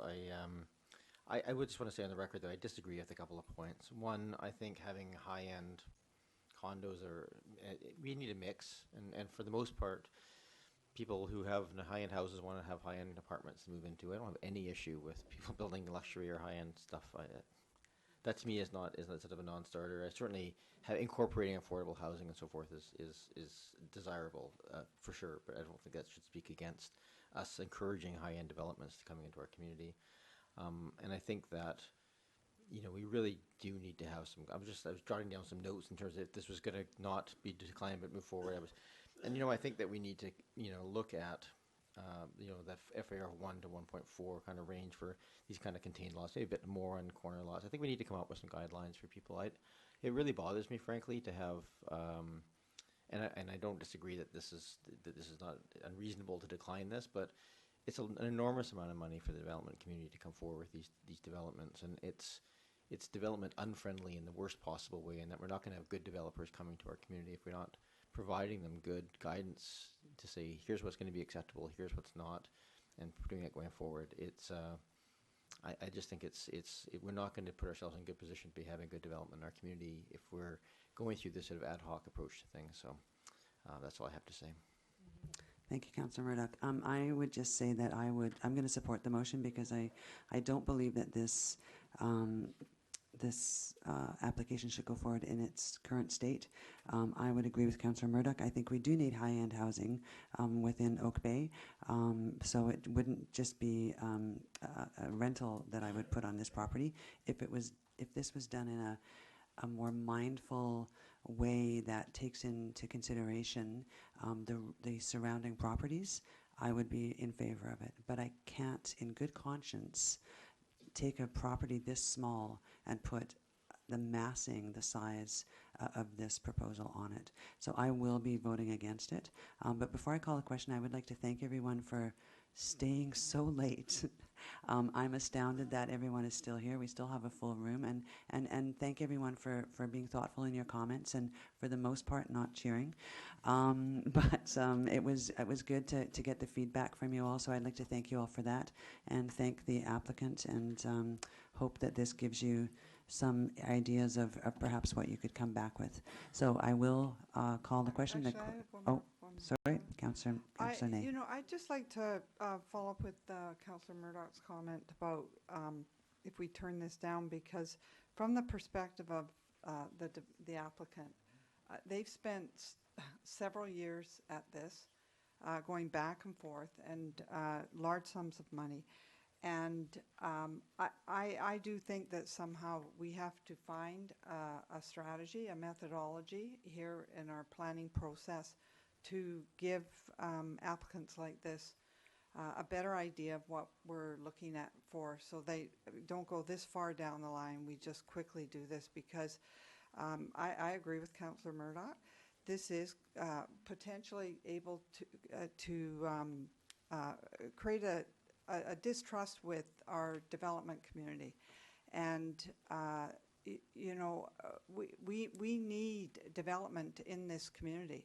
And if we don't find a process that's more seamless, more clear-cut, more clear for the applicant about what to bring in, then we're not going to get that. And we need to have this partnership with our development community. So I hope as a council we can work towards with staff to do that. I think that that's probably where our housing strategy would come into play, and it would be lovely if we actually had a housing strategy that we could always go and refer to. So on that happy note, I am going to call a question. All in favor of denying the application? Any opposed? Seeing none, motion carries. Application is denied. Move Thank you very adjournment. much, everyone. Move adjournment. Seconds. Now you may clap. There you go. All in favor? Motion or adjournment. I think they're clapping because the end of the meeting is here.